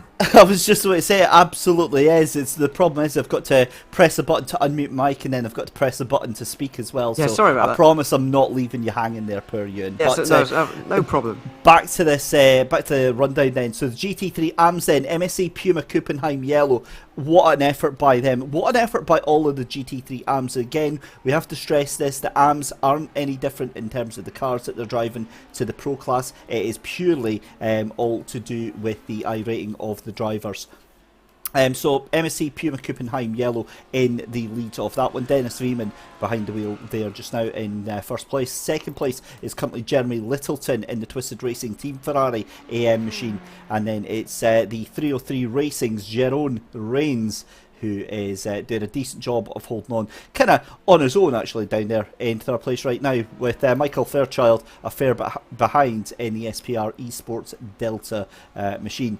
Errol Rexoy is in 5th place for Vulture Motorsports Red, and then its sister team Vulture Motorsports Gold with Jeff Carollo, who again has been centre of attention for all the wrong ways this afternoon. Carl Pierce in 7th position for Condog Prime Motorsport. 8th place is Sim Party Racing. They are currently with Bren Gunning behind the wheel of that one. Vulture Motorsport Blue in 9th position, and that is Thomas Fisher behind the wheel of that one. That is the remainder of the cars that are running right now. But let's bring ourselves up to speed with what happened here with Nick Eby. Yeah, indeed. Let's see. 499 Racing currently running, where are they? 7th position at the moment because of a pit stop that's just been made. We'll get to in a second, but that is a world of understeer and straight into the wall, I'm afraid, for the 499. And that explains that, well, actually, I thought they did come into the pits after that, but deciding actually not to. Meanwhile, Texas Fitstar Athena have come into the pit lane, and they've got Cameron Dance into the car. He's a remarkable driver to have at your disposal as we look at the absolute horrendous understeer for Nick Eby there. Straight into the wall. I'm watching that steering wheel go round and round, and you just know inside that cockpit, Ewan, it's like, it's turn. Okay, turn. For the love of God, please turn. Please. Screaming at the car, yeah. Deary me, that was quite remarkable. Either way, there have been some pit stops a little bit further down. Alex Urenga has stopped there on schedule. Fourth stop of the day for those guys, and it's just a bit of fuel. T1 Design Esports have decided to... oh, no, sorry, they've just stopped it in their box right now. Zervanovu actually came in a lap early there, so interesting to note that they weren't able to go quite as far. Kiefer McKenna with the same amount of seconds at the pit stop, but I just want to talk a little bit further down about Texanese Fitstar Athena, because as we see Ian Peterson on a replay here, getting into the wall. Texanese Fitstar Athena have managed to get Cameron Dance into the car for this race. He's an exceptional driver in an LMP2 and, well, in most things, really. And so, yeah, he's got a lot of work to do, obviously, but really good driver to have at your disposal at this time in the race. This is when you want to be able to bring out those big guns, especially if it's damage limitation. Just purely because, you know, it's all about being able to recover the best performance, the best finish that you actually can do here at Sebring. So Cameron, again, a brand new driver to myself, so I look forward to, after all the hype that you've just given there, Ewan, I'm expecting big things from this young gentleman here. But Chris Chatterton also on to us as well, giving us a little shout out about Simon Dodd in that Eclipse racing machine. They had to take the fast repair and took the fuel while they were in the pit, so that is why they're down in 7th place in class. Absolutely, yeah. I did think, well, the timing of the stop was a bit strange to me, and not the fact that they did a short stop, but the timing of it was a bit strange, and that does explain it. They had damage, had to do a fast repair, and so took the. Why wouldn't you take the fuel at the time? I think that eliminates the need for them to actually have a splash and dash throughout the rest of the race. Now, I'm not sure if that will be quite enough actually. But it might be. So, yeah, that's very much worth doing. But that is why they find themselves a little bit further down compared to some of the others. The final LMP2, by the way, in the pit lane, Will Lindley for Celeritas Sim Racing. See how long this pit stop actually is. Is it just fuel, or will there be tyres taken on here as well? It looks like there are going to be tyres taken on. You can see the jacks go up there. And so, yeah. For those who are doing double stints all day long, this is the second of double stints of the day. The real intrigue is going to be at the next pit stop, I think. See the likes of Urenga, McKenna, Zernovunu. Are they going to take tyres, and Alistair Catchpole, are they going to take tyres after 2 stints on this occasion, after going for 3 stints on the last occasion? Let's see in a few moments' time. Well, I'll say a few minutes' time, but about 40 minutes' time when we find out the answers to that. Meanwhile, Panda 1 leading in GT3 Pro and indeed in GT3 overall. Good solid start for them. Although, will it only be second to Liper Esports by the end of the day? They have to make a splash and dash and come out again in front of that yellow car in the background there. You can see Audi. It's going to be very, very tricky for them to do that unless, of course, they have a bit of pace in the bag. Let's see. So we've got the MSC Puma Kuppenheim yellow car right behind them here as well. We go back to Texanese Fitstar Athena. See in the background, Damien Bank has just been off the road a couple of moments ago. I think it was just more of a running wide, actually, through turn number 1. You get notified on live timing when there's been an off track. And this is it. Probably just pushing this a little bit too hard out of turn 1, and there it is. Oh, actually, more than a little bit too hard, quite hard actually. But luckily he was able to recover without too many major problems. The worst part there would be the car getting away from him on the grass and the dirt there, and it spitting into the wall on the left-hand side or something. Thankfully that didn't happen. Yeah, that's the last thing you want. You're kind of putting your faith in the gods if you put your car out at that point in the track, especially given that it's so fast, Ewan, coming into that turn 1 there. You just have to keep it cool. You just have to play it nice and calm, and we've got a huge moment there for Thomas Fisher and Jeff Carollo. Jeff Carollo out of contention there. We saw Thomas Fisher also getting involved with a bit of an accident there as well, so yeah, the two of them. I don't know if that's a related incident there, but we'll get an idea of what happened here. Yeah, let's see if they're related or not. Thomas Fisher comes out of the... Oh, well, that's a bit of a... I'd just say miscommunication and misjudgment as well from Alistair Catchpole, I think that was. Dear me, that's certainly on the LMP2 though. All you have to do as a GT3, all you're advised to do as a GT3, constantly stay on your line. The LMP2s will find a way around you. Fisher did stay on his line here for my money, But Catchpole thought he wouldn't, and so tried to sneak around the left-hand side where there wasn't quite a car width. Contact was made. Fisher into the wall. That's going to be a fairly hefty repair because I think Fisher has already used his fast repair today. In fact, I'm pretty sure they have already used their fast repair, so they're going to have to sit through the entire thing as Jeff Carollo also going for a little bit of a spin there. Hopefully able to get going again without getting into any other cars. I believe this was the car at turn 5 that actually rejoined in the path of one of the Ferraris. I think it could have been Euro Urexkoy who he got into the side of, but yeah, that's a lot of damage for Fisher, and that's going to be a long repair, I'm afraid, as well. That is gutting to see the state of that car, and that car is in an absolute state right now. I'd imagine you've probably wiped out, what, 3/4 of the value off of that car? Yeah, lots of the value off it anyway. Oh man, that is awkward to see. And the thing is it's such a late stage of the race now as well. And I know that sounds daft with it being a 6-hour race, and you know we've got 3.5 hours left to go, but they've likely used they were caught up in drama earlier on. They've likely used their fast repair.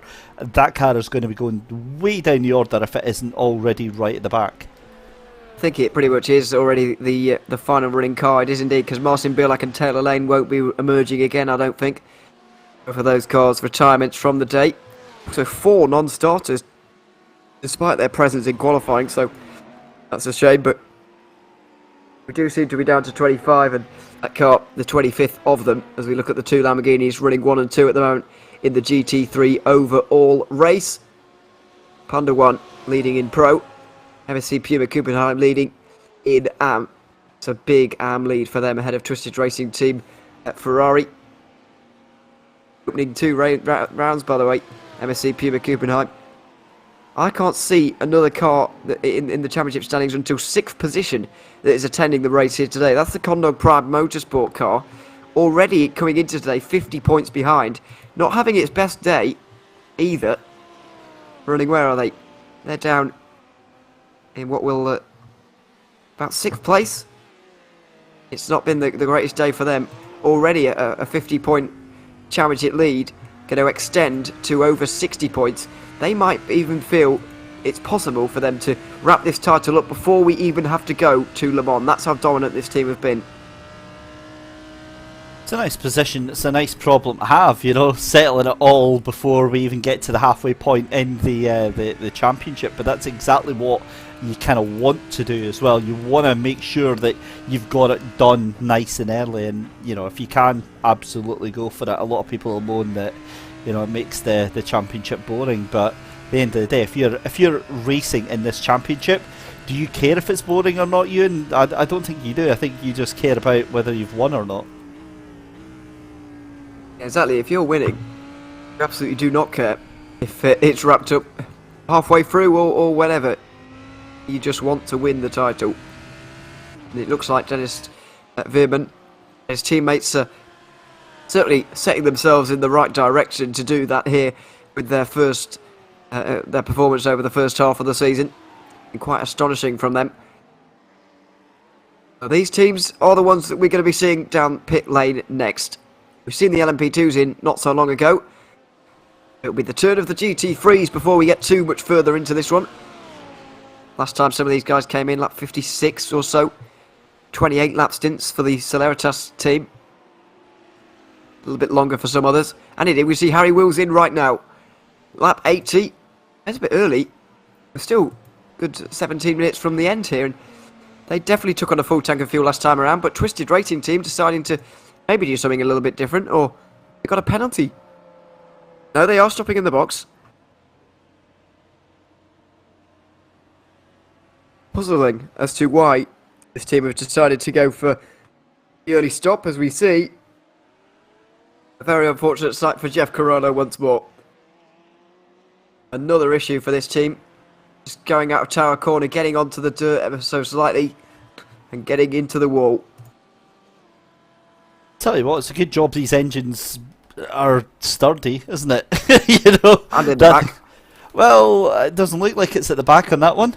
Looks that pretty much looks like an engine at the front to me. Unless that's just all the cooling and the radiator, which it probably is, to be fair. Your boy isn't particularly well versed, because I always thought that, obviously Porsches have their engines mounted at the back there, but I was a little bit confused when I saw all of those pipes and coolant tubes and all the sort of stuff, but that would make sense if it's at the front. It's to be fair, I've also heard, some cars having their radiators placed at the back as well, which is a slightly confusing concept. But hey ho, this is why I get paid to sit in the commentary booth and talk about it, because I know even less about it in the actual car itself. Yeah, not engineer cars. It wouldn't be my forte either, but this Porsche definitely did used to have its its engine hanging over the rear wheels almost. It's quite a remarkable setup they had. They have moved it a bit further forward these days, because you are allowed to, in GT3 regulations, you are allowed to move the engine around. It's more mid-engines now, you call it, really. They're probably still rear, just not quite as rear-engined as it used to be. As Carollo on the car down his inside, I think it was Nick Ebby, and he just went for that quick spin there. Shame to see for Carollo, who's not having a good race today. Well, Panda 1 certainly are. With Thomas Reiter out through Big Bend and towards the hairpin. They go getting overtaken by one of the LMP2s there. The road for Gareth Messon briefly there. I think he was through turn 1. He just went a little bit deeper into the lap, but just went off the road ever so slightly. I don't think it was any too major problem for him. Harry Wool's pit stop, by the way, for Twisted Racing Team was only 35 seconds or so, so not entirely sure why that was so short. But for some reason, only a little bit of fuel. That's not even a full tank of fuel. Maybe they're doing their splash at a strange time, although he did come in quite early. Be interesting to see how these different strategies play out here, because again, having your 3000 IQ brain switched on, maybe they know something differently. 9 times out of 10, it's just a very crudely done Excel spreadsheet with what lap are we on, what lap do we need to pit, etc., and maybe a couple of different runs of different options on this. But I mean, that Twisted Racing Team Audi Pro at the moment, I don't see them being in contention right now, because they're doing an average pace at best. So realistically, they're trying to maybe push themselves up into the podium positions, but it's going to be difficult to see how they're able to do that. Yeah, I do see them finishing on the podium. Actually, I do think it's certainly possible for them. It's a very close race in GT3 Pro at the moment. I would argue possibly the closest of any category. Only 4 cars on the lead lap in LMP2, only 2 in AM. There's 5 in Pro, and this car should be normally... sorry, there's more than that. All of the Pro cars, I should say, are on the lead lap at the minute. It's very close indeed, and it could really go any way.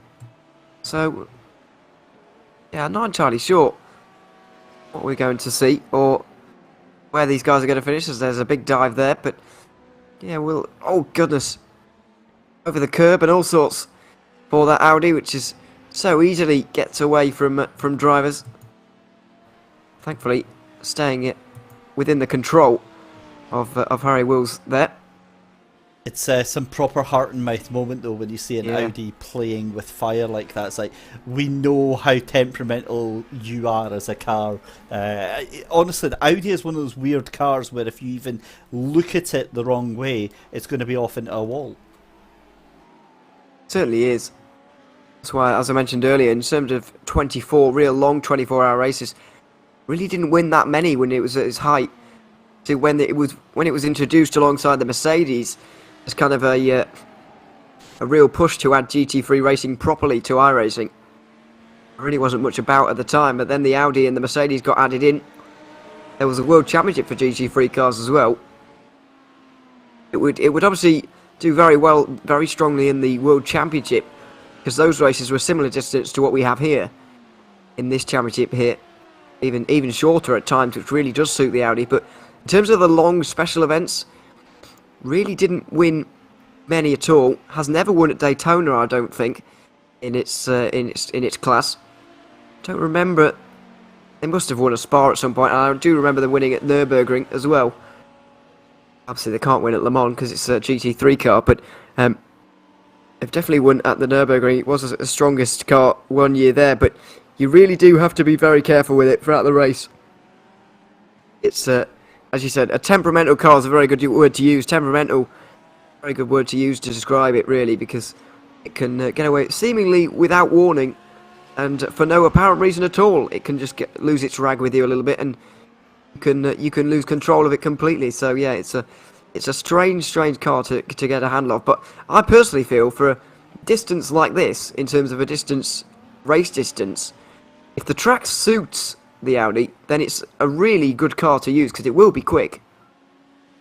Yeah, absolutely. It's one of those cars though that it's like it's absolutely fine until it isn't. It's like, it's okay, I've got this, it's all good, and we're out the race. You know, just with no warning whatsoever, it all goes wrong. Thankfully, with the updates, I mean, especially with the, and I know we've now got the Evo 2 version, that is just, that's completely neutered that sort of behaviour out of it, so that's a real turn up. But yeah, I think the version that we've got here in iRacing, yeah, it's still a little bit tricky to deal with. It's been ages since Audi released a properly new GT3 car, though, hasn't it? I mean, it's just iterations, though, isn't it? I mean, that seems to be the way with all of the GT3 cars right now. It's these incremental updates. Obviously, like with Porsche and the 992 Cup car. You say that BMW have recently put in a new yeah, that's true. M4, the M4 to replace the M6, haven't they? Yeah, but they seem to be the only ones. I mean, the Z4 was not a few years ago, and that we're 2 iterations down the line from that already. Listen, so I just don't want to hear about BMW and GT racing unless we're talking about our big daddy chunky boy, the M8. That is the GT car of dreams. That thing that could. It's like, yeah. Again, this will be way too old for you, Ewan, because like you're very young. But so there was a game, and it's still around now. Hungry Hippos, and whenever I saw that BMW M8, I just wish somebody would Photoshop that onto the box of that game. And that's exactly what it is, and like all the little balls that it's trying to eat are like little Porsches and like, yeah, little Mercs.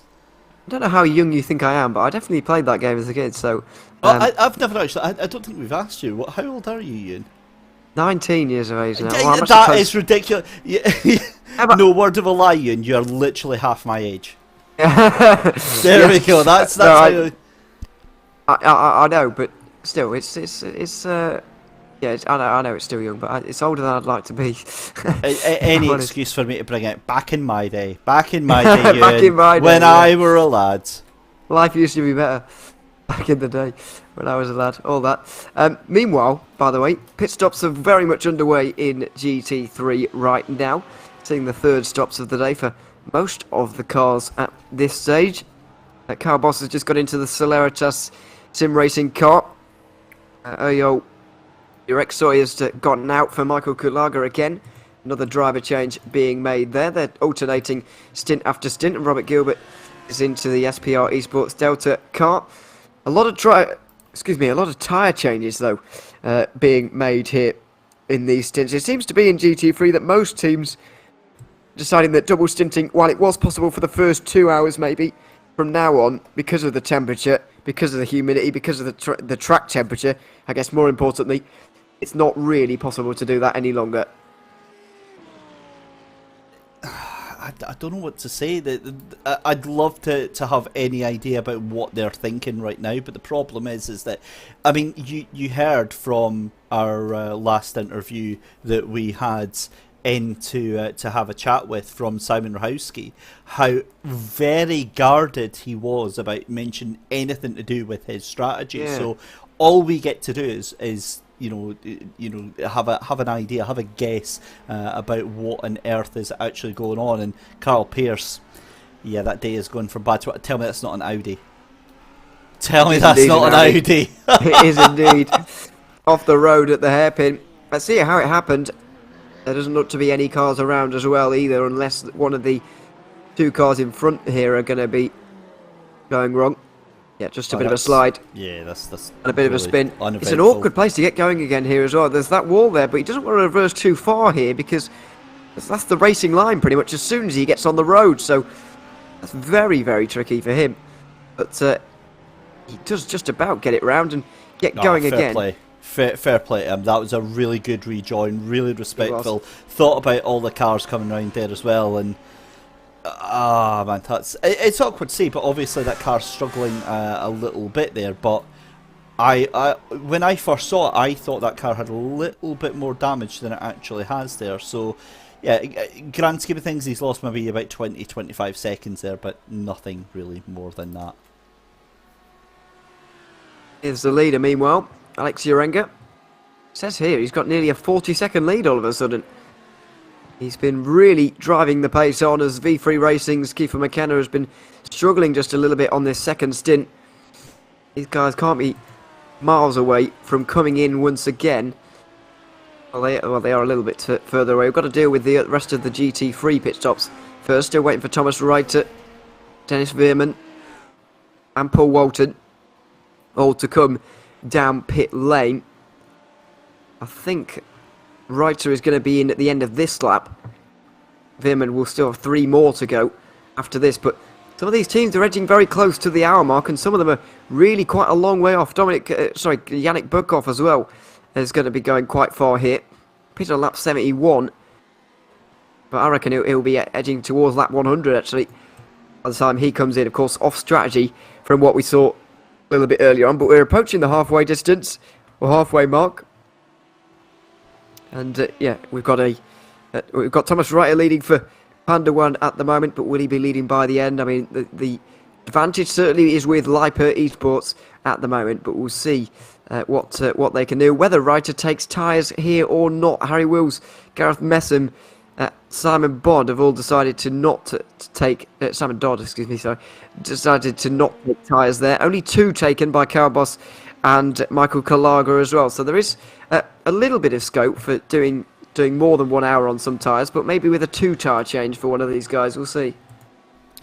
How bizarre is this this little race that we've got going on here? This is for class leaders for GT3 Pro and GT3 AM. Thomas Reiter for Panda Van and MSC Puma Kuppenheim Yellow. And in all honesty, this is awesome. This is like a proper class battle that you've got going on. But it's also a little inter-class battle. The thing is Yannick Burkhoff in Liper Esports Red, they were in the lead of this class, and obviously they're now down into second place, but 8 seconds nearly off of this little battle here. So fascinating to see how it's all unfolding as we come up to the halfway point in the race there. 3 hours left to go here. I say again, this race has just absolutely flown by. We'll bring you up to speed and give you a recap of the different classes very shortly. But if you have just joined us, a very good afternoon, ladies and gentlemen. We know that there is lots and lots and lots of motorsport content that you could be out there watching. There is, for instance, Nürburgring 24. We've just had the F1 qualifying. There is the SRO Esports that's on just now as well. We are going to be here for the remainder of the 6 hours that are ongoing here. It's David Christie and more importantly Mr. Ewan O'Leary, who is pretty much running the show right now. I'm chipping in occasionally with some light comedic relief and pushing all the buttons in the background.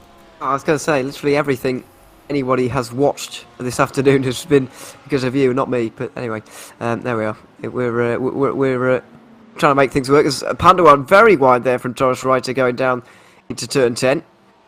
Thought there was going to be an attack for the overall lead there in GT3, but it doesn't look like that is going to be the case. Reiter has actually been able to go a little bit further on this stint than expected. 29 laps was the first 2 stints in this race, but it looks like Reiter's been able to take this car further than his teammate was able to do a little bit earlier on in this race. So they won't be complaining about that whatsoever. They'll be very, very happy indeed to see such pace and such fuel efficiency as well. But surely now, we haven't seen a 31 lap stint from anybody, so surely now this is going to be the time where we see a pit stop, and we do indeed see an AM car retake the lead of the overall race in GT3. That really will be remarkable, but I believe it is about to happen. Through Sunset Bend they go. Thomas Reiter does come in after 30 laps. That's pretty much the limit for these GT3s now. He comes in and he will be... well, will he be taking tyres or not? I reckon he'll be going another stint himself as a driver. But will he be taking tyres here or not? That is the question. What are we up to now? It's 11 AM in Sim. So the track temperature really is continuing to rise. Well, let's see, into the pit stops goes... it's now Felix Perl then that jumps in behind on here. So...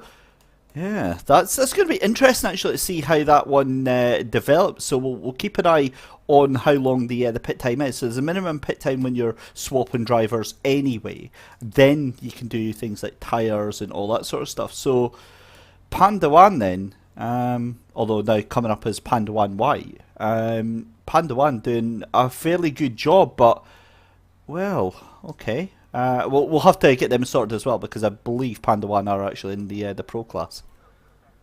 Yes, they are indeed. Well, is there a Panda? Yeah, there is a Pandawan white car, but it's a GT3. It's an AM, excuse me, and it's not being driven by Felix Perl. I haven't got him down as a AM driver, but I certainly have got him down in the pro team. That's why it's just jumped around, I think, because of the drivers. Doesn't help when they switch around. I didn't actually know they were allowed to switch teams, these drivers, but they clearly are, because we have seen quite a lot of that so far. They're not allowed to switch cars, by the way, in the GT3. That does make our life easier. You can't switch car round to round throughout the season, unless, of course, the car is phased out entirely and made a historic car. I can't see that happening to any of the others, or any of the cars being used here. But other than maybe the McLaren, of which there were 2 entered into this season. People are permitted, if it gets moved to a historical kind of category, then it will they will be allowed to change. Or you can update your car to an Evo version if one gets released during the season. This already is the Lamborghini Evo that we have. We've got a Ferrari Evo as well. That's being utilised by a few teams out here at the moment. So yes, it's you are certainly allowed to do that if that becomes the case. But Felix Perl makes his way out now, just behind Gareth Messam. You can see 5th place for this team now after that tyre change. Although not everybody has done a tyre change there. The 2 cars in front have not, so expect to see Perl doing some catching and maybe even overtaking over this next stint. Well, we got there eventually with the changes, but it's done now, so he's back into to that 5th position there. Again, what tends to happen is that drivers will either go on loan to different parts of their team. So, for instance, if it's Panda 1, they might go on loan to their AM team and borrow other drivers left, right and centre, just making sure that they can actually all fit in and make it work there. So great to see that that happening there with Felix Perl. But Dennis Veeman then still in the lead of the GT3 AMs, but more importantly in the lead of the GT3s overall, and there isn't an overall GT3 class. So we just kind of bring this up for a little bit of amusement and a little bit of kind of to bring context to things here. Yeah, it's trivial really, but it's something interesting to look at. And it just shows how good they've been so far in this race. They've been absolutely astonishing. Still leading out here at the moment. Just keep it to the right hand side and just come in, because it is lap 90. And as we've already established, 30 laps is pretty much the limit for these GT3 teams. It's quite a long way, but he has made it to the hour once again. This is the key. He will not have to make a splash and dash. This team will not have to make a splash and dash throughout the remainder of this race, and that is why they are a danger to Lipo Esports. I have to say that I thought Yannick Bukov was going to close that margin in over his stint here, but he really wasn't able to do that. Dennis Veerman really kept that margin very, very much to where it was before. Has made it to the hour, won't have to make a splash and dash. So all of a sudden, the odds of them winning this race overall suddenly become a lot more likely. I still don't want to say that it is likely, It's certainly becoming more and more in their favour with that stint as it went on.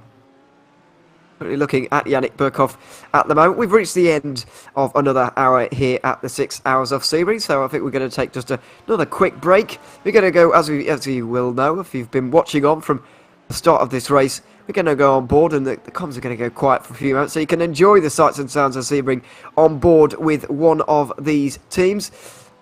Let's see who we're going to go for on this particular occasion. On board with one of the Porsches, which we haven't done so far in this race. Jerome Rains for 303 Racing is the driver. And so we're going to enjoy that over the next few moments. We're going to go quiet for a few moments. You're watching the 6 hours of Sebring here in the World Series Endurance Championship, and we'll be back in a few moments' time.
Welcome back to Sebring for the second half of the 6 hours of Sebring, round 3 of the World Series Endurance Championship in 2022.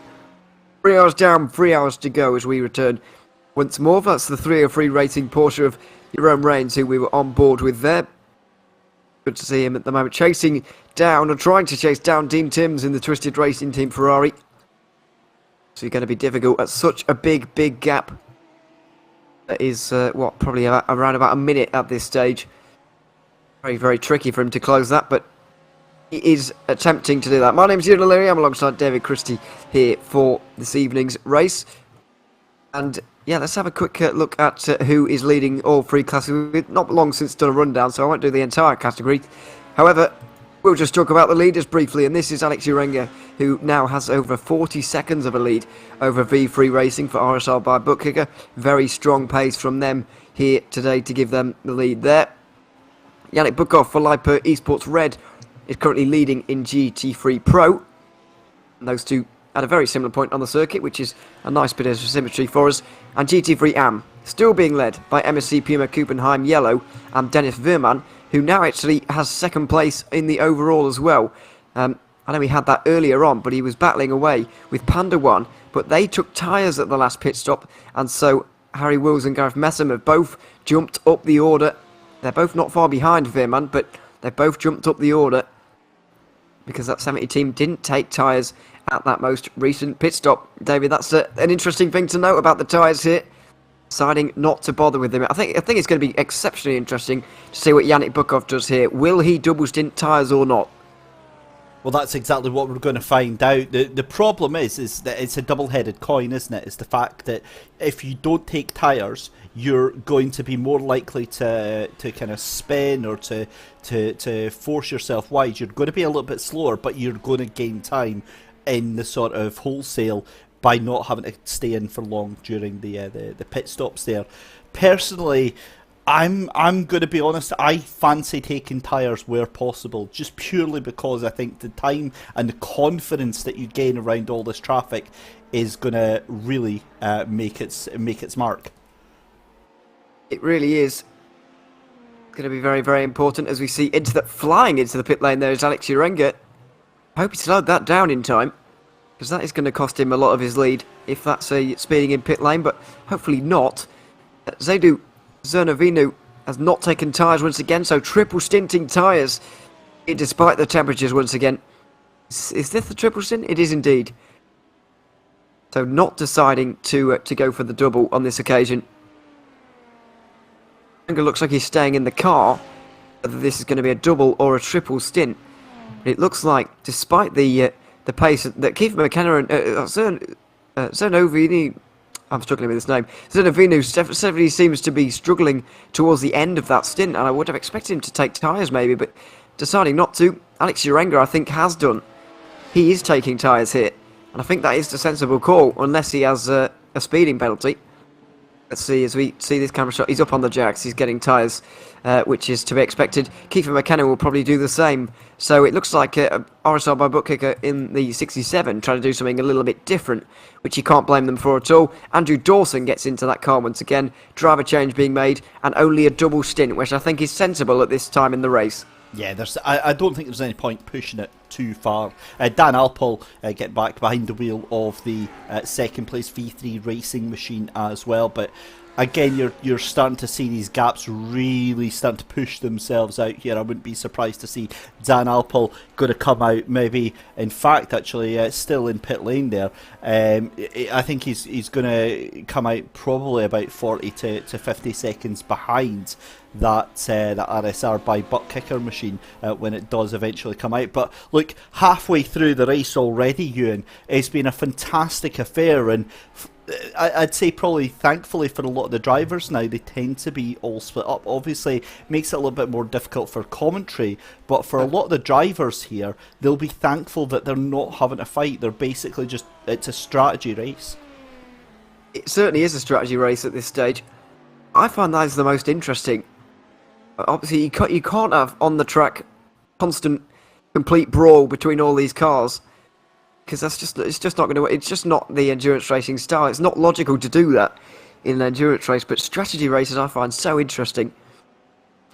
That's why I can never be, even if there's no actual on-track battling, the kind of tension and excitement pending with the new, or with the different strategies, excuse me, it really does, it it piques my interest anyway. I really enjoy these style of races. There's been a big change in the order after that because of Zernovino not taking any tyres there. Neither did Alistair Catchpole, actually. He's also going for the triple stint. So is Niels Tiestas. As Dan Alpol's off the road here. He might be... Yeah, he's lost a lot of... There he is. He's gone for a spin at turn 10. Not only off the road, gone for a spin at turn 10.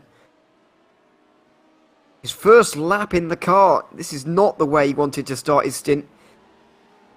For the outlap of a stint like this is such about setting the tone for the rest of the stint, but it's not the way he wanted to do it at all. Going for a spin there. Let's see what happened to him.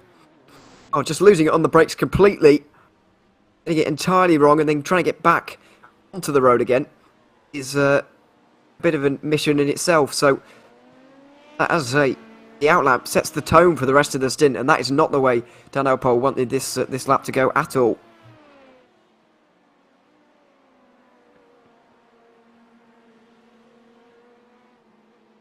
Real shame for him, but he's got his work cut out now.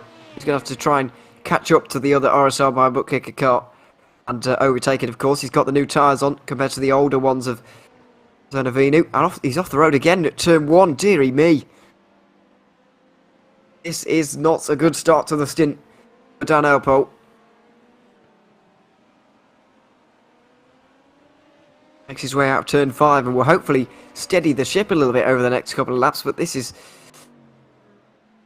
He's struggling, isn't he? He really Yeah. is struggling. I don't know whether it's the balance of the car or it seems to be under braking that he's really having the problems, because you saw there from the first incident. We'll go back and we'll actually we'll see that again here from the replay. You can see just on here, this is where he locks up under brake and the car jinks to itself left and right, and he just can't get the car turned at all there. And that's almost exactly what happened in the second incident, where under brake he even thinks about it, and then the car just goes really, really wide there.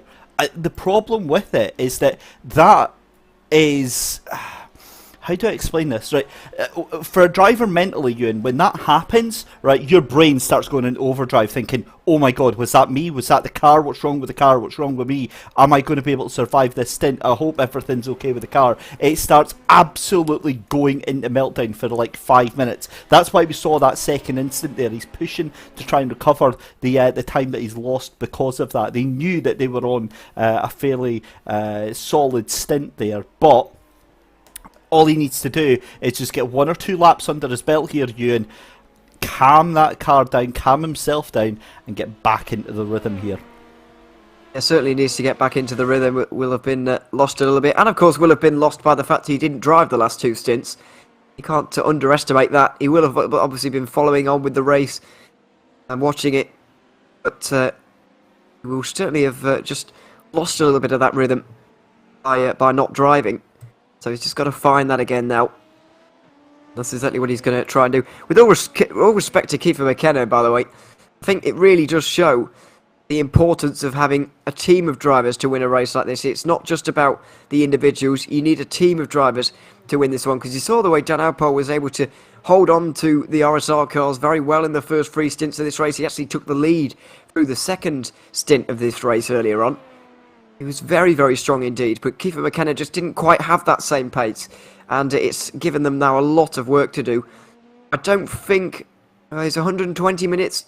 Is that 25%? Oh, that's difficult maths now, and it's not quite, is it? It's not quite 75%. So Alpo won't be able to go to the end of this race, and might not want to as well. He's going to have to change driver again here. But it's once again showing you need a team of drivers who are able to win a race like this. That's what they've got at RSR with Andrew Dawson and also the other guy's name escapes me at the minute. Alex Urenga, who was just in that car a minute ago. My memory is going. Those 2 drivers are obviously very similar on pace, very capable of winning a race like this. But Dan Alpol does need someone of his pace to kind of challenge. And unfortunately, Kiefer McKenna wasn't able to do that throughout those couple of stints. Yeah, look, realistically, we're, what, 3 hours 20 into a 6-hour race here, so we're over the halfway mark. He's only 10 seconds up, up the road from T1 Design Esports, so he's under pressure a little bit there. But he's also only 10 seconds off of RSR by butt kicker.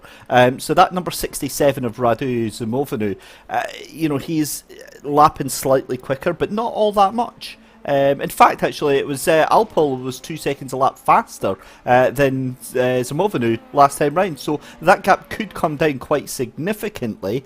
And yeah, we'll see what happens here. But Andrew Dawson, I mean, we've got to say, look, that RSR by butt kicker 55 machine.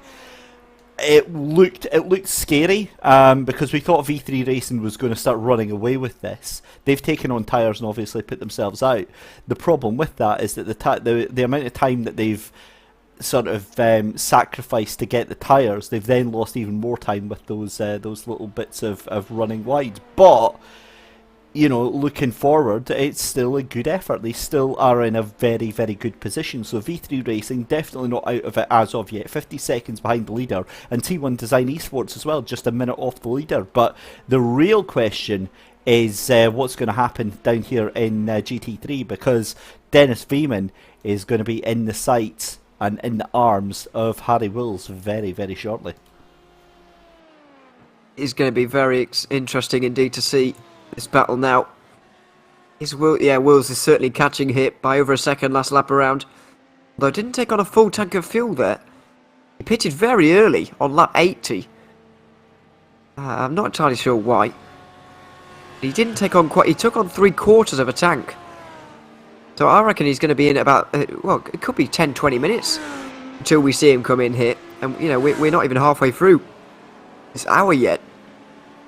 It's going to be a very early stop from Wills. But when is it going to be is the question. And when is Yannick Burkhoff going to come into the pit line as well? We know that he's going to have 3 full stints for that car for the end of the race. But when is that stop going to be? I reckon it's actually very, very soon. This is 28. This is the 28th lap for that car. I think that's pretty much all it can manage. So I reckon the Lipo Esports car could well be in at the end of this lap, and he is in the final corner at the minute. Here he goes. Is it going to be 28 or 29 laps? Burkhoff here. It's going to be 28. My God, you're like a soothsayer. Where's your crystal ball, son? That was amazing. Yeah. Oh, crystal ball, basically. Just a bit of luck, really, isn't it? Either way, 28 laps. And into the pit lane for Yannick Burkhoff. Expecting him to stay in the car. Will there be a tyre change here or not? I think even if there isn't, he's not going to come out in the lead. Veerman is going to come out in the lead instead. But let's see. Fuel got to go in first, and then we'll see about the tyres. But a decent first stint from Burkhoff.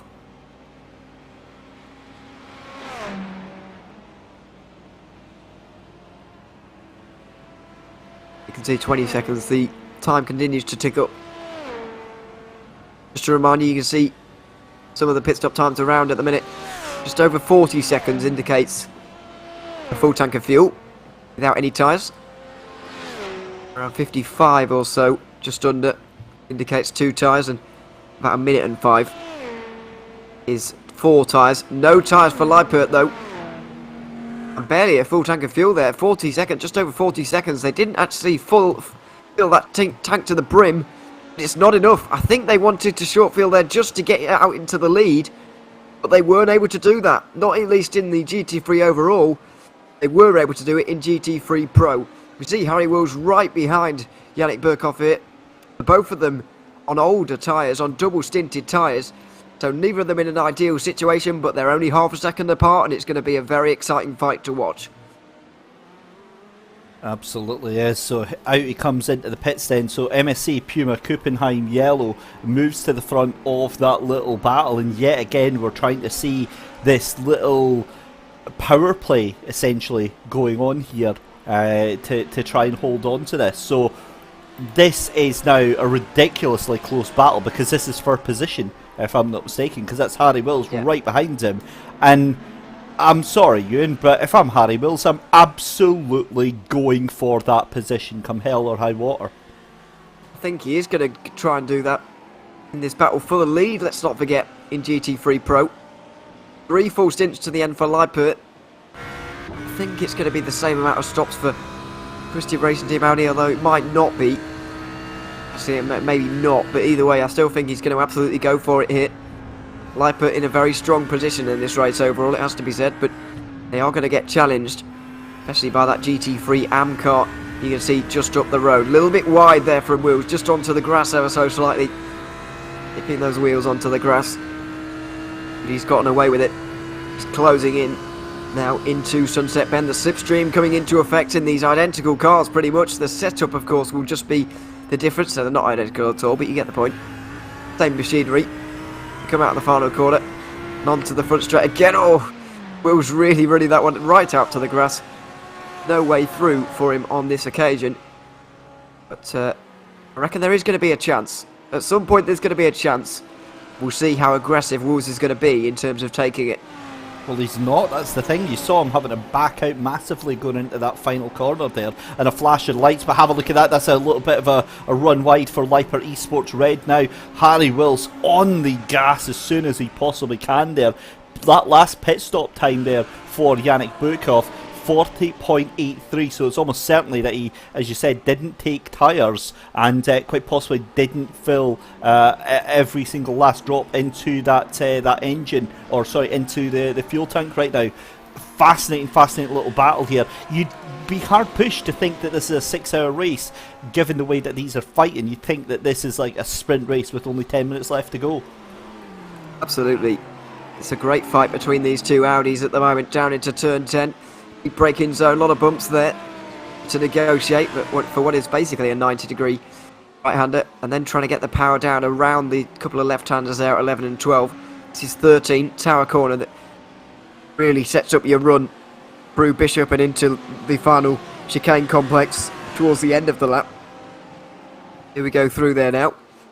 You can just see the GT3 AM leader up ahead, but also a lapped car. I think it might be Michael Kalaga, who's down 21st overall in the 53 Ultra Motorsports car.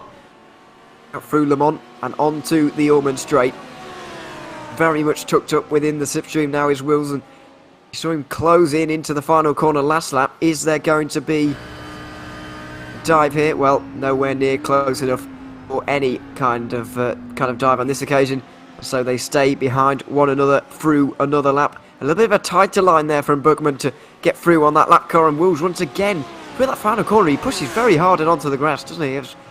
He does, scary though, almost. I think that was deliberate, and I think he wanted to drift out wide so he got the toe of the car in front, and then that would allow him to get a little bit of an extra boost here. Still onto the back of your GT3 Pro leader of Yannick Bukov for Leipert Esports Red as they come through and start lap 101 here in the 6 hours of Sebring though. But as you said, I mean, look, Twisted Racing Team Audi Pro, they're the ones with the momentum right now. But the other thing is they are bringing up with them Texans, Fitstay, Apollo, which I refuse to believe this is actually happening.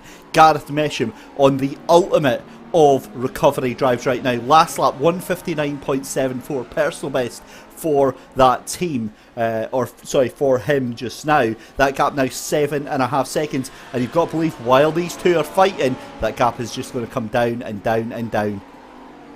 It really is. Into turn 10 again. This is even allowing the GT3 AM leader to get away. You can just see a few car lengths being opened up there. They try and stay away, but very tricky. Through the right-hander over the curb again, up towards Bishop again. Leipert Esports versus Twisted Racing Team. Leipert Esports Red obviously already a race winner in this category. Twisted Racing Team second in the championship, but that's with their Ferrari. With their Audi, they are only 9th after only doing one race so far. That was at the Hockenheim, but it was a second place. So these two finishing 1 and 2 at the last round. It looks like if the race were to end right now, they would do exactly the same, because Harry Wills is having trouble making any sort of impression here, making any sort of move as things stand, but he's given it his best go into the final corner again. A little bit of a tighter line on this occasion, in the hope that he won't run quite so wide, I think, on the exit. And this time it's a lot more careful and considered from him on the exit. So this battle is able to continue on, but initial kind of shot, initially when you get up to the back of a car, you've got to try and make you move quickly, really, because then they kind of get used to having you behind there, and they kind of work you out a little bit. So that kind of initial opportunity, the initial shock of opportunity has gone for Wills. He's got to really craft his move now. Or if you're like me, Ewan, you could just bump him out the way. Being the professional esports driver that I am, you know, that's the morally accepted. No, I'm joking, obviously. Look, the thing is that he knows what's at stake here. Yannick Bukov is not a slow driver. It's not like Bukov is holding Harry Wills up. Wills is just on a much faster strategy right now. The problem is you can be as fast as you want, and we've seen this time and time and time again. You can be as fast as you want, but if you're not able to make that move stick, then it doesn't matter. That was super close there, and it looks like SPR Esports Delta actually making a move for third place in fourth place there, and the GT3 AM then. I think you're right the first time. I think it's third place. And Robert Gilbert getting through there, side by side. And there is side by side with Harry Wills getting through on Yannick Burkhoff there. Not entirely sure what happened. Is that a slowdown? Could be. Certainly could be. Burkhoff does seem to be serving a slowdown at the minute. I didn't think it was possible through that corner, actually, but apparently so. See what happened to your own reins. Was it a mistake that cost him this place? Absolutely it was. A big mistake. Does he hit the wall? No, he gets away with it.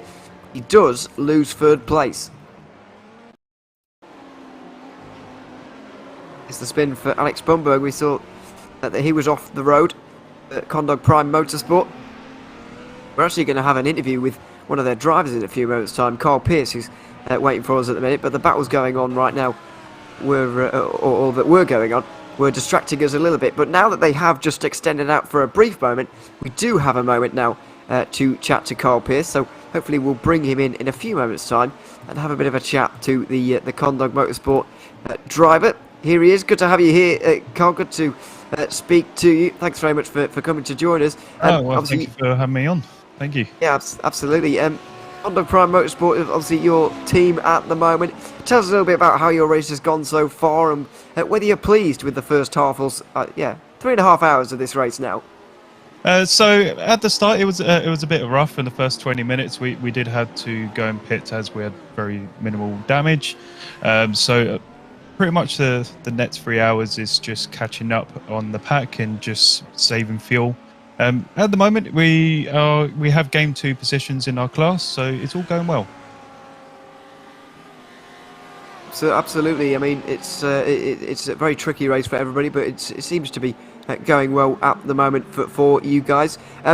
Just talking about the remainder of this race, really, how are you guys feeling in terms of that? The track getting warmer at the moment, is that really posing a problem for you? I know some people were speaking about that being a possible problem throughout the remainder of this race. Is it a problem for you guys or not really? We have noticed that with the Audi R8 that we're driving, it is unsettling the car just slightly. We have noticed our lap times is getting a little bit slower, but yeah, we're just managing, and we noticed that the tyre wear is going down a little bit quicker. But at the end of the day, we're just managing and just see how it goes. Say you guys are running in 6th place at the moment. Where do you think you can actually get up to by the time this race is over? I'm really hoping to stay P6 or try and do better. We don't, obviously, of course, we don't like to move back, but we are quite happy where we are at the moment. That's absolutely fair enough, and obviously you're not driving at the minute, thankfully. But when will we see you next back in the car? So that's it. That's me over for the stints wise. So my other driver named Alex, he's currently in the car, so he will be finishing the rest of the race.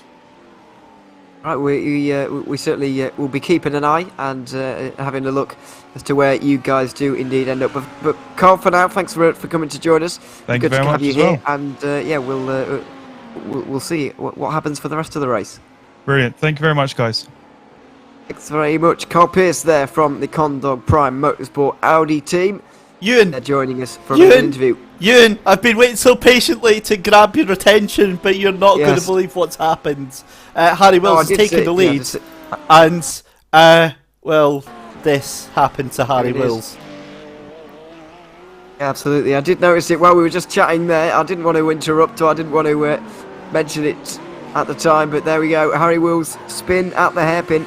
Yannick Buchmann actually had to go a little bit Burkhoff, excuse me, had to go a little bit wide there to avoid. Met at the very next corner. You can see the Lamborghini there.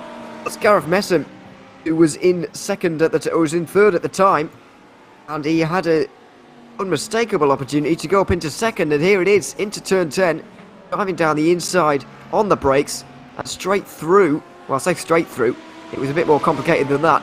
It was a side-by-side kind of deal, but eventually he did come out on top. This is into Tower Corner. I was deciding that it's probably not the best idea to try and hang it around the outside there. Tried the cutback, but in the end couldn't quite do it. He's still very, very close to the back of Messam, actually.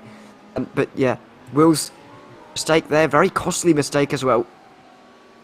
Yeah, I mean, we saw the warning about what happens and the fact that he lost a couple of places. All in all, again, another uneventful moment. It's just a case of losing it under the braking, but yet again showing how much of a handful this Audi actually is, and how unpredictable the characteristics can be.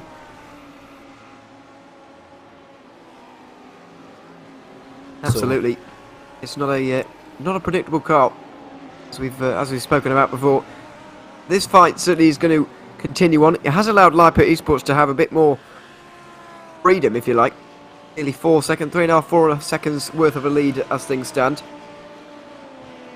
So that is helpful for them. But thankfully, even though we have had that mistake there, thankfully the battles for us are not over.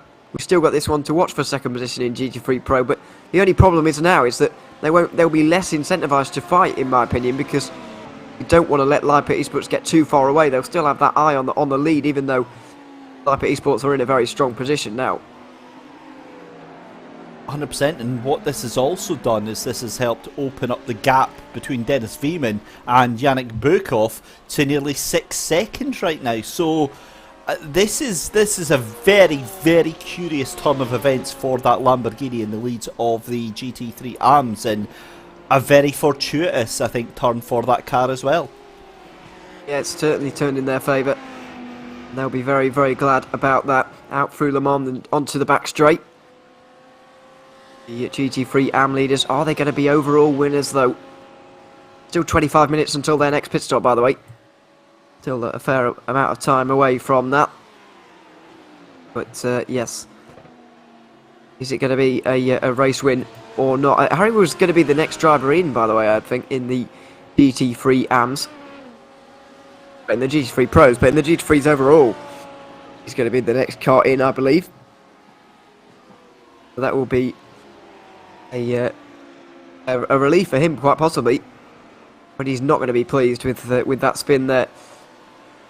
We have seen quite a lot of spins at the hairpins now. I'm not entirely sure why, especially for the GT3s.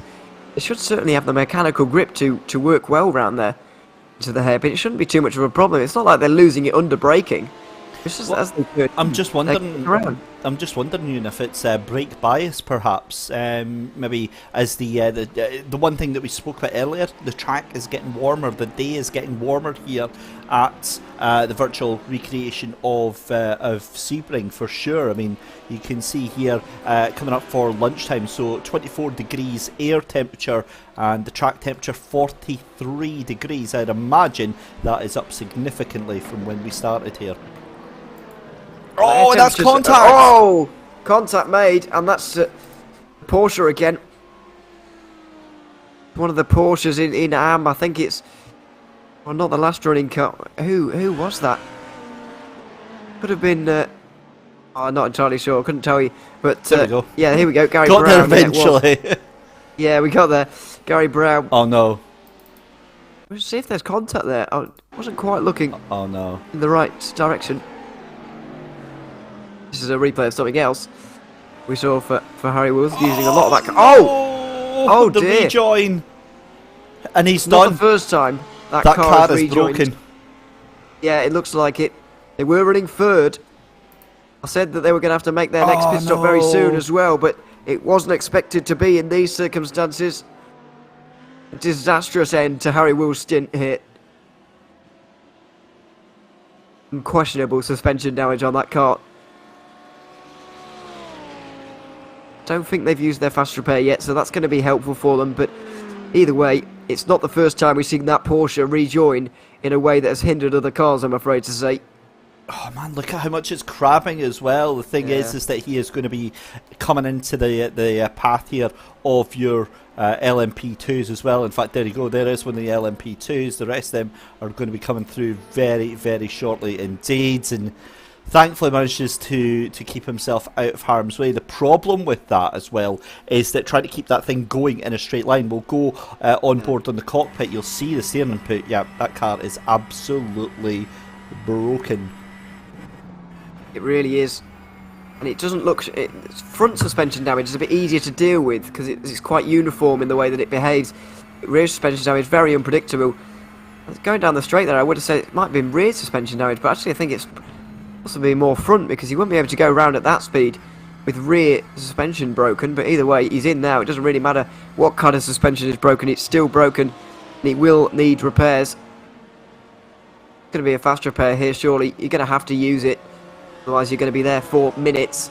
But even with this unscheduled pit stop here, you know, they're going to fall back now. And it's the worst possible way to have an incident and have kind of your race really hindered by someone else rejoining like that. You'd be very, very disappointed indeed. Yeah, you really, really would. I think we need to actually have a little look at what happened here. If we can go on board with Harry. So you can see here, this is going to be coming up to the incident very shortly after this couple of... Here we go. And the car just pulls straight off. Yeah, look, I'm absolutely raging if that's me. I mean, what is Harry supposed to do? That Porsche should never, ever have pulled out like that. Again, just watching this here, right? The thing is that you know again from iRacing, you get what's called a relative box that tells you. I mean, look, he's still trying to come out. There's cars there. You cannot do that. He pulls it there, decides that it's safe to go, and yeah, no, I'm sorry, that is absolutely unforgivable to do that. That's ruined 4th place in the GT3 Pro fight. Yeah, not impressed with that at all. I know, obviously, I joke about like how bad I am as a sim racer, but you kind of have to hold your hands up every now and again to things like that. Absolutely, it's not nice to see. 3rd place at the time as well. You can't forget Harry Wilson. Yeah, there they are in the pit lane for that team now. Hopefully they do continue on, and I think they will do. But it doesn't look like they've decided to actually use their fast repair. I don't know if they have one left or not. But they have been in there for over or approaching 2 minutes now. So that has really, really put a dampener on their race. And that's a real shame to see. Still a little while away from the real pit stops kicking off in GT3. Of course, they're going to be trying to get to the hour, which we are not quite there yet. 20 minutes away from that hour yet, and seeing the GT3 AM leaders come in again. They are the real ones to watch in terms of this overall fight. Support in the chat, by the way, for this team. It's almost as if I looked at that to come on board to that. What I'm going to say though is, right, so this is on the 303. We'll come back to the picture, the external picture. What I want to do though is give you a view from the rear of it here, just to give you an idea of how frightening this is to see these LMP2. So again, nobody there, and just watch how quickly they go from being nothing to being, oh my god, they're danger close. Yeah, absolutely, it does appear on you very, very quickly indeed. Even when there's a pack of them, especially like there are here, side by side. Goodness me, what are they going to do here?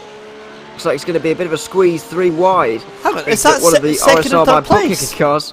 It is, that's second and third place. Goodness me. Oh, Dan Alpole right round the outside there of Zonovino, because those two are fighting. Let's not forget Dan Alpole is on new tyres. The RSR cars are not. And so V3 Racing are trying their level best to make some hay while the sun is shining here, as it were. And they're really putting the pace down. Through Bishop they go, down the inside of one of the Audis. Pit stops very much underway as well in this category right now. Expecting to wait a little bit longer. Paul Busby's already in. Because, well, it was his teammate, actually, Alistair Catchpole, who was on a triple stint. I think he decided that was a step too far. Decided to come in early. So Paul Busby's back in that car now. But, yeah, And Opal's done a very good job here to catch and pass the RSR car very quickly there.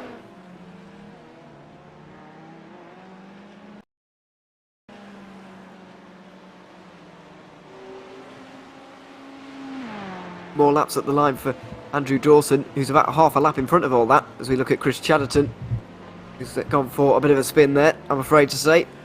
Clips Racing back underway again now, though. 6th position for them, unfortunately.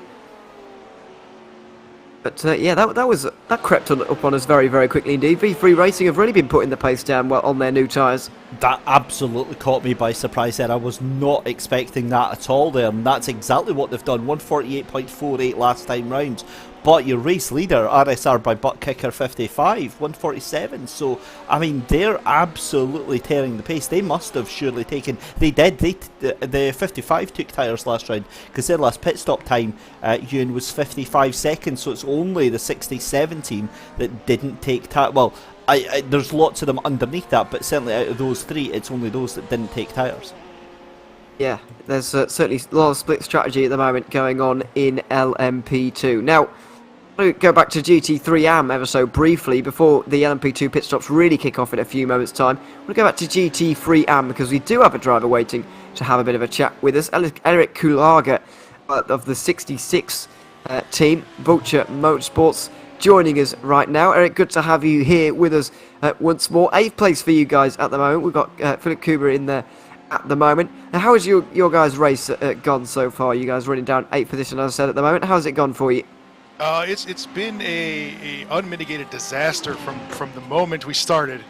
This is the worst we've ever... I forgot to invite one of the guys who was going to be in the car to the team before the race started, so he's out.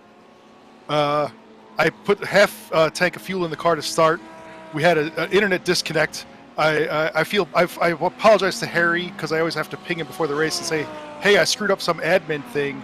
I'm sorry. It's like Chip Ganassi forgetting to invite Scott Dixon to the Indy 500. I don't know what I did. It doesn't sound like it's been your day. No, it's not been enjoyable at all. It's been terrible. It's been horrible. I hate the car. I hate everything about it. It's certainly been a difficult day for a lot of people. I don't think you're alone in hating what you're driving out there at the moment. I mean, in terms of like logistically, not having that extra driver on the team, has that made your life a bit more difficult? I mean, throughout this race, been one driver down, or are you guys okay with just the two? No, we're okay with the 2, but it was we were trying to get him in because he's going to be partnering with me next round, so we wanted to get him in. And I apologize because he practiced with us all week and we just missed this. We just forgot. I thought he was on the team already. We do other stuff, so he's on the other teams, not this team. So it was a little bit of a screw up on my end. So I apologize to him and I apologize to Harry. But thank you guys and thank Harry for all that you guys do. It's so cool that we get to do this and you guys broadcast it. It's awesome. So we still have fun anyway. I screwed it up, but we still having fun. So that is the most important thing. What's the aim for the rest of the race, other than having fun, a little bit of fun, of course? What's the aim for the rest of the race? Where do you think you guys can get up to? I mean, honestly, unless people wreck out, I think we are where we are. 8th place seemed high for me from what we did today. So, we'll take whatever we get as long as we can finish. We're just trying to bring it home now. Absolutely. We look forward to seeing that. And one last thing as well, are you going to be getting back in the car, and when is that going to be? I think Philip's in for the rest of the day now. He should be good unless we have more internet issues. You never know. That's these things happen. It's sim racing, They absolutely do. Look, I hope the rest of this race goes a little bit better than the first half or 2/3 of this race has gone for you guys. Very much good luck to you. We'll be keeping an eye, of course. Thanks very much for coming to join us, Eric, and good luck for the rest of the race. And at least our red team is looking good, so they're in for. Hopefully they can keep going. We're behind them, so we'll do what we can to help them. Absolutely. We look forward to seeing it. Eric, thanks very much for coming to join us, and good luck for the rest of the race. Thanks, guys. Thanks very much. Eric Kulaga there, very upbeat despite the bit of a disaster it sounds like they've had. We do forget about the logistical side of things, don't we? Especially in sim racing. It's not really, as he kind of referred to there with a bit of irony. Upbeat? You don't forget to bring a driver to a race, do you? He was absolutely devastated. Yeah, but the thing is that fair play to them. We've been in that situation before, whether it's through sim racing or other games or whatever, and you feel that everything's just going against you, and fair play to them, they've still stuck in, and they're still, they could have decided, right, nah lads, let's just let's just pie it off and go and have a couple of beers instead. And, you know, fair play, they're still out there. They're still going to get points out of this. And they still, you know, realistically, they could still take 6th, 7th position because they're on the lead lap, and we know that accidents happen. Just on the note there, that Harry Wills looks like that day is done for that car. Possibly. I think he's definitely... I can see him in the admin chat at the moment, live streaming his point of view to the rest of them. Not entirely sure whether he's arguing his case or something. I don't think he's got much of a case to argue. Not in the fact that he's done something wrong. I mean that it's a pretty slam dunk kind of steward's decision, in my opinion. But either way, that's Chris Chesterton, by the way. He's gone for a quick spin there. That's the second one he's done in 2 laps. Look, so that was the second one. It's identical. This is the first one that he did. Oh yeah, here we go. So this is from 4 minutes previous, so it's 2 laps ago actually. But it's wheel on the grass, boom, round Wow. you go. That's it. That's I actually did think we were seeing that replay for a another second time. replay of that. Yeah. But no, he literally has done that 2 times in a very short space of time. An awful lot of drivers in the pit lane once again here. We do get this every 2 hours in the World Series Endurance Championship because of the way our cars are set up and the fuel tanks or whatever. It does mean that you get to see this every couple of hours. Andrew Dawson and Sean Campbell both in at the moment, both RSR drivers. Both in. Andrew Dawson expected not to take tyres here because he has taken tyres on the last one, but Sean Campbell is taking tyres because he did not, and he's a new driver in this car. Paul Busby's a new driver in this car as well, but it doesn't look like he's had a fantastic start to this stint. Is there a problem here? Did you see that? So what he ended up doing is was I a bit late? Sorry. It's okay. Look, so he decides to overtake the Porsche on the grass. It's fine. It's absolutely fine. None to see here, boys. Just on you go there. What? I don't think the Porsche stayed on its line. We were talking about this earlier on. The GTs traditionally stay on their line so the LMP2 can make their way around, but I don't think Busby would have just driven off the road like that. It looked a bit weird, but I think he was actually forced into doing that to avoid contact almost. Because you're right, it did look a little bit weird. As Dan Alpole also comes into the bit there. No tyres for Dawson, as expected. He is new into that car. What about Jack Stiles? I think he's new into that car as well, actually. The SPR Esports Delta car and get some new tyres as well, as you would expect. So a lot of pit stops going on here at the moment as we get towards the end of another hour. As I said, this happens every 2 hours. Also, the LMP2s and GT3s need a pit stop at the same time, so it gets a little bit chaotic. Yeah, just having confirmation on the YouTube chat that car is done. He is Harry Wills is off for a beer. I'm gonna try and get him into to have a chat. You can understand that he's a little bit frustrated there, but delighted to say he will be coming to join us and have a chat very, very shortly. So, Ewan, for those that have just joined us here at the WSEC 6 hours of Sebring round 3 here at the incredible American circuit powered by SIM3D and Kadan computers. Wow, what a race. I mean, it's strange because we've got all these cars spread out, but it's like we get 45 minutes of just solid cars driving around the circuit and then 10 minutes of absolute chaos, and then it all goes into the pits for 5 minutes and then we do it all over again. It does seem to be a little bit of a pattern to it at the moment. I mean, it's going to get less uniform towards the end here. We are going to start to figure out kind of, who's going to be even taking a win in this race in terms of the strategies. They're all going to start to form up together, and so we're going to get to see that side of things over the next phase of the race, really. But yeah, just over 2 hours to go now, so really not long at all, and you do have to try and make the difference while we're out there at the moment. But I mean, we are, as I say, we are getting to that stage of the race where things are very much more spread out and very much the battles are fewer and further between, but the strategy is still yet to figure itself out, which is the interesting thing, of course. I mean, I'll be interested to see over this next stint, for example, can Sean Campbell catch Dan Alpole? We saw Alpole do this to that car in the last stint, but that was because they were on the third stint of a tyre set. He was on the new tyres, now he's on the old tyres, double stinting on this occasion. And Sean Campbell's on the new tyres, so that'll be an interesting battle to watch if indeed it does materialise. Did you see that power slide round the corner there from Sean Campbell there? Proper little drift that he had going on.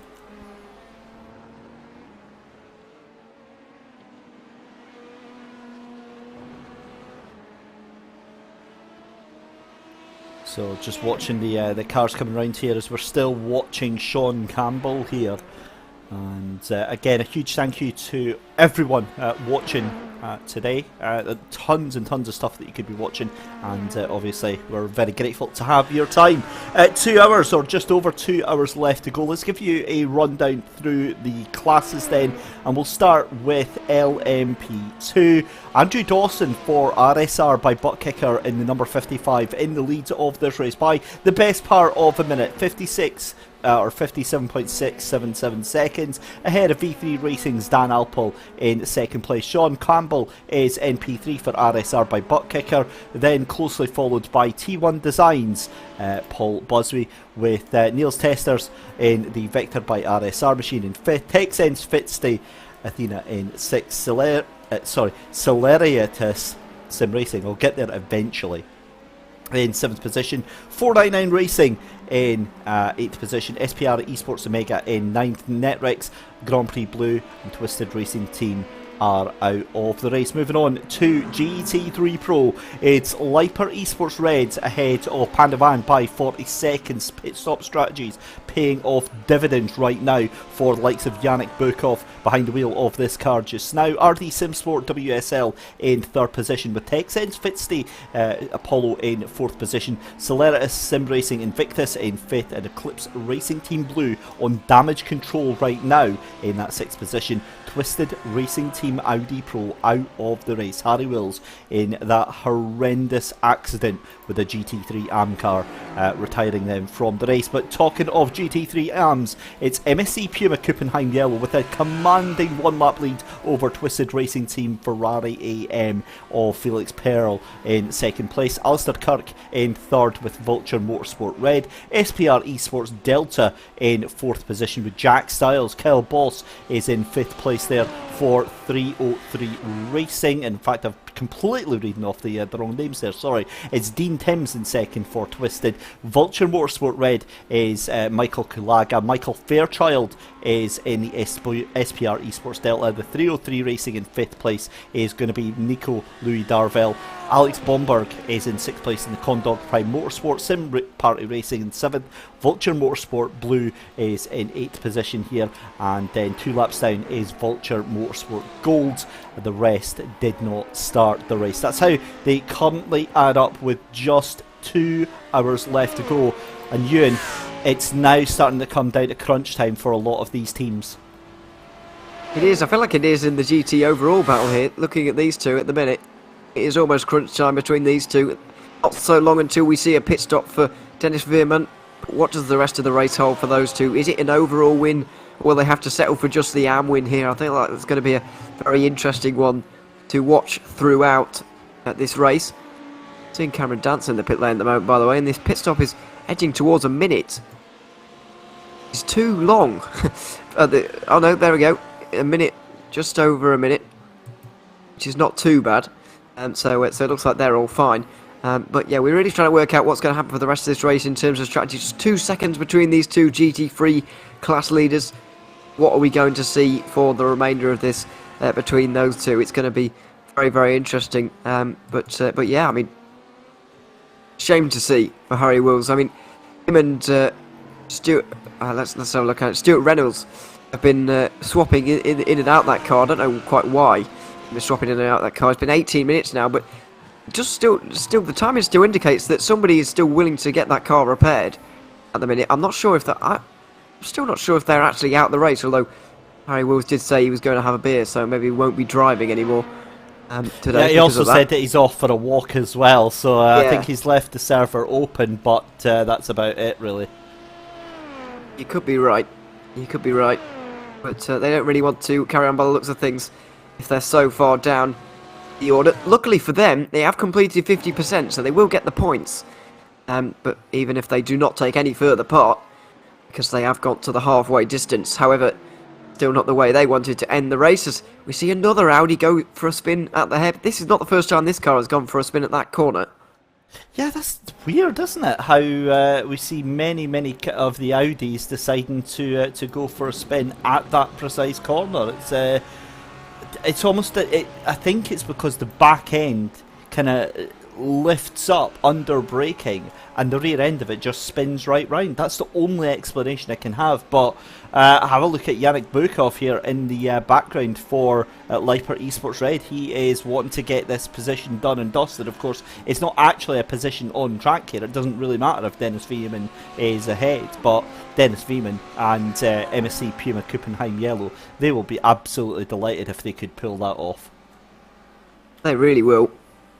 Although I'm still unsure as to how motivated they will be. How much are they willing to risk to actually take the race win here and the overall GT3s? I know that it doesn't really matter in terms of points, but such a strong team that they might still want to try and take this one.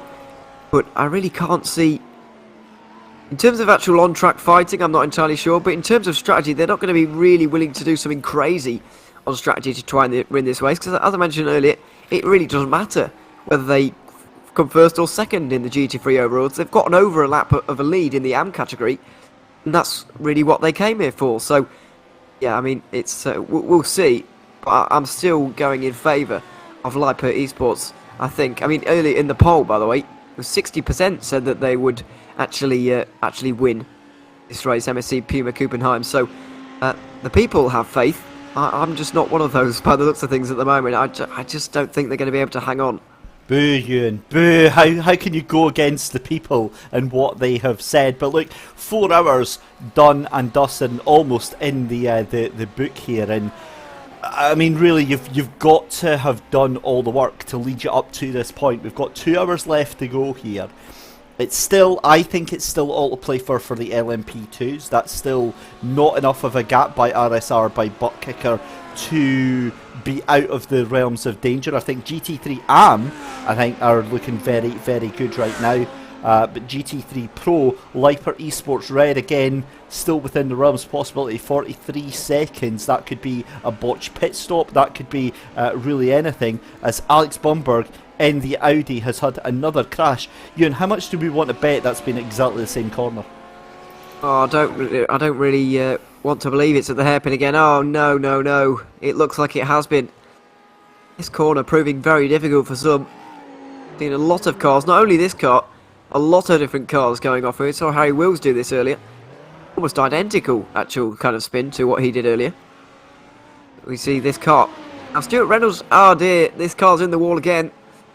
It's a lighter touch on the wall this time, but yeah, I said a few minutes ago I wasn't convinced this car was fully out the race. There was clearly an intent by somebody to have that car repaired still, and Stuart Reynolds has taken that car out again. I don't think Harry Wills is going to be driving again today, but Stuart Reynolds certainly seems to be willing to go out again and drive again, and that's exactly what he's done. Why not, I suppose? Well, I mean, look, if the car's repairable, you might as well try and get some sort of result out of it. But we've got a car in the pits, Felix Pearl, then, for Pandawan. And Pandawan were looking so good up at the front of GT3 Pro, or at least in second place. But those pit stops have kind of eaten into the advantage that they've got. They've been in for about 39 seconds. So is it going to be another, it is, so another 2 tyres and fuel only for this car? Let's see. This car was running very well earlier on. It was actually leading for a little while when Liper Esports went on their mystery strategy. It's becoming less of a mystery as this race really starts to form back together at the end. Oh goodness, that's close. A pit exit, always very difficult because it just spits you out straight onto the racing line at one of the fastest corners on the circuit, if not the fastest. But yeah, Panda 1 out there again in the 4th position. Running fairly well. Where can they end up though by the end? That is the real question. When are MSC Puma Kuppenheim going to come into the pit lane? Because we've gone past the hour now. And well, it's going to be this lap actually, 120. They're doing 30 laps a stint. It's been 30 laps. We're going to see the return of Sam Rahowski again, which is a scary prospect for everybody else in this field.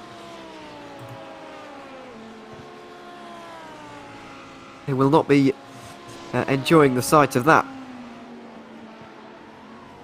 Let's see and when they're going to be coming into the pit lane, or indeed when they get round to the end of the lap. They're only halfway through at the minute, so we've got to wait a little bit for that final pit stop to, well, that second last pit stop to be made, I should say.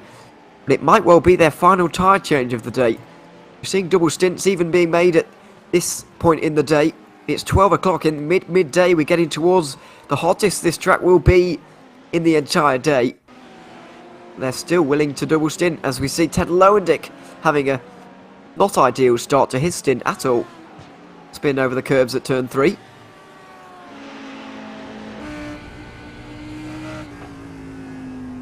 Well, Ted Lowendick there. A lap behind the next car as we go on board the MSC Puma Kuppenheim yellow car. Over a lap's worth of a lead at this stage, not only because they haven't pitted yet, but also because of the remarkable pace that they have shown all day long. Into Sunset Bend with the overall second place team not too far away from them at all. And Amcar is continuing to lead overall in the GT3s at Sebring. Not for much longer because they're in the pit lane. But this race really is on between these two teams. Wow, what a race we're seeing. Absolutely fantastic stuff there. So Yannick Bukov then gets that position.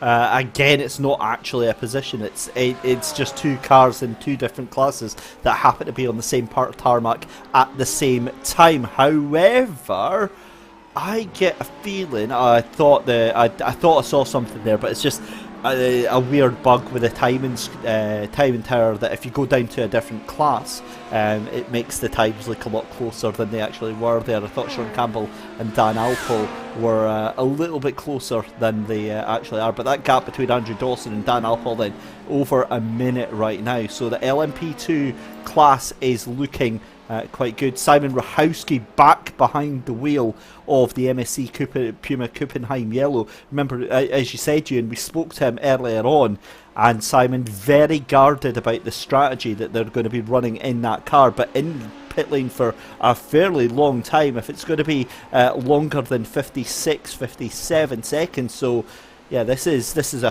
full proper pit stop, and quite probably maybe the last full pit stop that they're going to take so far. I reckon it might be. It just depends on the conditions earlier. As you mentioned, they're very tight-lipped about their strategy, as you would be at this stage. Or when we spoke to Rachowski earlier on, anyway, he was very tight-lipped about that one. Will they be changing tyres at the halfway stage in this stint, though? That's the question. You see Paul Busby getting underway again, but another spin as he was getting underway. The 32 car, this is SPR, Esports Omega. This corner is providing a real problem for everybody. This car looks damaged, actually. What's happened to Paul Busby? He's going to get smacked here by the Ferrari, is he? No, not quite. He's going to come to an almost complete stop. I think he thought about recovering the car entirely there. There's damage to this car. And there's certainly a problem here as well for Stepan Keisel, who's at the wheel of the SPR Esports Omega car. Rear brake locking and straight around. But what's happened to Paul Busby, the pole sitter from this race? I reckon there's damage on that car. Yeah, that car's not quite behaving right, is it? Doesn't quite look right, that car at the moment. It's very strange, to say the least. Let's see if we can go back a little bit further and see what actually happens with Paul Busby here. Well, this is him coming to a complete stop. Engine just, yeah. Like, he's in second, he can't switch up or down. I reckon... Oh yeah, that's a shout, actually. I'll I mean, see if not we only can is go he even slow... further back, yeah. The car's behaving in a weird way, not only slowly. He's changed gear now. I think there's something else that's gone on here. Although it already looks like it's gone wrong here. He's taking things very cautiously. It's not fuel. Oh, you think he's run out of fuel, maybe? I'm wondering. Let's keep on board with him. It is! Oh, he can't change out a second. No, he can't change out a second. He can't change out a second there. I was going to say, this is only his 13th lap. I wonder if there's something hardware related going on here. Well, he's into the pits anyway, so whatever it is... Oh, do you know what it'll have been? He's unplugged it and plugged it back in again.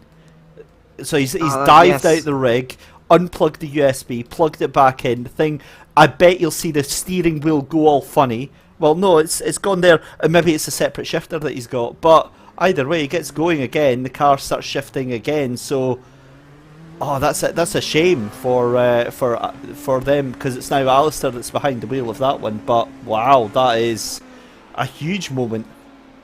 He can change down, but he can't change up. I wonder if the actual flap on the right hand side is broken, or stopped working, or something has gone on there. But the actual, whatever he has, the actual thing that you pull, what is the right word for that? I don't even know. But the actual thing that you pull on the wheel, I reckon, is broken. The little clicky shifter thing. Yeah, the magnetic switch. Paddle shift. Yeah, paddle shift. There we go. That's the word. There we go. That's the word I was looking for. Yeah, that is very possible, and that is a very expensive issue if that is the case. Yes, it is. I'm afraid to say. I hope that's not the issue. I hope it's kind of software related, and his PC has just got confused, or something has just gone a bit wrong. Because electronics are weird things, as you will know. But yes, if the actual paddle shift itself is physically broken, then there really is going to be an issue there. Well, we have completed another hour here at the Sebring at 6 hours. That was all a little bit of excitement for us, and hopefully a little bit less in terms of technical failure coming up over the next couple of hours, but we will be returning in a few moments time once again with the final 2 hours of the 6 hours of Sebring. For now though, we are going to go on board with someone. It looks like we're going to go on board with Lipa Esports quite possibly, as they chase down a GT3 overall victory. We haven't been on board with an Audi just yet. They're currently leading in GT3 overall, coming under big pressure from MSC Puma Kuppenheim. When we return, we'll be seeing this car into the pit lane for the penultimate time, so make sure you stay with us here on the World Series Endurance Championship. We'll be back in a few moments' time.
Welcome back to the 6 hours of Sebring, where nearly 4 hours 15 are down, just over an hour and 3/4 remaining here in this race. So we're currently looking at Lipa Esports and Yannick Bukov going to work at the moment. He won't be doing so for too much longer. He's got to be in soon.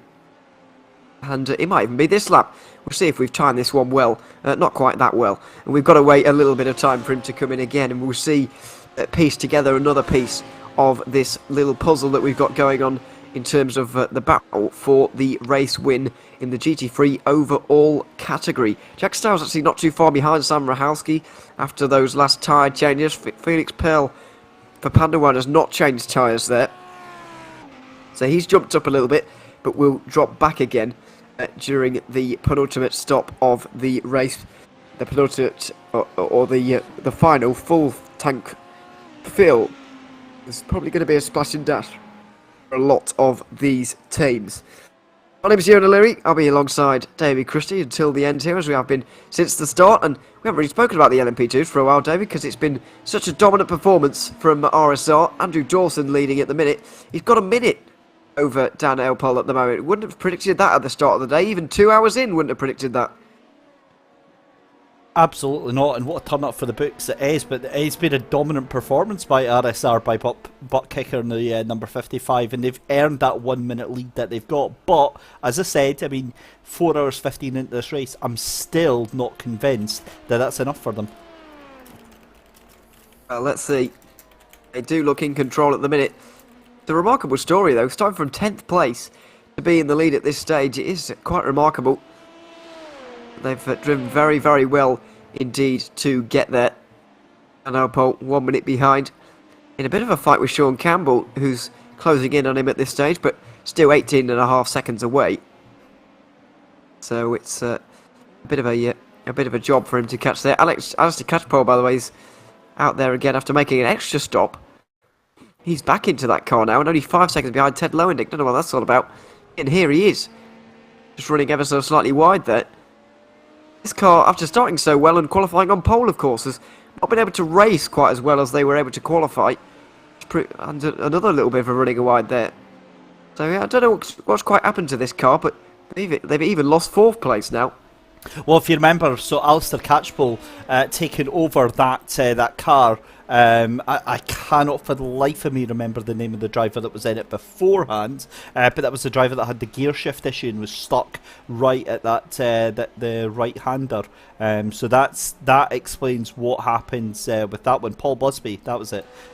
Paul had a gear shifter issue, and that's the car ended up going into the pits, and Alistair's just really struggling to get that car back on pace. The other thing to remember though here, Ewan, is the fact that the weather, the temperature on this track, 47 degrees, and now that is up from 38 when we started this race. The air temperature as well, 25 degrees centigrade, so it's a nice warm afternoon, but the track temperature is nice and cosy as well. It really is. It's been getting more and more toasty as the day goes on as well, which has not been helping a few. This is the SPR car again. Oh my goodness me! Off the road and very nearly into that tyre wall on the right hand side as we were looking at it. This is quite scary. This is what happens when there's a miscommunication between two drivers. Oh! That wall on the left hand side as well comes out towards you, doesn't it? Making it even more scary. Oh, thankfully, disaster averted. Deary me. Wow, that was proper seat of the pants moment there for that one. Goodness me, you definitely don't want to be in that position, do you? Oh, I didn't enjoy watching it. Never mind being a driver, but there we are. Goodness me. We go back to the 303 car. This is Nico Louis Darvo in from. I can't remember if he did the first hour or the first 2. Though he did some driving at the start. He's closing in on Michael Fairchild at the moment, or trying to. Closed in by half a second on the last lap. In that battle for what is going to be 3rd place in this race. Dean Tim seems to be too far away in the Twisted Racing team. They seem pretty secure in 2nd place. But 3rd is very much up for the grabs for 303 here. They might be able to get it. A little bit wide at Tower Corner. Oh, missed the apex and onto the dirt slightly. There's a battle brewing here, and we could well be seeing one before long. There's also a pit stop coming up for these guys, or this particular driver. Anyway, Yannick Bukov. What lap is this? 20. This is lap 29 of the stint. I reckon he's got to be in here at the end of this lap. Haven't seen him do many 30 lap stints yet this race. What he has done is put himself in a very strong fuel situation. This last stop for Bukov, or whoever it's going to be in behind the wheel, it's not going to be quite as long as we'll see the final pit stop for the GT3 AM leaders, MSC Puma Kuppenheim, and that little difference in fuel might just end up winning these guys that GT3 overall race. Just watching that though, that is an inspired strategy call. They've really been absolutely on it right now with that GT3 Pro machine, purely because, you know, how many times did we look towards the middle 2 hours here and go, oh well, you know, they had it but they've maybe just kind of fallen off, when realistically, if they've got the undercut done, they've got 1 minute and 50 seconds ahead of Texen's Fitzy Apollo there. For me, that all comes down to the fall off of Panda One. Panda One were doing a great job down there in second place there, and into the pits comes Yannick Bukov. So here we go, this is where it all matters now. Absolutely. Dan Rahowski is a long way behind though. I know that we're about to see nearly 1 minute 10 stationary, that car, but I'm not entirely sure that Rahowski's going to come out in the lead here. I'm not entirely convinced. Only 2 50-minute stints to the end here for Lippert, which is going to be shorter in terms of actual fuel fill than these guys are going to have, particularly on that final stop. So it does look to be swinging back towards the advantage of Lippert Esports, but then again, Rahowski was arguably a little bit quicker than even Veerman was. Dennis Veerman was not slow. Not by any stretch of the imagination, but Rahowski might have just had the edge. So let's see. We right on board into Tower Corner at the moment, trying to not clobber that curb on the right hand side because it will throw you out into the dirt, and Rahowski threads the needle nicely for a good run towards Bishop. Very high speed here, don't have to really think about these two left-handers. Certainly do have to think about this bit.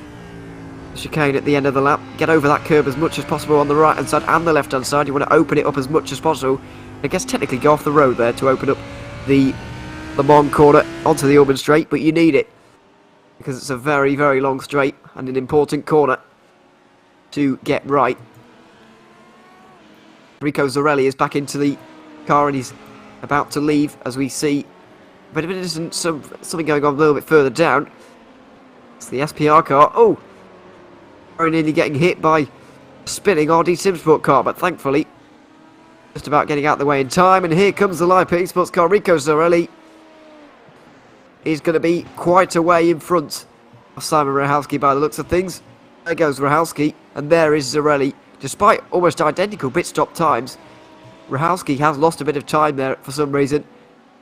So Lippert Esports are back to the lead in GT3 overall. Order has been restored, arguably, with the Pro car now leading again. To be honest, I mean, obviously we were playing up the idea that MSC Kuppenheim Yellow were going to want to have that. I don't think they'll care, to be honest. It's a nice to have, but again, we need to see how the pace is going to actually pan out here. Interestingly, we've lost about 1.5 seconds on pace just as this track heats up now, and with 1 hour and 35 minutes left to go here, Rahowski really is in the best possible position, isn't he? He is in terms of the AM team, in terms of the AM category. Certainly is in prime position. To be fair, I was one of those who said Lippert Esports would still see them off, but you were telling me to dream at that point. As were a lot of people actually. More people said that they would win this one than wouldn't actually. Yeah, but in the end, looks like Lippert will have enough as 303 Racing. Look like they've got enough to get up into third place. They have looked stronger over the last couple of laps, and into Sunset Bend. Nico Luidavo gets through on Michael Fairchild for SPR Esports Delta. We go aboard with him now. It doesn't look like he's got a lot to respond with. The two of them on new tyres, the both of them. They'll probably both be going to the end of the race as well, but that Porsche looks like it's got the edge in terms of pace and could be well on its way to a podium in GT3 AM. What a race we've had so far. It's for me, the racing is done, if that makes sense. It's now about securing the finish, or rather the best possible finish that you can here, Ewan. You know, there's no point throwing away what could be a very, very good result on the hope that maybe you can kind of double your money, if that makes sense. It's too late in the day now to be charging on. You have to kind of know what is realistic now. Now for SPR Esports Delta, that absolutely is third place. They can 100% aim to take that back, but if it's the likes of trying to go and get first and second, yeah, no, I don't think that's going to be on the cards for them altogether. But other than that, I mean, look, what a day we've had here. All of the drivers, all the teams, all of the participants, I think, can be very happy that they've done a very, very good day of racing here for World Series leagues. They certainly have. I mean, I think these guys will have realised that the GT3 AM win was out of the question, but an unlikely prospect from the very start here because of pace of MSC Puma Kubenheim. It's happened again, and I'm not entirely sure what they can do about it. I guess the only hope that they actually have is that they do well in other iRacing races, and their iRating goes above 3,000, which would bump them up into the pro category. Because clearly they are very, very quick indeed. I don't actually see any strategy option or anything that any team, especially in third and fourth here, I don't see anything that they could have done to actually stop MSC Puma today. Obviously we had teams like SIM3D Sport Terminator, Prismatic Motorsports Athena, teams that were very, very much capable of taking the fight to MSC Puma, but when they're not here, I don't see what else the other teams can actually do. It's a pretty fair point there, to be fair, Ewan. It's the thing is, well, is that we're up in the commentary box and we're saying like, oh well, you know, they could try this strategy, or they could try that, and realistically, yeah, that's wonderful. It sounds great, but at the end of the day, those are the drivers. They're the ones that have to make the calls, and they know how the car's feeling. They know what they're wanting to get out of this race, and you know, ultimately it all comes down to them. They're the ones that hold all the powers. We see Sean Campbell in the RSR by butt kicker machine into pit lane there. Am I seeing right? Are you actually kidding me? Is that everybody apart from Dan Alpel, apart from second place, has been lapped by our leader here, Ewan? That is the case at the minute, yep, absolutely. Sean Campbell with that pit stop there for a little bit more fuel has meant we have got only 2 cars on the lead lap, and that lead at the minute is 1 minute 2. Andrew Dawson. It's been a dominant performance from RSR by Bookkicker today, to an extent that we haven't really seen so far in this season. Getting a bit of changing around with the organisers at the minute are just adding some zeros to the standings for those who aren't going to score any today, because it's pretty obvious at this point who's going to score points and who is not. So we might, depending on how many interviews afterwards we actually have, we might even be able to give you a very quick notion on who might be leading the championship after this particular race. We'll see about that, because there's a lot of provisional results first of all, and so there'll be very provisional standings as well. So we'll see about that, but we can probably work it out ourselves anyway. To be honest, it should become apparent as we look back from Jeremy Rest, and Cameron Dance is in the rearview mirror at the minute. Said earlier on about how he's going to be looking to move forward for Texanese Fitstyle Athena, and that's exactly what he is doing by the looks of things. And that was pretty easy. Wow! Coming out of turn 5, straight around the outside and just straight through. My goodness. That's surely got to have been a slow down penalty. You would have thought, as Andrew Dawson, our race leader, into pit lane there. That's the only explanation for that. Possibly, as we see Alex Bumberg dipping a wheel onto the grass on the way into turn 3. And a driver change, I think, being made there. Who was that in the pit lane? Alex Urenga now is into that car ahead of Andrew Dawson. Second driver change of the day. Second and last driver change you would expect to see for Urenga. Last tyre change as well, probably. It's pit stop was meant to really come in 13 minutes time, but the fuel has been burning quite quickly around here, so there is going to be a splash and dash instead for this team. It seems that the triple stint at the start and then 3 double stints to end off has been the best strategy to date. Dan Alpol and V3 Racing have done that as well. They've not had the pace, and with all respect to Kiefer McKenna, he wasn't able to keep up with the RSR cars quite as well as Dan Alpol was. And so, yeah, there we are. It looks like this 55 team are on their way to a win, but they've still got an hour and a half to go. We'll see how this is going to affect the races. We see, as you say, Dan Alpol into pit lane as well here. Still watching this little fight here with Cameron Dance and Jeremy Roost here, as that means that Ted Lowendick and Alistair Catchpole, they're together out on track as well right now. And Simon Rahowski, oh no, Simon Rahowski has a huge, well, I say a huge moment there. It says that he crashed, but I've got a feeling that it's going to be more a bit of a spin here. Yes, I have a feeling it will be. Nobody around, but these curves, well, I said earlier on, you do have to get over them. To be fair, quite like that. Yeah, Just a bit of a spin. Disappointing. Yeah, a little bit of a spin, and that surely does put any hopes of winning GT3 overall out of the question now. Very tricky for them to do that from this point onwards, as Alistair Catchpole is going to try and get through on the Vector RSR car, but with the overall leaders coming through at the same time, it is going to be a bit more tricky. Especially because they're both RSR cars on the same team, if you like. So that makes the life a bit more difficult for the Triple One. Tell you what did save Sam Rahowski there, though, is the fact that this circuit's an airfield, so the barriers are quite far away. On some other circuits, you'd find the wall spinning off like that, but thankfully he didn't, and it was just a harmless spin in the end, really. It's fine. It's absolutely fine. You know, it's he'll dust that car off and he'll get going on his way. Again, I'm also noticing battles now. Right, what is going on here, Ewan? Because like for the past 3 hours, it's been fairly quiet with no cars anywhere near each other. Now we've got all hell kicking off. SPR Esports Delta fancy still that third place. We saw them getting overtaken by 303 Racing, but the 303 Racing now losing a lot of time to that Lamborghini behind here. Well, yeah, this is the elastic band effect that I was talking about in endurance races earlier on. It really just stretched out, went towards the 3 hour mark. It was the most stretched out it will ever be, and now we're getting towards the end of the race. Everybody's starting to get a bit closer to one another once again, and this fight is not over. I did actually think when Michael Fairchild got overtaken by the 303 Racing car that he was actually going to just continue to fall back, because he was caught rather quickly, dispatched quite quickly, and I thought that the gap was going to go the other way quite quickly as well. But once he's in the wheel tracks of that Porsche, he's really been able to keep up with it.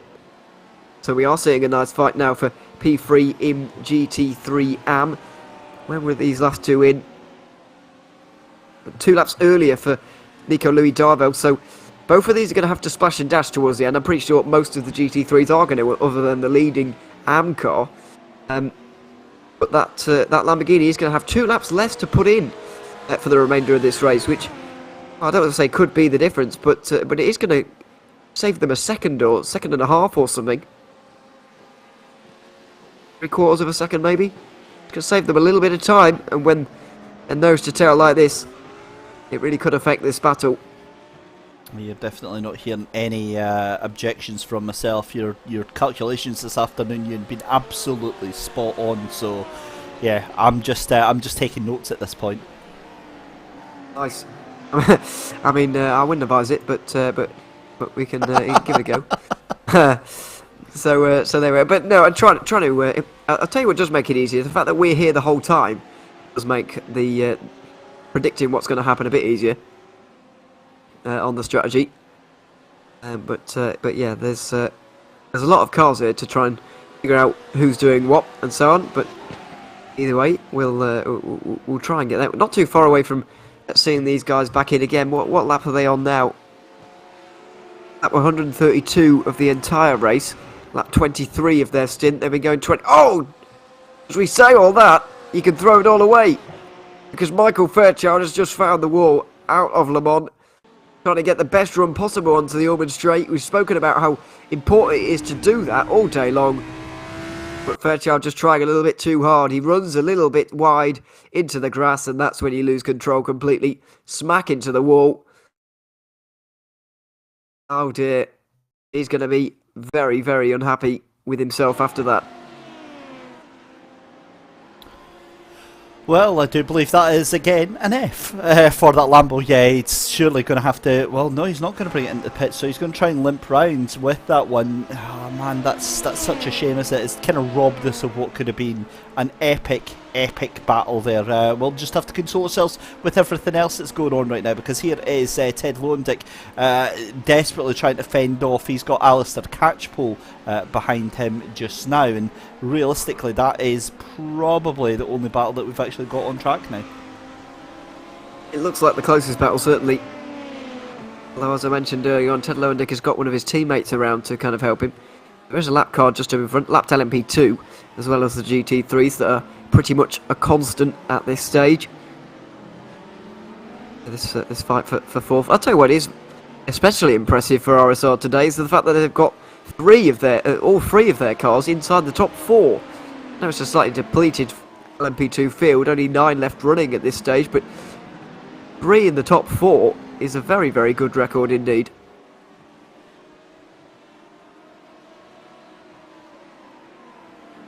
Another strong race from RSR.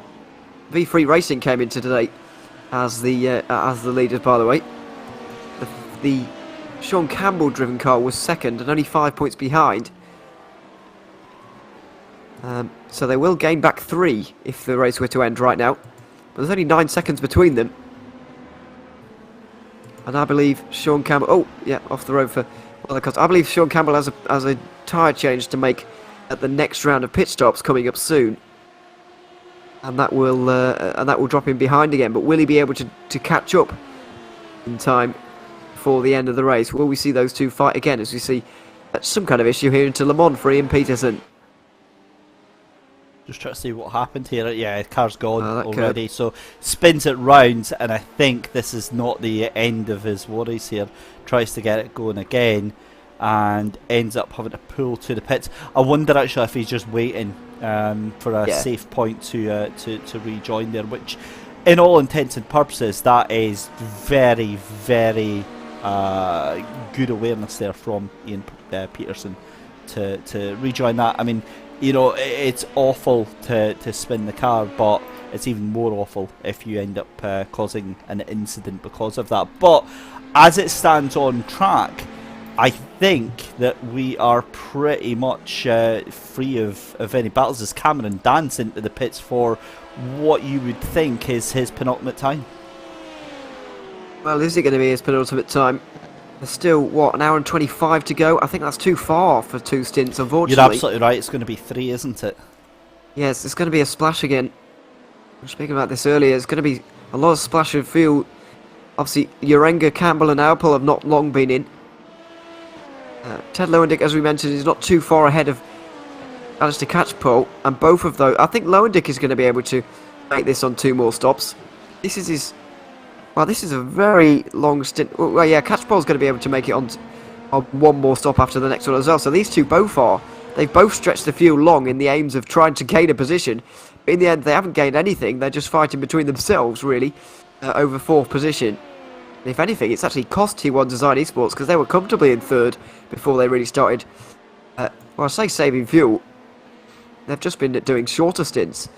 Everybody else. I'm not sure if there was a very short stint somewhere because of an issue that they might have had, but either way, 2 more stops for both of those guys, as there are 2 more for Urenga, Campbell, and unfortunately Cameron Dance as well, who, despite coming in now, has still got 2 more stops to do. Well, it's 1 more now, but you get the point. Absolutely do, absolutely do. We're watching Alistair Catchpole here. We've got more drama as Gary Brown gets himself into an incident here, and this is all by himself, and oh no, that's so close, isn't it? You hate to see it. Thankfully, and I do mean this in the politest possible way, thankfully it's just a spin by himself, because when you see XYZ has crashed and when you play the replay there's an LMP2 car in the same shot, you think, oh my god. But thankfully just a tiny minor spin there. He caught it very well, and Vulture Racing Gold get to keep going on right now. So decent effort from Gary Brown in that 9th position for GT3 AM. And make no mistake, this is not an easy thing to do here. This is a very, very difficult task as we see Jeremy Roost for Celeritas Sim Racing. I guess that's one way to take the corner there, Ewan. Oh, yeah, pushing a little bit too hard. Overtaken not so long ago. Let's not forget by Cameron Danson. That gap has really extended to 15 seconds now. You see, Roost is not having the best time of things, and neither was Catchpole there. Had to catch the car going through there. Makes his way out through Le Mans down the Ullman Straight again, but Ted Lowendick seems to be getting away at this stage, and this car has been very, very fuel efficient. He can actually make one less stop than everybody else in this race here today. Everybody else making 9. He's going to end up doing only 8, but he should be in at the end of this lap. It's 22 laps on this stint, and he does come in now. 22 laps is pretty much the limit for any reasonable LMP2 in this race. We haven't seen anybody do 23 because that is just too much fuel saving to do in one stint. So Ted Lowendeck is in right now. Oh, we're very close to that 1 hour 20, are we? I really wouldn't be holding out too much hope for them that they'll be able to make it to the end. It's going to be very, very close. That's absolutely spot on there, Ewan. And I mean, with what, an hour and 20 minutes left to go, we're back watching the RSR by butt kicker number 55 car. Alex Yaringa currently behind the wheel of that one just now. Gap now down to 54 seconds to the sister RSR car. The problem is, you know, if you're any other LMP2 right now, what do you do? What on earth can you possibly do to try and take this down? Because if you get anywhere close to trying to bring that down, you've got their sister car going to try and hold on to that position. Yeah, it's very difficult for anybody else really to get anywhere near. I suppose regrouping and going again at the next race is probably the best idea from this point onwards. It's looking very settled at the front of the field in terms of the battle for first. Anyway, the battle for second is certainly up for grabs.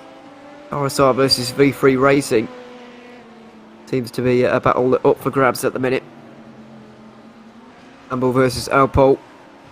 I'm convinced that Sean Campbell has got a tyre change to make at the next stop. I'm not sure how long he's actually had those tyres on for, though. I don't know when Sean Campbell got into that car. Surely he didn't get in. A good point, actually, because I don't know. I really don't know on this one. I reckon it was just over an hour ago, or coming up to an hour ago.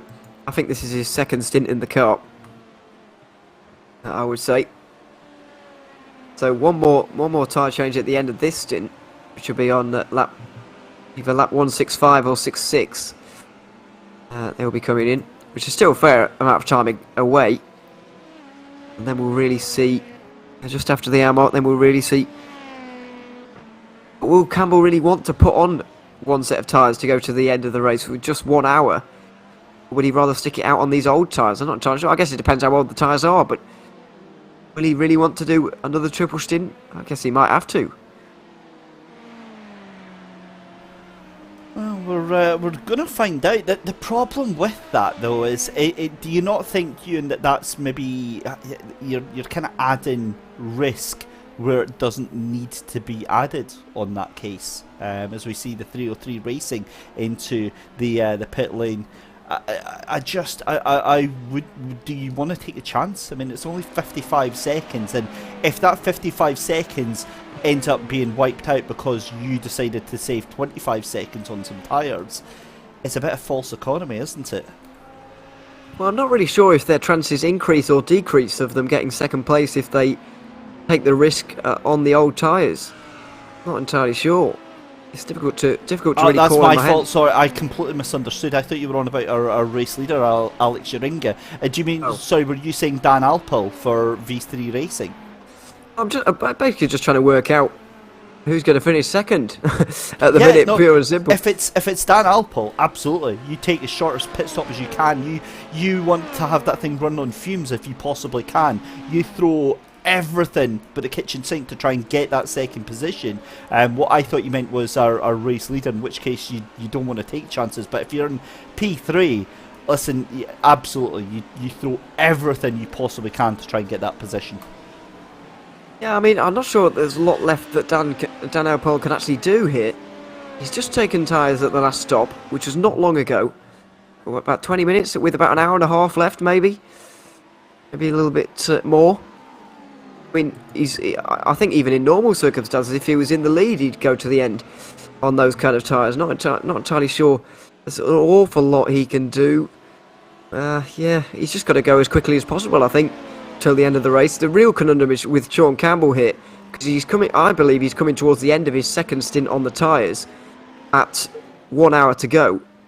The conundrum for him is: do you want to do just 1 hour on a new set of tyres and have to do the chasing against Delpol, and then have to make the overtake and so on, or do you want to kind of stay out there on older tyres and try and do the defending from the front? That's the real conundrum here. But then again, he will have done, about 2 hours on that set of tyres, maybe a little bit, 1 hour 50, 1 hour 40 on one set of tyres, which might not be particularly ideal for Campbell. So I think the real conundrum is down there at RSR, really. I think V3 have got a very simple run to the end of the race.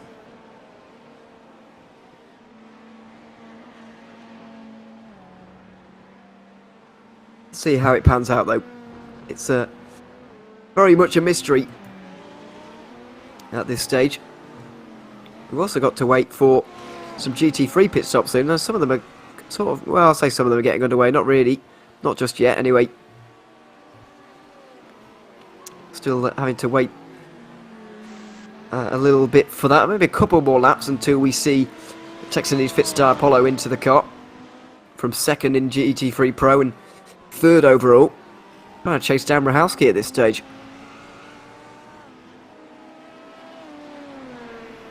So I was just about to say, Ewan, with an hour and 15 minutes left to go, and I did say this about half an hour ago, with like 2 hours to go, it's kind of the fighting is done for the most part. But for a lot of these drivers now, it's just clicking over the laps. Would you agree? And just getting this thing to the end here, because an hour and 15 minutes, a lot of these gaps are over, anywhere between 6 and 30 seconds.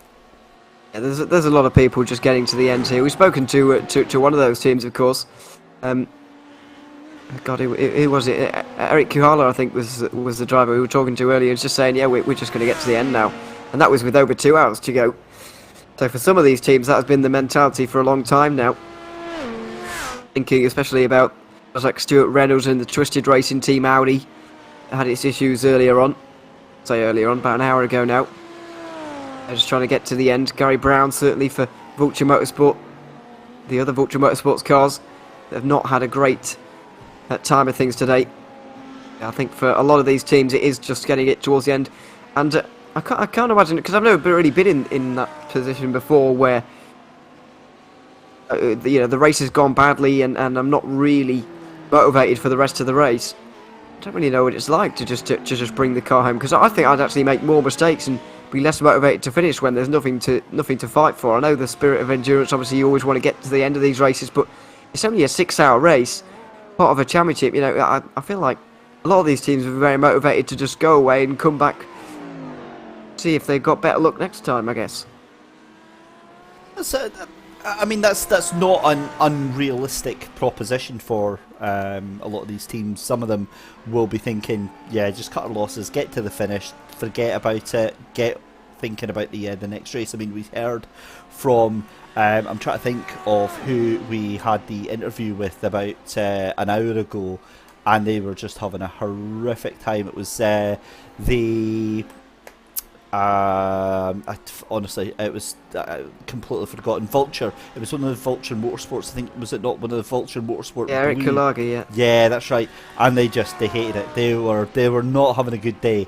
And all they wanted to do was just crack open a tin of beer and just put their feet up. And you can't blame them. When you're having a bad day, the last thing you want to be doing is just carrying on. You sometimes you just want to alt F4, give it up, and go and do something a little bit more constructive.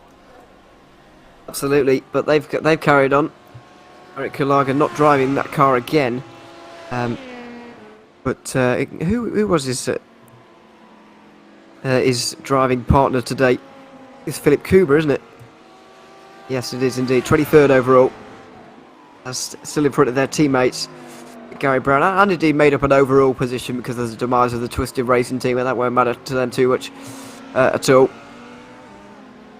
It is indeed just about getting to the end for a lot of these teams. How they're going to get there, though, is much of the interest, and Jack Stiles laying his cards on the table earlier than most for Texanese Fitstar Apollo by coming into the pit lane with just over an hour and 10 remaining. He's going to be staying in that car. He's not going to be changing. Well, is he changing tyres? That's half the question as well. There's certainly going to be a splash of fuel, though. These GT3s would need to go another 12 minutes at least before they can put themselves safely in the window of not actually needing to take another pit stop.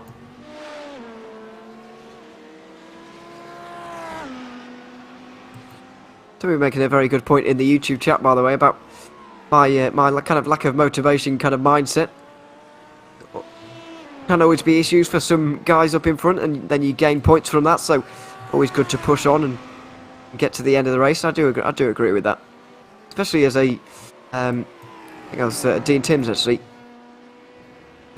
So I do agree with that, definitely, and certainly in terms of a championship context, especially if you're fighting for a championship, it is good to carry on and pick up those points. As things stand, only 2 teams are not going to be scoring points today that actually took the start of this race. Netrex Grand Prix Blue and Twisted Racing Teams LMP2 as well won't be picking up any points from today because they retired quite so early. Martin Bilak still hasn't quite.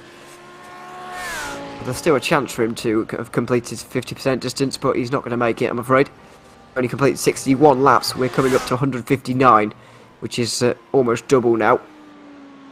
So he won't be scoring points for Netrex Grand Prix Blue, and neither of the Netrex cars, I'm afraid, are going to be scoring points today. Neither are Full Send Racing, who were right up there in the championship, 4th place coming into today. But no pressure there, or no points there, I should say, here today. Michael Fairchild also into the pit lane now. Saw him spin into the wall in that battle for 3rd earlier on with Nico Louis Darvel, but that has really been pushed to the side now because of that incident. Didn't have to do an early pit stop, somewhat remarkably. So we got away with that one a little bit, but he has to come in now, finally, because of running out of fuel. The damage repair as well, probably won't go amiss.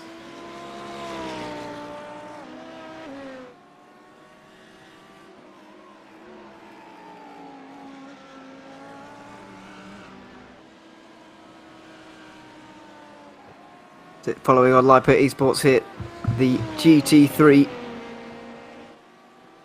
Pro leaders.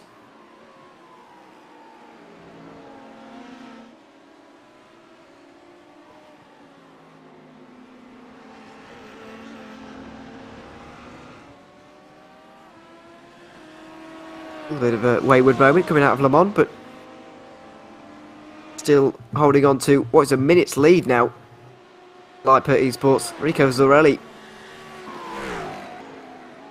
Of course, they've already made their splash and dash. They accepted from a long time ago that they weren't going to be making the hour on each occasion, so they halfway through the race, after about 2 hours I think it was, they put a little bit less fuel in the car, and it's a strategy that's worked out beautifully for them.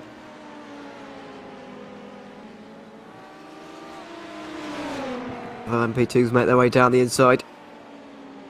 Not to worry, that's the only thing that can really go wrong for them at this point. A mistake, somebody else getting into them, somebody else making a mistake. It's a big lead to lose at this stage, and they'll be absolutely making sure that they do not lose it any which way they can. Thing is though, Ewan, can you imagine, being in a really good position, say top 5 or something like that, and a silly mistake like that costing you that sort of a position? I mean, for instance, that was, you were talking about an incident in the background there, that was Stuart Reynolds. They've had a horrible day with that Audi Pro. Of course, we saw Harry Wills having a problem here. Oh no, is this down at that right-hander again? It is. That was too late on the brakes that time there. Very late on the brakes for Stuart Reynolds, and reversing out of the way immediately. He's just done. Yeah, he's just done. He's had enough. Absolutely did not want to hinder anybody else there, and gets out of the way to return back to the pit lane. They have done enough to pick up points, Twisted Racing Team, today, so they will get that at least. But it's not what they wanted from the day. It was a real shame to see the way in which they ended up out of the running in this one. A real shame. But sometimes that's just the way it goes, unfortunately. Like, it's even worse when somebody else's mistake results in you obviously losing out. That's what's really frustrating about it.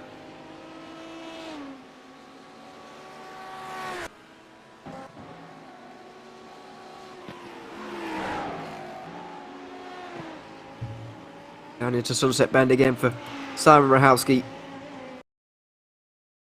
who's out onto the front straight again.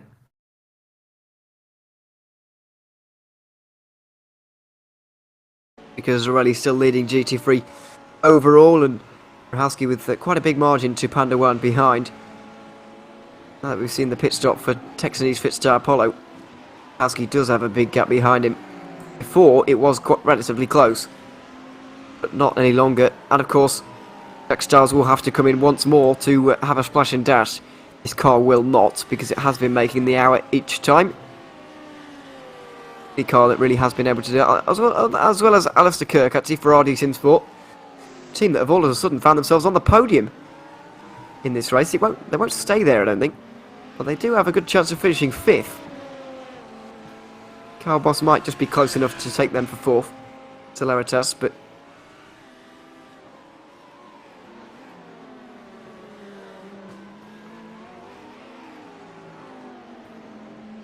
let's see. Make that stop. And this is what lap is this for Felix PL at this point? Lap 26 on this stint. So we've still got a couple to go here, a few to go. I reckon he might just be able to make the hour. It's going to be quite close for that Panda 1 car. Just depends how many laps they're able to do. If they're able to do 30 laps here, seems somewhat unlikely, but if they're able to do 30, then they might just about make it to the hour. But if not, then they won't. It's pretty simple as that, really. It's always awkward at this time to be a GT3 team, though, because you always seem to be right on the limit in terms of making it to the hour. It's very, very nail biting.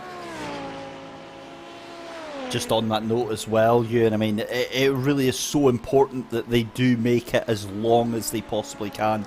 It might not seem too much of a big deal, you know, just that 3 minutes, but that could be literally the difference between, you know, having to take an extra 25, 30, 40 seconds trip down pit lane just to get some more fuel to finish the race. It's absolutely critical. So, you know, maybe if you've got to lift and coast, you've got to lift and coast. Yeah, you certainly do. I mean, we talked about this earlier on. We've been talking about the strategy all day long, and you know, we were mentioning at the very first stops, you know, so and so has gone a lap longer than another. This is why at this end of the race, this is why all of that matters earlier on in the race. It really just start to add up. So yeah, I mean, we do take a keen interest on it from far out, and this is exactly why. Driver on your screen at the moment definitely can make it. He made that short fill. You wouldn't expect this to be a car that's made one more stop than everybody else with the lead it's got at the moment, but they have done. They've had real good pace here today, and they look like they're on course for their second race victory of the season and their third podium of the season as well. Rd3 Sport, the closest to them in the championship that are here today, started with a 15-point deficit. They're going to lose out on just over 10, I think, again here. Lipa Esports really taking a big step forward. I feel like LMP2 certainly the closest, because we haven't had, I don't think we've had a repeat winner yet. In fact, I'm pretty sure we haven't, and we're on course to keep that going with a third different winner in 3 races in LMP2, which is great news for us. You're just like a fountain of knowledge, you are, I swear. It's why I love going on comms with you, because it's just like you've got an encyclopedia of all the facts at your fingertips here, and it's brilliant. Well, I've got a spreadsheet, is what I've got. I see, and I'm looking at it. There we go. So I can, you've just gave the game away. I was thinking it's magic, and you've just pulled the curtain back on that one. Oh, I'm just good at reading, it turns out. Excuse me. Yeah, there is a very useful spreadsheet. out there. I'm not sure if it's actually available to the public, but it certainly is to drivers in this series and commentators as well. Obviously, this is where we get our information from. Live timing is certainly available to the public, and it's pinned in the YouTube chat if you want to take a look and see where the drivers are relative to each other and so on. You can't show every single car on the left-hand side of the screen all the time because that would be a complete mess. So you can go look for specific teams and drivers if you want to with the live timing there. But what we can do is we can go through the different classes and we can give you a full rundown here. In fact, actually, it has been a little bit of a while since we've done a full rundown, so let's get that done just now. RSR by Butt Kicker, number 55 in the lead of this 6-hour race here at Sebring. Alex Shuringa in the lead just now from Sean Campbell and the sister RSR by Butt Kicker car. Number 67 in second place there. It's looking like this is how it's going to go down to the wire. That gap is 1 minute and 5 seconds between them. But, and this is a big but, 4.5 seconds behind is V3 Racing. And now, the thing is that Sean Campbell not only has to stop again, but he's short stinted on that stop there, so he's not taking tyres there. Fourth place is Ted Lowendick in the Victor by RSR machine, with T1 Design Esports in 5th position. TechSense Fitstay Athena Racing in 6th position, Cameron Dance, who was getting mad love from Ewan O'Leary here. So I've got to be honest, I think he's done you proud, because you were singing his praises there, and he's rocketed that car up, Ewan, to 6th position there. So a decent effort from that number 217 machine. Jeremy Roost in the Celeritas Sim Racing machine in 7th, with a 499 Racing of Nick Abbey in 8th position as well. SPR Esports Amiga are 1 lap down in 9th position. And that is everyone that is remaining in this race. We lost Netrix, Grand Prix Blue and Twisted Racing Team for LMPs. Down into the GT3s, and Ewan, why don't you take us through the pros and the AMs? Yeah, let's absolutely do that. We've been looking quite a lot at this car, Lipa Esports. It looks like they're going to be going home to another race victory ahead of Panduan at the moment, who are not far away from a stop. They might actually be in a second. I think they're on their way in right now, unless they go past the pit lane. No, they're going for one more by the looks of things. 30th lap of the stint for them coming up soon, being chased down by Alistair Kirk and RD Simsport, who have also got to make a stop in a few moments time, but both of those look like they've finally made it to the hour, so they won't have to make a splash later on. Unfortunately, Texanese Fitstar Apollo will, and that is going to set them back a little bit. They might end up finishing 4th in this one. Celeritas Sim Racing going to struggle to gain any position from there, as well as Eclipse Racing Team, who have had quite a number of spins today and unfortunately find themselves down in 6th. Stuart Reynolds, Twisted Racing Team, now retired that car, but they will get the points from today in 7th place. Also been doing a lot of looking at Simon Rahowski in this race here today for GT3 AM. That's because he's leading by a quite monumental margin of Jeremy Littleton. It's Nico Louis Darvell in a great fight with Michael Fairchild for that 3rd place, although it looks like it's going to go the way of Free Racing after that spin for Fairchild about half an hour ago. Michael Kulaga rounds out the top 5. It's Alex Bomberg and Aziz Weeks. Philip Kuber, then Gary Brown, the final driver still running. Those 4 at the bottom didn't actually take the green flag at the start of this race, although did, I believe, qualified. Certainly in the case of Prismatic, both of those cars qualified, but unfortunately didn't take the start of this race. Not entirely sure why, but unfortunately that has set the retirements there down the bottom. So that is your run through with just under 1 hour to go. And in this time, we've been able to work out who in GT3 has made it to the hour, who has not. We can now tell you who is only making one more stop in this race. So Rico Zarelli, he's got to wait a long time for his next pit stop, and he'll be making it. Simon Rahowski, Felix Pearl and Alistair Kirk have all made it to the end with one more stop. Jeremy Littleton and Simon Dodd will also, but they've already made 5 stops in this race, so are technically doing the extra stop, if you like. But special fair play to Rahowski, Pearl and Kirk and their teammates for managing to do this on one less stop than everybody else. Just looking at the LMP2s as well, looks like, as we said, they've got 2 pit stops left to go right now. As you can see, going round the outside of Rico Zarelli is the 32 of Ian Peterson. And it's such an intimidating process, isn't it, to see those LMP2 cars just absolutely rattling their way past you, because they don't take any prisoners whatsoever, Ewan, and the closing speed on them is frightening. We saw an onboard from the rear end of one of the Audis earlier on. I think it was actually from Simon Rahowski. In fact, no, it wasn't. It was Rico Zarelli, his teammate, that was in the car behind him.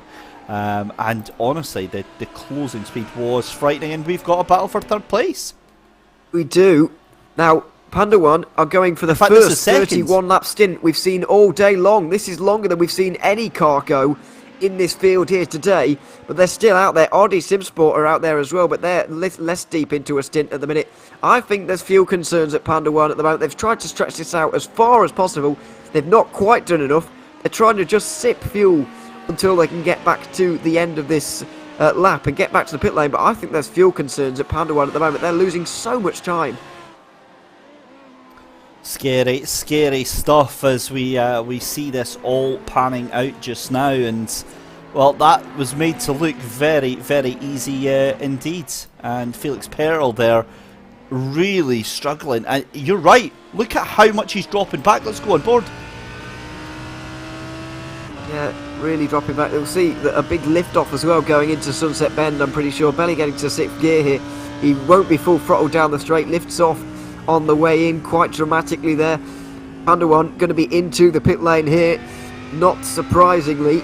31 laps is the longest we've seen anybody go all day, but that was too far. They lost far too much time on that in lap for that to be worth it, and they made the hour anyway. I don't know why they decided to stretch it out, because they just made the hour anyway.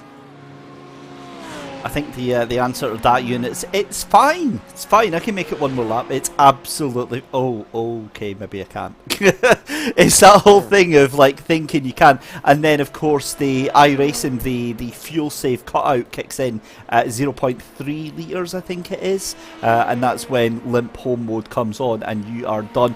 But it didn't look like it was limp home mode for Panda One there. It just looked like Felix Perl just super cautious to make sure that he didn't run out of fuel on there. Yeah, he didn't want to throw away all the hard work, but he threw some of it away there, certainly with that little mistake. I've also seen the pit stop for Sean Campbell, and Rodu Zanovino has got back into that car again. They did decide to go for tyres for those final 55 minutes. Oh, and it's not a good start to the stint at all, because it's a smack on the wall for RSL by Bukica. How much damage has that dealt? There's still 55 minutes to go. I think we're going to be seeing this car in again soon. And that is an accident we've seen many, many times today, and now basically everyone's gone off. Nick Ebby has gone off the track as well now, so the tyres really starting to burn up like chewing gum, like bubble gum right now. Track temperature 51 degrees Celsius. That is the hottest that it has been, I believe, all day. Alex Sharinga into pit lane, so a race leader with 53 minutes left to go in this race, into pit lane. And yeah, this is starting to all kind of unravel itself. Let's keep an eye on Radu Zernovnu right now. Let's go on board with him and see if there is any damage on that car. Is there suspension damage? He looks like he's got away without suspension damage. There's definitely bodywork damage to the right hand side of this car, but that steering is straight. He is very, very lucky. He has gotten away with one there, but there's certain bodywork damage there. I do think with about 35 minutes to go, I think they're going to just fill that car up again and make any damage repairs. Maybe use the fast repair if they haven't yet, and just get to the end that way. You see the teammates getting out. Alex Urenga, the final full fuel fill of the day. Zenovino gets himself back on the lead lap again at least, but that is fairly trivial at this stage. This is not good news, because let's not forget, this car is fighting with Dan Alpol and V3 Racing for that second position. They were the ones who needed to kind of make up time on the new tyres, chase this car down, but they're not going to be able to do a lot with the damaged car like that. That's exactly what they didn't want at this point in the race. They were working so hard to set it up there, Ewan, and of course what's happened there is the fact that that accident, that little incident now, has probably cost them about 15, 20, maybe even 30 seconds by the time they get the tyres back up to speed here. We'll just have to wait and see. They were only in the pits for 56 seconds. Kiefer McKenna into the car just now. Yeah, I'm very concerned. I thought Elpo was going to stay in there actually, but decided McKenna's going to get into the car. Those tyres have only been on that car for one stint here. Are they going to send him out on Elpo's older tyres, or are they going to change tyres? No, they're going to send him out on the older tyres that he didn't wear in. So that's a risky one for Kiefer McKenna, but they're going to need to do that if they want to finish in second. I think Zernovina really did have a great chance of getting this position, but with that mistake, he really doesn't anymore. This is his first full lap with that damage now. We'll really get to see what effect that is having. He was in the mid-45s at best before. Where is he going to be on this first lap? Is it a poor lap, or is that damage not affecting him as much?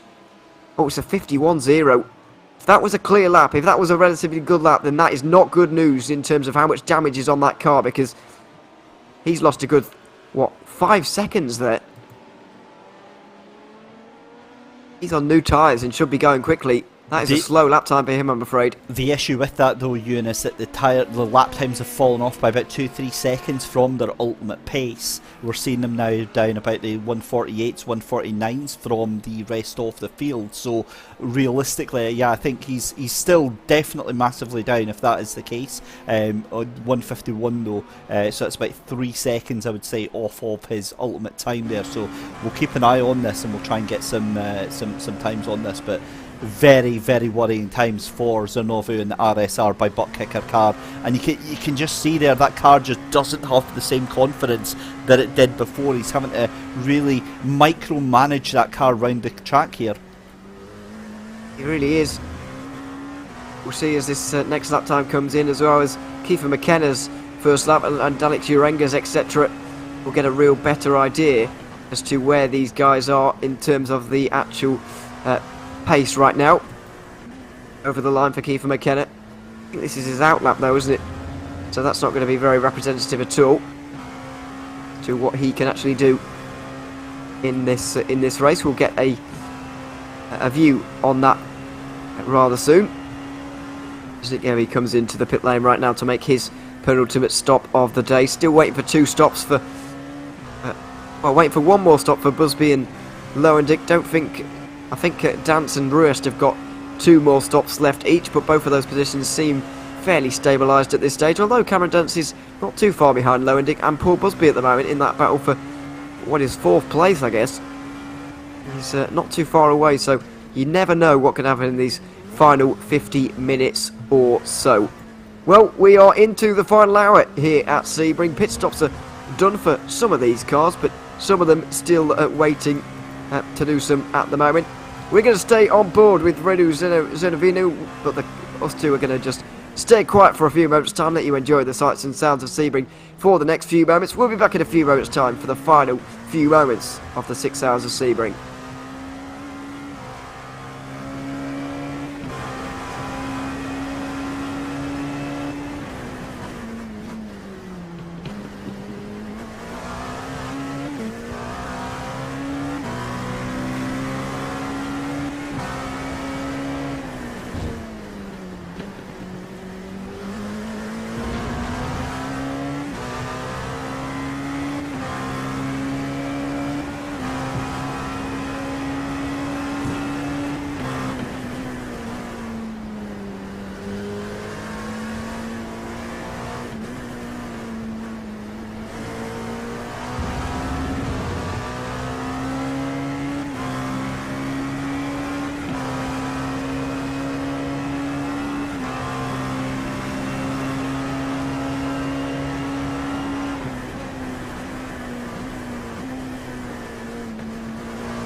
welcome back to Sebring for the final 45 minutes of round 3 of the World Series Endurance Championship.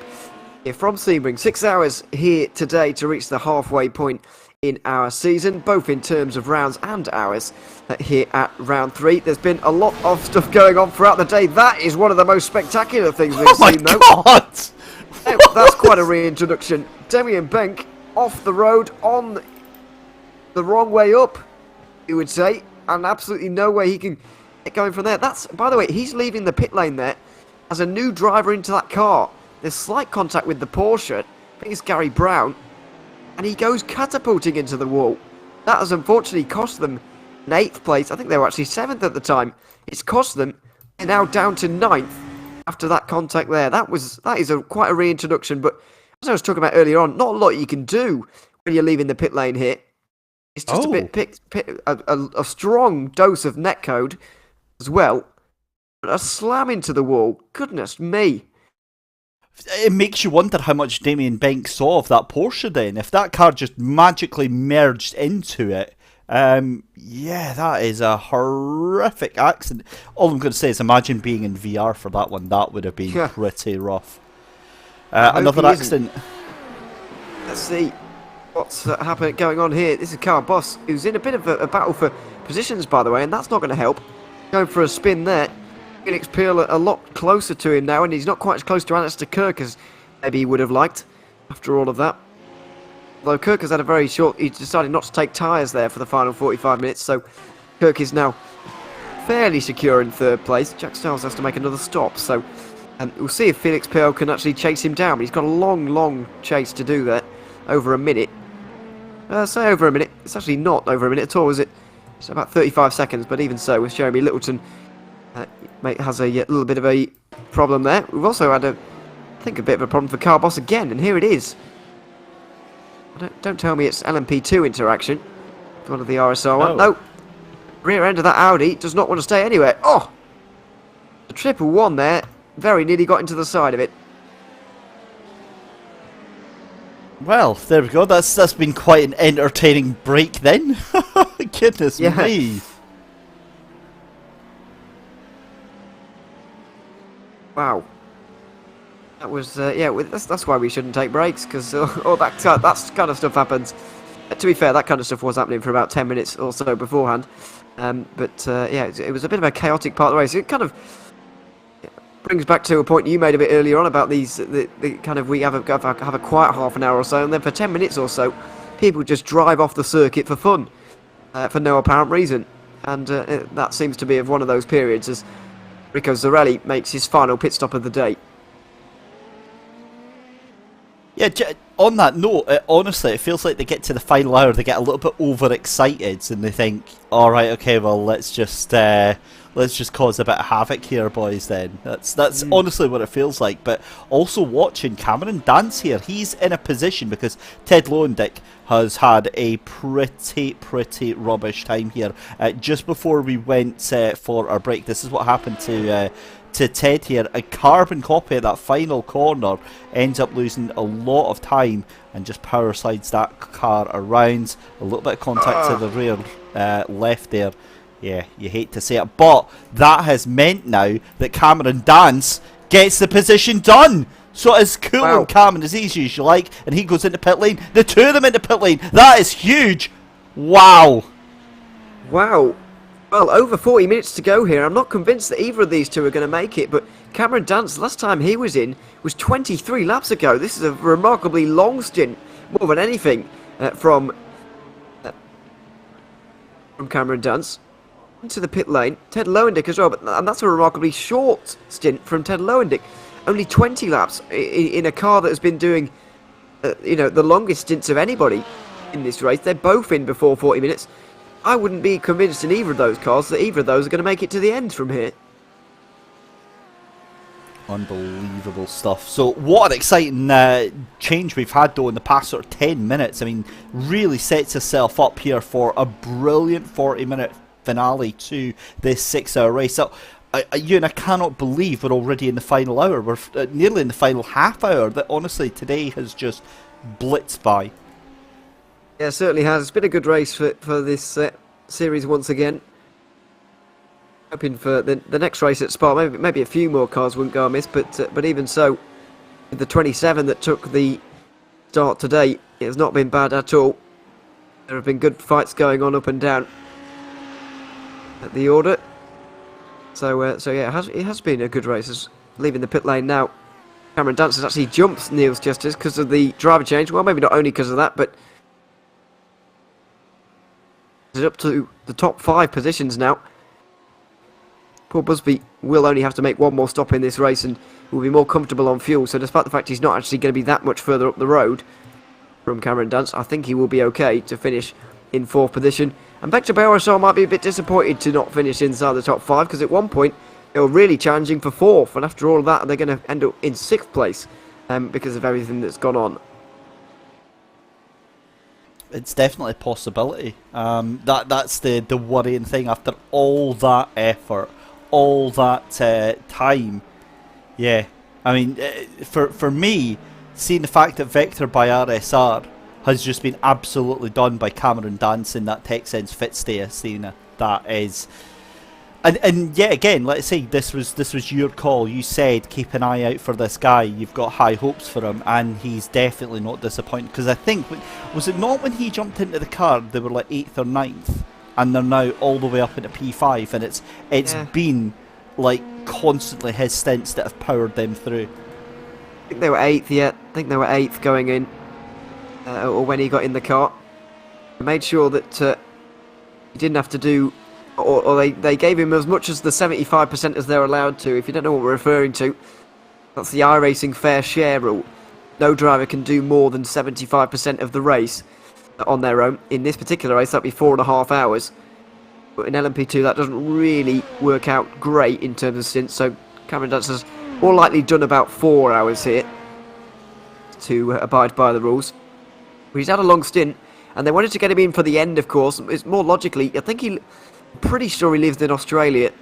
I'm not entirely sure. I always get Australia and New Zealanders mixed up, and obviously some people think, well, what's the difference? But it's like calling me Scottish or something. It's not quite right, is it?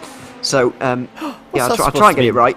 You're an honorary Scotsman if you want to be Ewan. You just have to say. I don't want to be, no. Wow! Wow! I heard the tone in that. That was wow. All jokes, of course.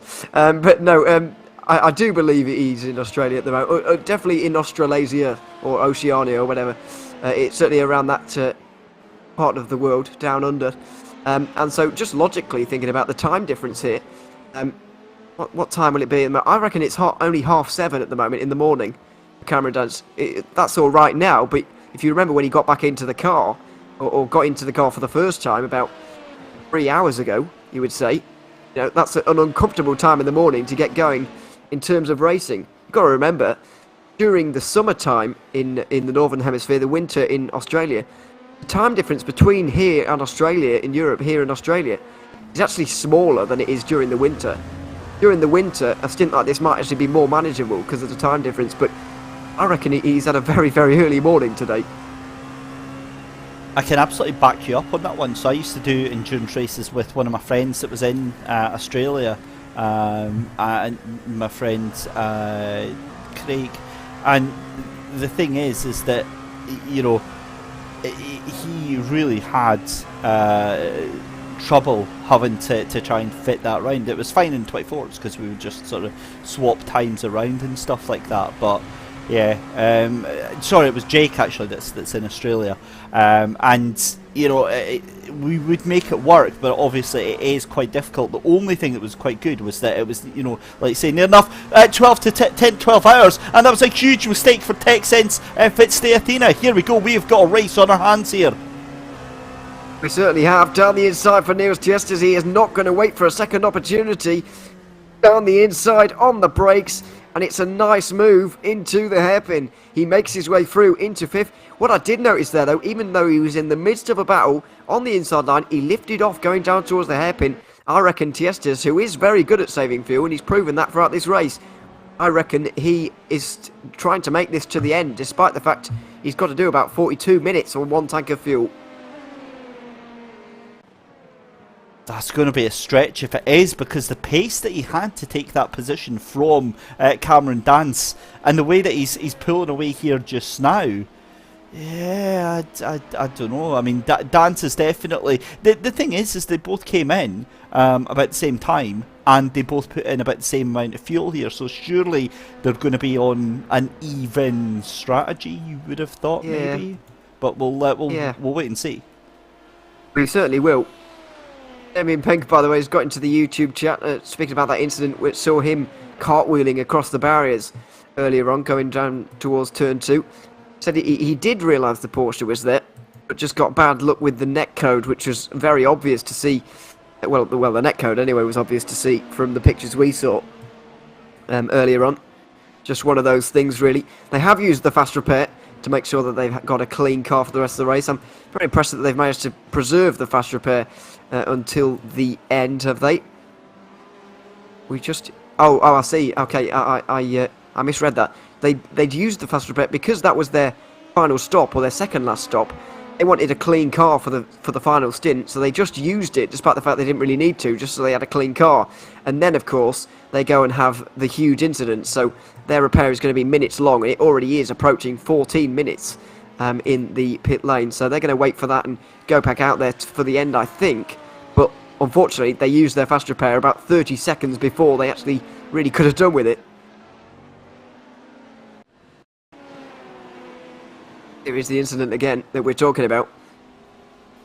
I was very aware of the Porsche's presence, but there's not a lot you can do in that situation. As I mentioned earlier on, as we've spoken about many times, pit lane exit is just not ideal here, really. It gets you right back onto the racing line. Not really where you want to be. So, yeah, there we are. That's how that incident happened, and it was quite spectacular, fair to say. Ooh, now, did I notice Niels Teaster's having a little bit of a wiggle coming out of that corner as well there? So the two of them really pushing these cars to their absolute limits here. And Dance might get a run and get a move on the inside. He'd be better, I would think, though, if he is. Yeah, he is fuel saving. He just sticks right behind that car in front. Make sure that he gets the run out of it. And we've got some 3000 IQ strats going on here. These two certainly do need to fuel save. They've got to go 42 minutes or so on this. I reckon they've got to do 23 laps, which is equal to the most that any car has ever done. Luckily, Cameron Dance was the driver behind the wheel of the only car to do that so far. So he is lucky in that respect, but Niels Chester's got to do it as well. He's done 22 lap stints throughout most of this race, which is further than most. But he's got to do it even... he's got to fuel save even more on this occasion. We'll see if he can do it. But I can see a few people in the YouTube chat at the moment who've got quite a lot of faith in Chester's that he will be able to do that for the final stint. He is very good at fuel saving, I have noticed over this race.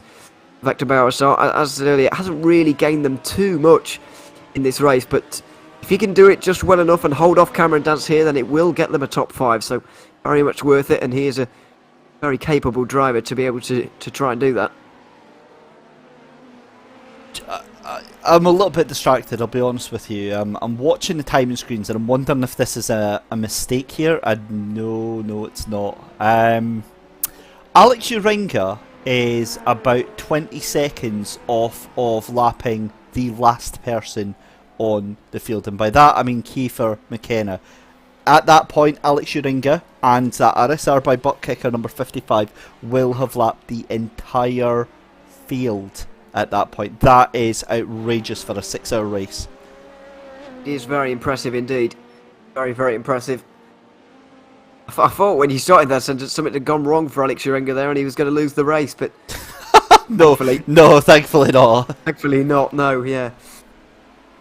They are certainly deserving winners in half an hour's time, if they can make it there, of course. And so are these guys, to be fair. GT3 Pro. Their lead at the moment is diminished somewhat. And Zorelli is going at a safe pace rather than a blistering one at the moment. But he's got a very big lead over those that really matter in this race. Texanese, Fitstar, Polo, not that they don't matter in this race, but in terms of challenging for the race win, it's difficult for them to do that from here. RD Simsport, are they going to jump up to second? Can they make it to the end? I think they can. Yeah, I'm going to say they can. Panda 1 are going to need a little bit of fuel saving here. But I think they'll make it too. It really depends where Texan East Fitstar Apollo actually come out.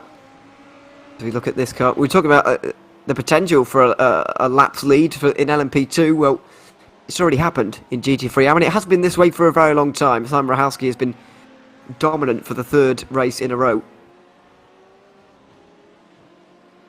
Hasn't he just, though? It's been an exemplary drive from that entire team of MSC Puma Kuppenheim Yellow.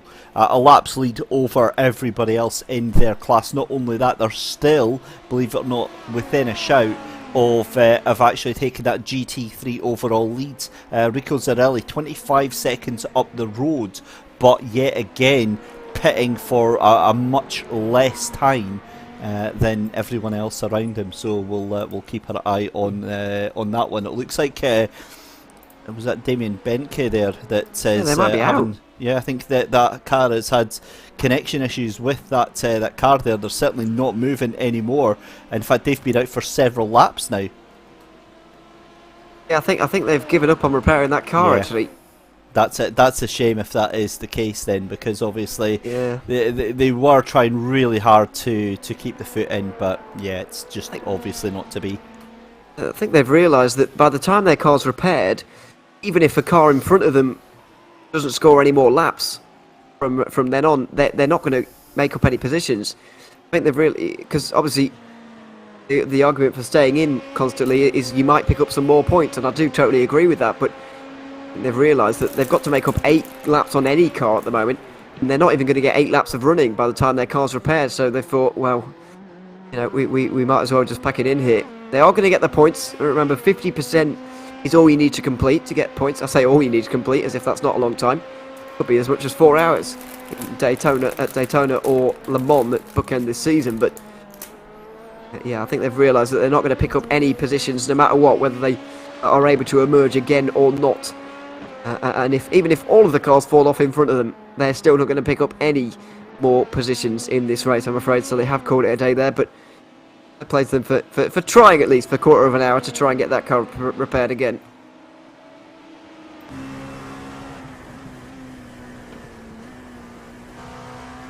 Shows the importance, though, it sounds weird to say, in the strategy in using your fast repair. Sometimes you even shouldn't going into the final stint, because what if you have a monumental crash in your final stint like that? If they'd have saved their fast repair, then their pit stop would have been only as much time as it would have taken to recover that car back to pit lane, and then they would have been back out there again. So I don't think personally we should feel like leaving their fast repair kind of unused throughout the race is a bit of a waste. I mean, if you don't have any damage on the car, then it's not a waste, in my opinion. Yeah, the problem is hindsight's an amazing thing. They obviously want to set themselves up. Oh my god, that was terrific. My heart was in my mouth there, and that I believe that Ferrari is not best pleased at what just happened there with Cameron Dance as he tried to send it right up the inside there. It's that whole thing, Ewan, isn't it, of shoulda, woulda, coulda. You know, shoulda done it differently, could have done it differently, would have done it differently. It's great to have hindsight. Unfortunately, they wanted, as they said, look, they wanted to make sure they had the best possible chance for ploughing down the times that they had there, and it hasn't worked out for them. The problem is that I do think you're right. I think I wouldn't have risked it. You know, knowing what what has happened to a lot of the other cars through this race. But sometimes you just got to roll the dice, and sometimes those dice just don't come up in your favour, and that's exactly what has happened there. If they'd done things differently, yeah, then I don't know. It's an awful situation to be in, nonetheless, because they're going to be the worst ones that are asking those questions themselves. Yeah, everyone's a genius in hindsight. You're absolutely right. But there we are. And yet we're sometimes not. Yeah, sometimes it just doesn't go your way, and that is certainly what's happened to 499 Racing there. Hopefully they'll be returning at the 6 hours of Spa, which is coming up. I think it's about 5 weeks' time or so. We don't have a race in June, but we do have one right at the start of July, 2nd of July, I think it is. Is it? No, that's too late, that, isn't it? When is the race? Good question. 25th of June, excuse me. We do have a race in June. We don't have a race in July. That's what was confusing me there. 26th of June. So you've only got 4 weeks to wait before the next World Series Endurance Championship race. But in the meantime, David, I know you're going to be on a lot of these, if not behind the camera, behind the microphone, then at least behind the cameras. A lot of NASCAR races still coming up. I'm not entirely sure how many we've got left now. Well, I think we've only got one left. I think we've only got one more round of the. I know it's just flown by so quickly, and you're absolutely right. So, maybe say 6 months ago, I would have been like yourself, just involved behind the microphone with this. But over the past 6 months, it's a huge thank you to Mike Yao and Steve Proudley and the rest of the team at Sim Sports Solutions for taking me under their wing and kind of showing me how to do this production work. It's been.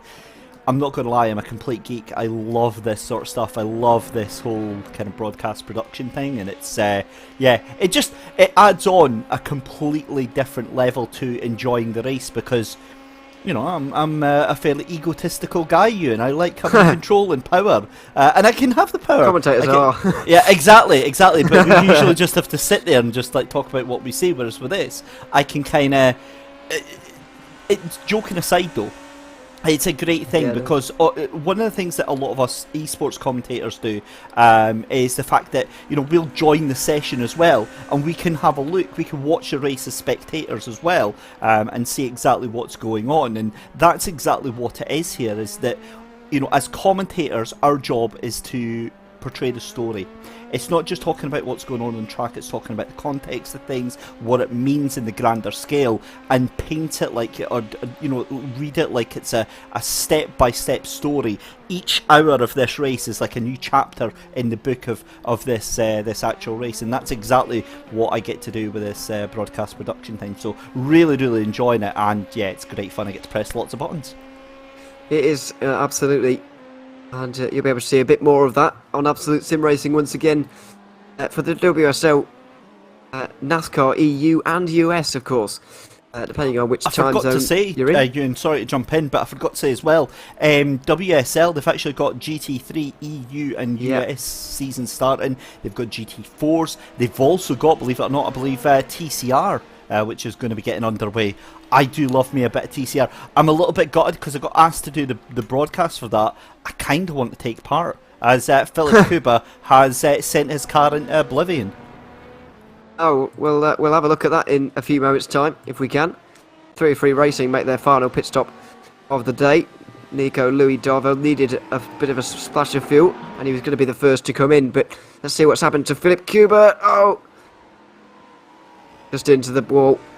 Not quite into oblivion then, is it? I've kind of oversold that accident there. You have a bit, but... It did just say Philip Kuba crash, so, I'm just adding a bit of dramatic flair to that. I guess it is literally true, but it was a fairly harmless tap on the wall in the end. Yeah, plenty to look forward to here at World Series Leagues. I know that, obviously, NASCAR coming to an end on Thursday, but... So you've got GT3s starting and whatever coming up soon, and of course still 3 rounds of the Endurance Series to come. So I know this, that really has taken me by surprise, the fact that it's the last NASCAR week, because it felt like I was doing Daytona about last week. But anyway, that season has gone by very quickly indeed, and yeah, it's been very enjoyable indeed as well to see that one. Don't get many NASCAR leagues here being from EU. You often have to stay up very late to see them, but I'm glad to see that we've got a EU NASCAR league here at WSL, and yeah, it's been very enjoyable to see. Weirdly, I'm going to be completely biased here, Ewan, but you've obviously joined us on commentary for a couple of the EU ones. You've actually had the better end of the bargain there, because I have. Yeah. The EU ones, and I'm not being biased here at all, but they've been better races. The US lot. Which you would presume would be like better at NASCAR, as we see when the LMP2 cars getting shown to the grass there. You'd think that the US lot would be much better at it, but it turns out that I don't know if it's that they're not better at it, is that they just like hitting each other a lot more, because there's a hell of a lot more cautions. Like the EU lot will get through a race and say 4 cautions, whereas the US will probably do it in about 10 or 12. Yeah. I have been hearing a lot about this, despite not being at the actual races myself. Yeah, I've heard that. That does surprise me. But yeah, I don't know quite the actual reasons for it. I don't, whether there is actually a reason. It's just one of those things, really, a bit of coincidence. But yeah. Anyway, it's a bit of a weird one. But there we are. As I say, really enjoyed the NASCAR this season we've had at World Series leagues, especially for the EU, because as I just said, don't see too many NASCAR EU leagues, but this has certainly been one of them, and it's been very enjoyable indeed. Final round, I believe it's at Talladega actually, which is a real great place to have a fun art finale. Not seen that before, so look forward to that coming up on Thursday on Absolute Sim Racing on the YouTube channel here. So make sure you tune into that. Meanwhile, just come back to Paul Busby, who's going to be in the pit lane again before the end of this race. I think 19 minutes to go. Or is he? I mean, he might not be, actually. We'll wait and see on that one. Radu Zinnovino, I can tell you, though, has been in for his final splash and dash of the day. I said he was going to come in with about 35 minutes to go and make his final stop. Well, I don't think he quite did that, but he did do something similar. So he's already made his splash and dash. He's repaired that little bit of damage that he got, let's not forget, from earlier on. And he's now got to try and chase down Kiefer McKenna. I believe he is chasing him down, but is he putting in a little bit too little too late? Because he is 2/3 of a lap behind at this stage.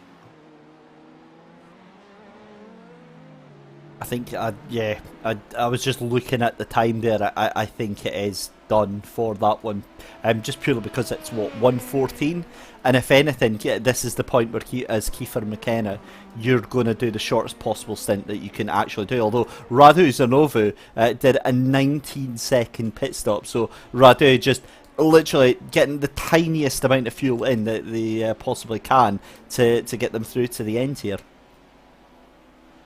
He is certainly trying it at this stage. There is a brief battle going on for third at the minute as well with V03 Racing, but we are going to see Michael Fairchild in again before the end of this race, I think. We are going to see V3 Racing in as well, by the way, so that battle might not be over just yet, but let's see over the next few laps. Yeah, 17.5 minutes to go here. Michael Fairchild at the moment is on lap 25. He's about to complete lap 25 here. Now he's going to have to go, what's that? Another 9 laps. There's no way he can do 34 laps in a GT3 here. He will need a splash of fuel. So free Racing look like they are going to take a podium here in the GT3 AM category. The best result so far is only a 7th, so they'll be absolutely delighted to be on the podium after this, I think.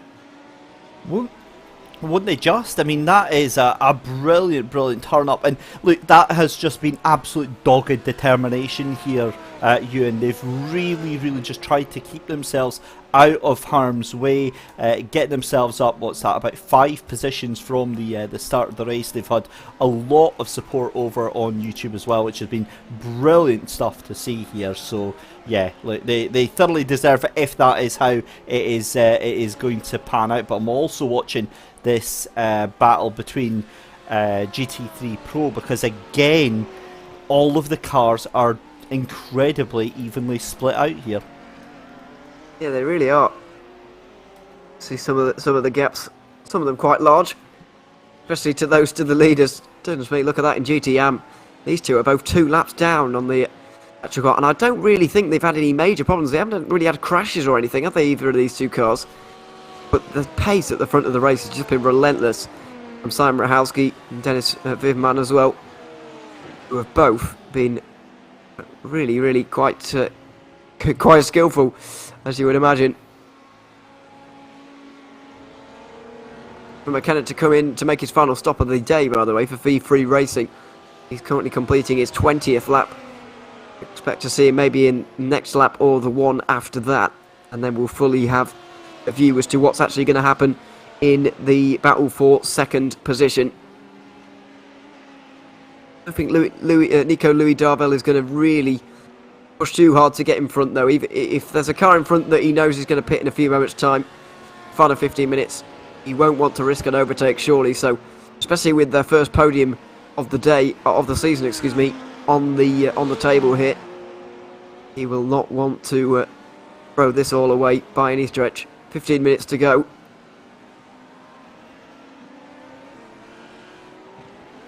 Alex Urenga just making his way down the Ormond Straight at the moment. Trying to work out how many laps he might have to go. Here he is. Just coming on to the Ulmer straight here.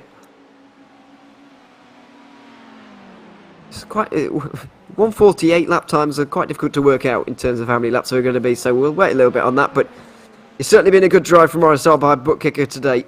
Alex Urenga included within that. This 55 team have not had things all their own way this season, especially at Daytona. They did manage a third at Hockenheim though, and things are still continuing to go in their way as they come down pit lane to make their final pit stop of the race. And that's crucial to see them down into to pit lane there. So Kiefer McKenna in that second place. They'll try and catch whatever time they can, but you've got to think it's done, surely. 15 minutes left to go. I mean, look, it's never over until it's over. I know we've always got that meme, but you also kind of don't want to see it end any other way than this, just purely for the effort that RSR by butt kicker have put in today. They really have put in great effort here today in terms of the drive that they've managed to do. Here comes Urenga. No problems on the pit exit this time around. And so he will go back into the lead. Jack Stiles makes his final stop of the day. Now, where's Alistair Kirk? Coming down the pit lane, right, pit straight, but it's not enough. And this Texanised Fitstar Apollo car is going to hold on to second ahead of RD Simsport. Well, that is a bit of a surprise, but a little bit less fuel than I thought they'd have to take on, actually. Only 13 seconds, and Alistair Kirk is going to miss out on second, although RD Simsport will find themselves on the podium. Once again, well, I say once again, for the first time this season, their best result so far is fourth. But they are third in the championship standings. They'll move up to second, head of Twisted Racing Team Ferrari. The only problem for them is that they're going to lose a further 6 points to Liper Esports, who they're already 15 points behind, so I reckon they've got a 21-point deficit in those standings right now. As we see Paul Busby in the 111 clearly having a problem there. Turn 4, not entirely sure what that was all about, but this car might be involved with it.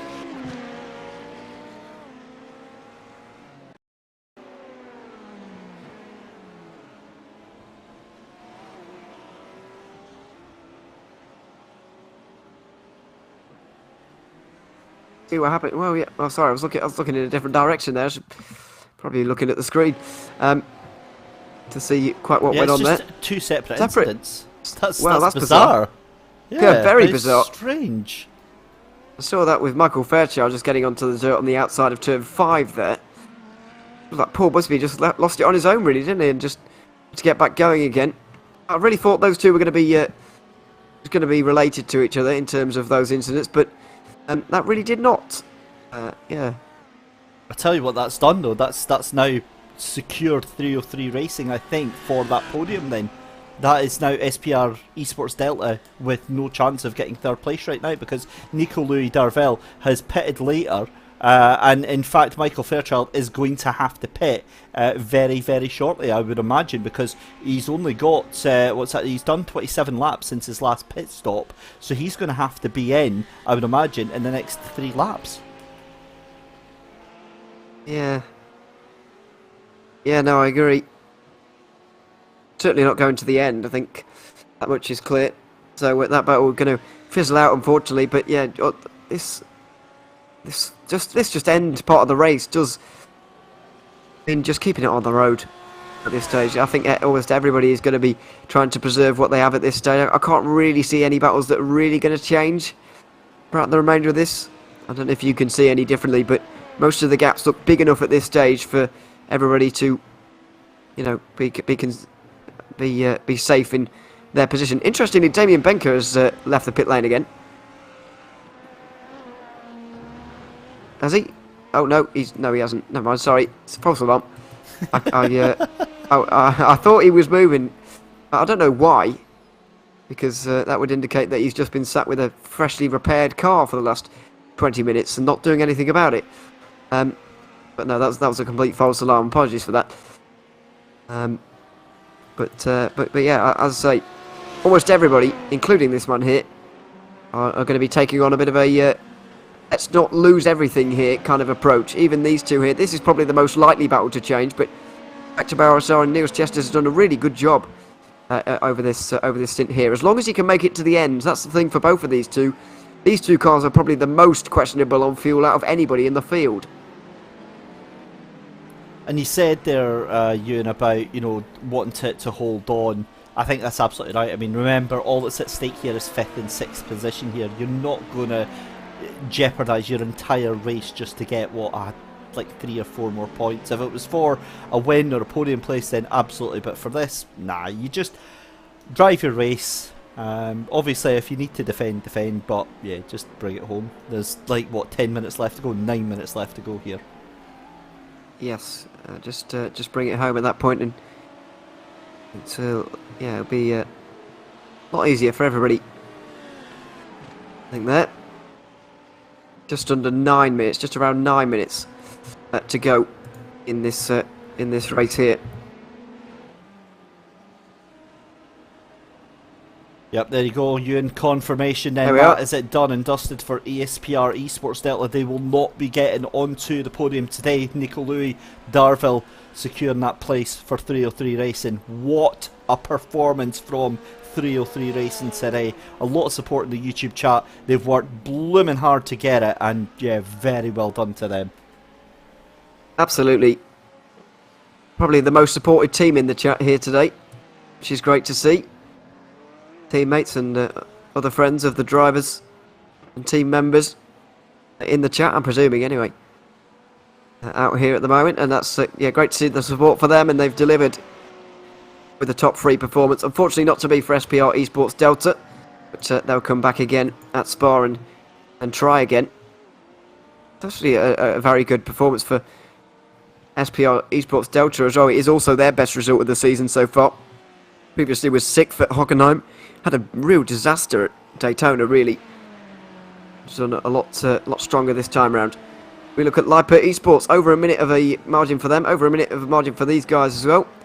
A lot of the leading fights at this stage have been settled for a good while. We've known who is going to be the winner in each category for quite a long time now.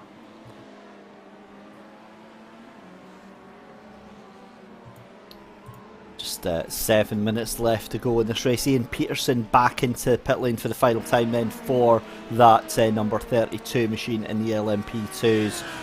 Out of pit lane, again a little bit longer pit stop than I thought. Well, no, actually 7.9 seconds. Of course, it's the actual pit entry and exit that takes up all of the time. But I mean, looking back on the race then, Ewan, we've only got a couple of minutes left to go. Alex Uringa here looking almost certain now to take a win here for the butt kicker by RSR by butt kicker number 55 team. What's your thoughts on the race that we've had today then? Yeah, very very good race once more. Sebring obviously providing is very well suited to this type of racing, I think, and that has been proven by this race. Would have obviously liked to have seen closer battles up towards the very front of the field, but we've had quiet points. But I'm pretty confident in saying that we've had some kind of battle to watch for pretty much most of the day. And the strategy intrigue throughout has really kept us going as well. There's been a lot going on. I guess the biggest surprise, and this might seem like a fairly minor thing, but lack of fuel efficiency for all of these cars has been my biggest surprise today. Nobody hitting their targets almost. I mean, a few GT3s made it to the hour, but almost no LMP2s made it on the normal strategy. We saw Vector RSR and Texan's Fitzdiathena make it, but everybody else had to make 1 or 2 extra stops. I can only see 4 teams in GT3 who have made it on the normal amount of stops, so it's been the biggest surprise to me, the lack of fuel efficiency for these cars today. And I can't imagine, although it may be different because I thought this circuit was going to be pretty decent for it, but Spa is going to be a complete disaster for it when we go to that at the end of June, and Le Mans as well. There's going to be a lot of pit stops in the 8 hours there. I'm going to give you an absolute shocker right now that Kiefer McKenna is fuel saving or just easing his way to the pits there. His last lap was 2-3 seconds a lap slower than the current race leader. And again, you can see here, I wonder if he's maybe got the engine map turned down a little bit, because that gap to your race leader is separated by a straight here. Now, we've only got, 5 minutes left to go here, but there is a distinct possibility we could see this done. and your second place car going a lap down. That, I think, would be the icing on the cake for RSR by butt kicker. Again, it's a bit of a trivial point, and it's a bit of a, it's kind of a one-upsmanship, showmanship kind of thing, but still, I mean, that is a brilliant candle to have to say, yep, lap the entire field. Absolutely, yeah. I think they will want to take it. I'm not sure if there are 3 or 4 laps to go here. It's going to be quite close. But Kiefer McKenna, I'm not sure if he is fuel saving or if he's just not quite got the pace at the minute, but a 152.0 last time around is slower than every other LMP2 in the field other than Ian Peterson, who clearly had some kind of problem. Or I think that was an outlap, so obviously that lap time is distorted, but he's not quite got the pace at the moment, Kiefer McKenna, and this is what we were talking about earlier on with V3 Racing. No disrespect to him, but Dan Alpole was able to keep up with this car, or at least keep up with Andrew Dawson, who was driving it. But Kiefer McKenna was just not able to do that. And it just shows you need a great team to win an endurance race. You can't just have one star driver who does all the work. You do need a great team, and once again, no disrespect to Kiefer McKenna at all. He's kept the car on the road, he's not made any mistakes, he's been consistent, and he's going to have second place here. But in terms of actually winning this race, they were always going to struggle with one driver clearly better than the other.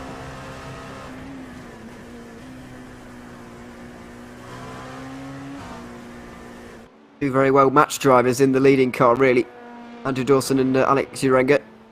I think this is going to be 2 laps to go when they get to the line. Just noticing this battle for second and third in GT3 Pro, actually now down to under 5 seconds. Jack Styles getting caught very quickly by Alistair Kirk, but I do think that it's going to be a case of too little, too late on that one. As I said, 5 seconds between these two here, so very, very close. But again, it looks like it's a case of all she wrote, as we have to really keep our eye now on our race leader. But yeah, we really do. I reckon this is the penultimate lap of the race. He might just be too far behind McKenna to overtake him here. 2 seconds gained on the last lap as we got Philip Kuba around again. This is the team we spoke to with Eric Kulaga earlier on. Not a nice place to have to rejoin there either. Thankfully does so safely, but that was completely blind corner there that he had to get around. And guess who was coming around that corner right at that point in time? Your race leader. Not what you want to see. There he is, just going through the bottom of his shot. Not what you want to see as a race leader. No question about that. Jack Styles off the road here. I think he's lost second place. A mistake. Oh, it's a tower corner. And he loses second place. The Texanese Fitztire Polo, they were getting caught. The pressure looks like it has got to him. Audi Simsport move up to second. Oh my god, on the last or penultimate lap of the race, and how much damage is on that car, because Felix Perl in 4th place in Panda 1 now is just, what's that, well no, he's 50 seconds behind that car there, so yeah, nothing too much. I think that's actually closing in. He must be a little bit closer than that, but either way, let's have a look here at what happened to Jack Styles there. Let's see if we can try and get him. Oh, it was contact with an LMP2. Oh, he got punted. He did. Well, you hate to see it. I'm not sure. I think he was blinking in and out there. Yeah, he was. And I think he came back into existence, if you like, while that car was kind of just there straight away. So white flag. That might have happened. White flag is out currently at the moment. But Texas Fitzstone Athena, Cameron Dance has made his way through on Niels Tiesta's hit. I think they really want to be overtaken by this car here, so they don't have to do another lap. Here they are in this battle for 5th position. This is their 22nd lap of the stint. I think Cameron Dance has got enough for 23 because he did it on his last stint, but Niels Tiesta has just miscalculated ever so slightly. There is second place. Looks like he's going to hold on to the lead lap at least, but I think Niels Tiesta really wants to be caught here and not have to do the extra lap. Well, We'll see, because it looks like he's speeding up a little bit. It looked like he was trying to catch onto the back of Cameron Dance there, and both of them are on the same lap anyway, so that wouldn't have really made any difference here. Yeah, I think we're kind of going to be done and dusted here. So here we go then. Final lap of the race. RSR by butt kicker number 55, Alex Uringa. I mean, it's just been an incredible performance by that team. Absolutely. We have had it confirmed, by the way, the Texanese Fitstar Apollo car did have a connection problem. It wasn't contact or a mistake from an LMP2 that has cost them, but connection, I'm afraid, that has cost them that second place. But these guys have had pretty much the perfect race. They weren't allowed to qualify. They started 10th, but they made their way through the field very, very efficiently indeed. And Alex Urenga is going to have the pleasure of bringing this car over the line. RSR by butt kickers number 55 win here at Sebring in the Sebring 6 Hours, the third round of the World Series Endurance Championship 2022. A great drive from them, and over a minute and a half's worth of an advantage in terms of their race victory here today. Completely dominant from himself, Alex Urenga, and also Andrew Dawson as well. Only 2 cars ending up on the lead lap. Not even their teammates finishing third were able to be on the lead lap. Liper Esports Red are going to come home for their second race victory of the season as well here at Sebring by the looks of things. A dominant display from them as well after a very clever strategy call from them. Oh no, Jack Styles has crashed. That's it, he's out. Looks like he has. Will he lose that third place though? Yes, because he's not gone. Entirely sure. I think he'll hold on to second. I think he'll hold on to third. Excuse me. He's done it after the line. All right, he okay. crosses the line there, so he's absolutely all right. And he finishes third position as Lipo Esports come across the line to take victory in GT3 Pro and in GT3 Am. One of the most dominant performances we've ever seen from anybody. Simon Rahowski comes over the line at the moment to take MSC Puma Kuppenheim Yellows' third victory in only 3 races in the World Series Endurance Championship. They win by well over a lap ahead of Twisted Racing Team Ferrari and 303 Racing, who get their first podium of the season. 3 very dominant displays in terms of the victories of those classes. Woo-wee! Wow, that was an awesome finish to the race. Apologies getting a bit excited there. It said that he crashed. I knew that he must have been coming close to the final lap there, but obviously a little bit over exuberant and just happy to get that across the line. What a result! Congratulations to everyone taking part today. Absolutely, another great race here at the 6 Hours of Sebring, and make sure you join us in 4 weeks' time for the 6 Hours of Spa, which should be equally as good of a race. Here are the full race results, though. RSR by butt kicker winning by a fairly hefty margin over at V3 Racing, the other RSR car finishing and rounding out the top 3. T1 Design Esports, after pole sitting today, finished 2 laps down in 4th. Texanese Fitstar Athena 5th, and a Vector by RSR 3 laps down for Celeritas Sim Racing, 4 for SPR Esports Omega. 499 Racing, Netrex Grand Prix Blue and Twisted Racing Team did not make the finish here today, with the bottom 2 of those not even being classified for points. Here are the race results in GT3 Pro. Lipo Esports winning by also a lap. RD Simsport with that pass on the penultimate lap to get up into second ahead of Texanese Fitstar Apollo. Panda 1 missed out on the podium, unfortunately, ahead of Celeritas Sim Racing Invictus. Eclipse Racing Team Blue were 2 laps down, and Twisted Racing Team Audi Pro, after their bit of bad luck with a couple of hours to go, do get classified but don't make it to the finish. Finally, in GT3 Am, MSC Puma Kuppenheim Yellow get another great race victory, and it was 2 laps completed more than everybody else. Twisted Racing Team Ferrari second at a 303 Racing with their first podium of the season. SPR Esports Delta just miss out, with Vulture Motorsport Red rounding out the top 5. Condo Prime Motorsport move up to, I think, second in these championship standings with that 6th position. Sim Party Racing 6 laps down but 7th. Vulture Motorsport, finished 8th and 9th ahead of the 4 cars that did not even take the start here today. Well, those are your race results.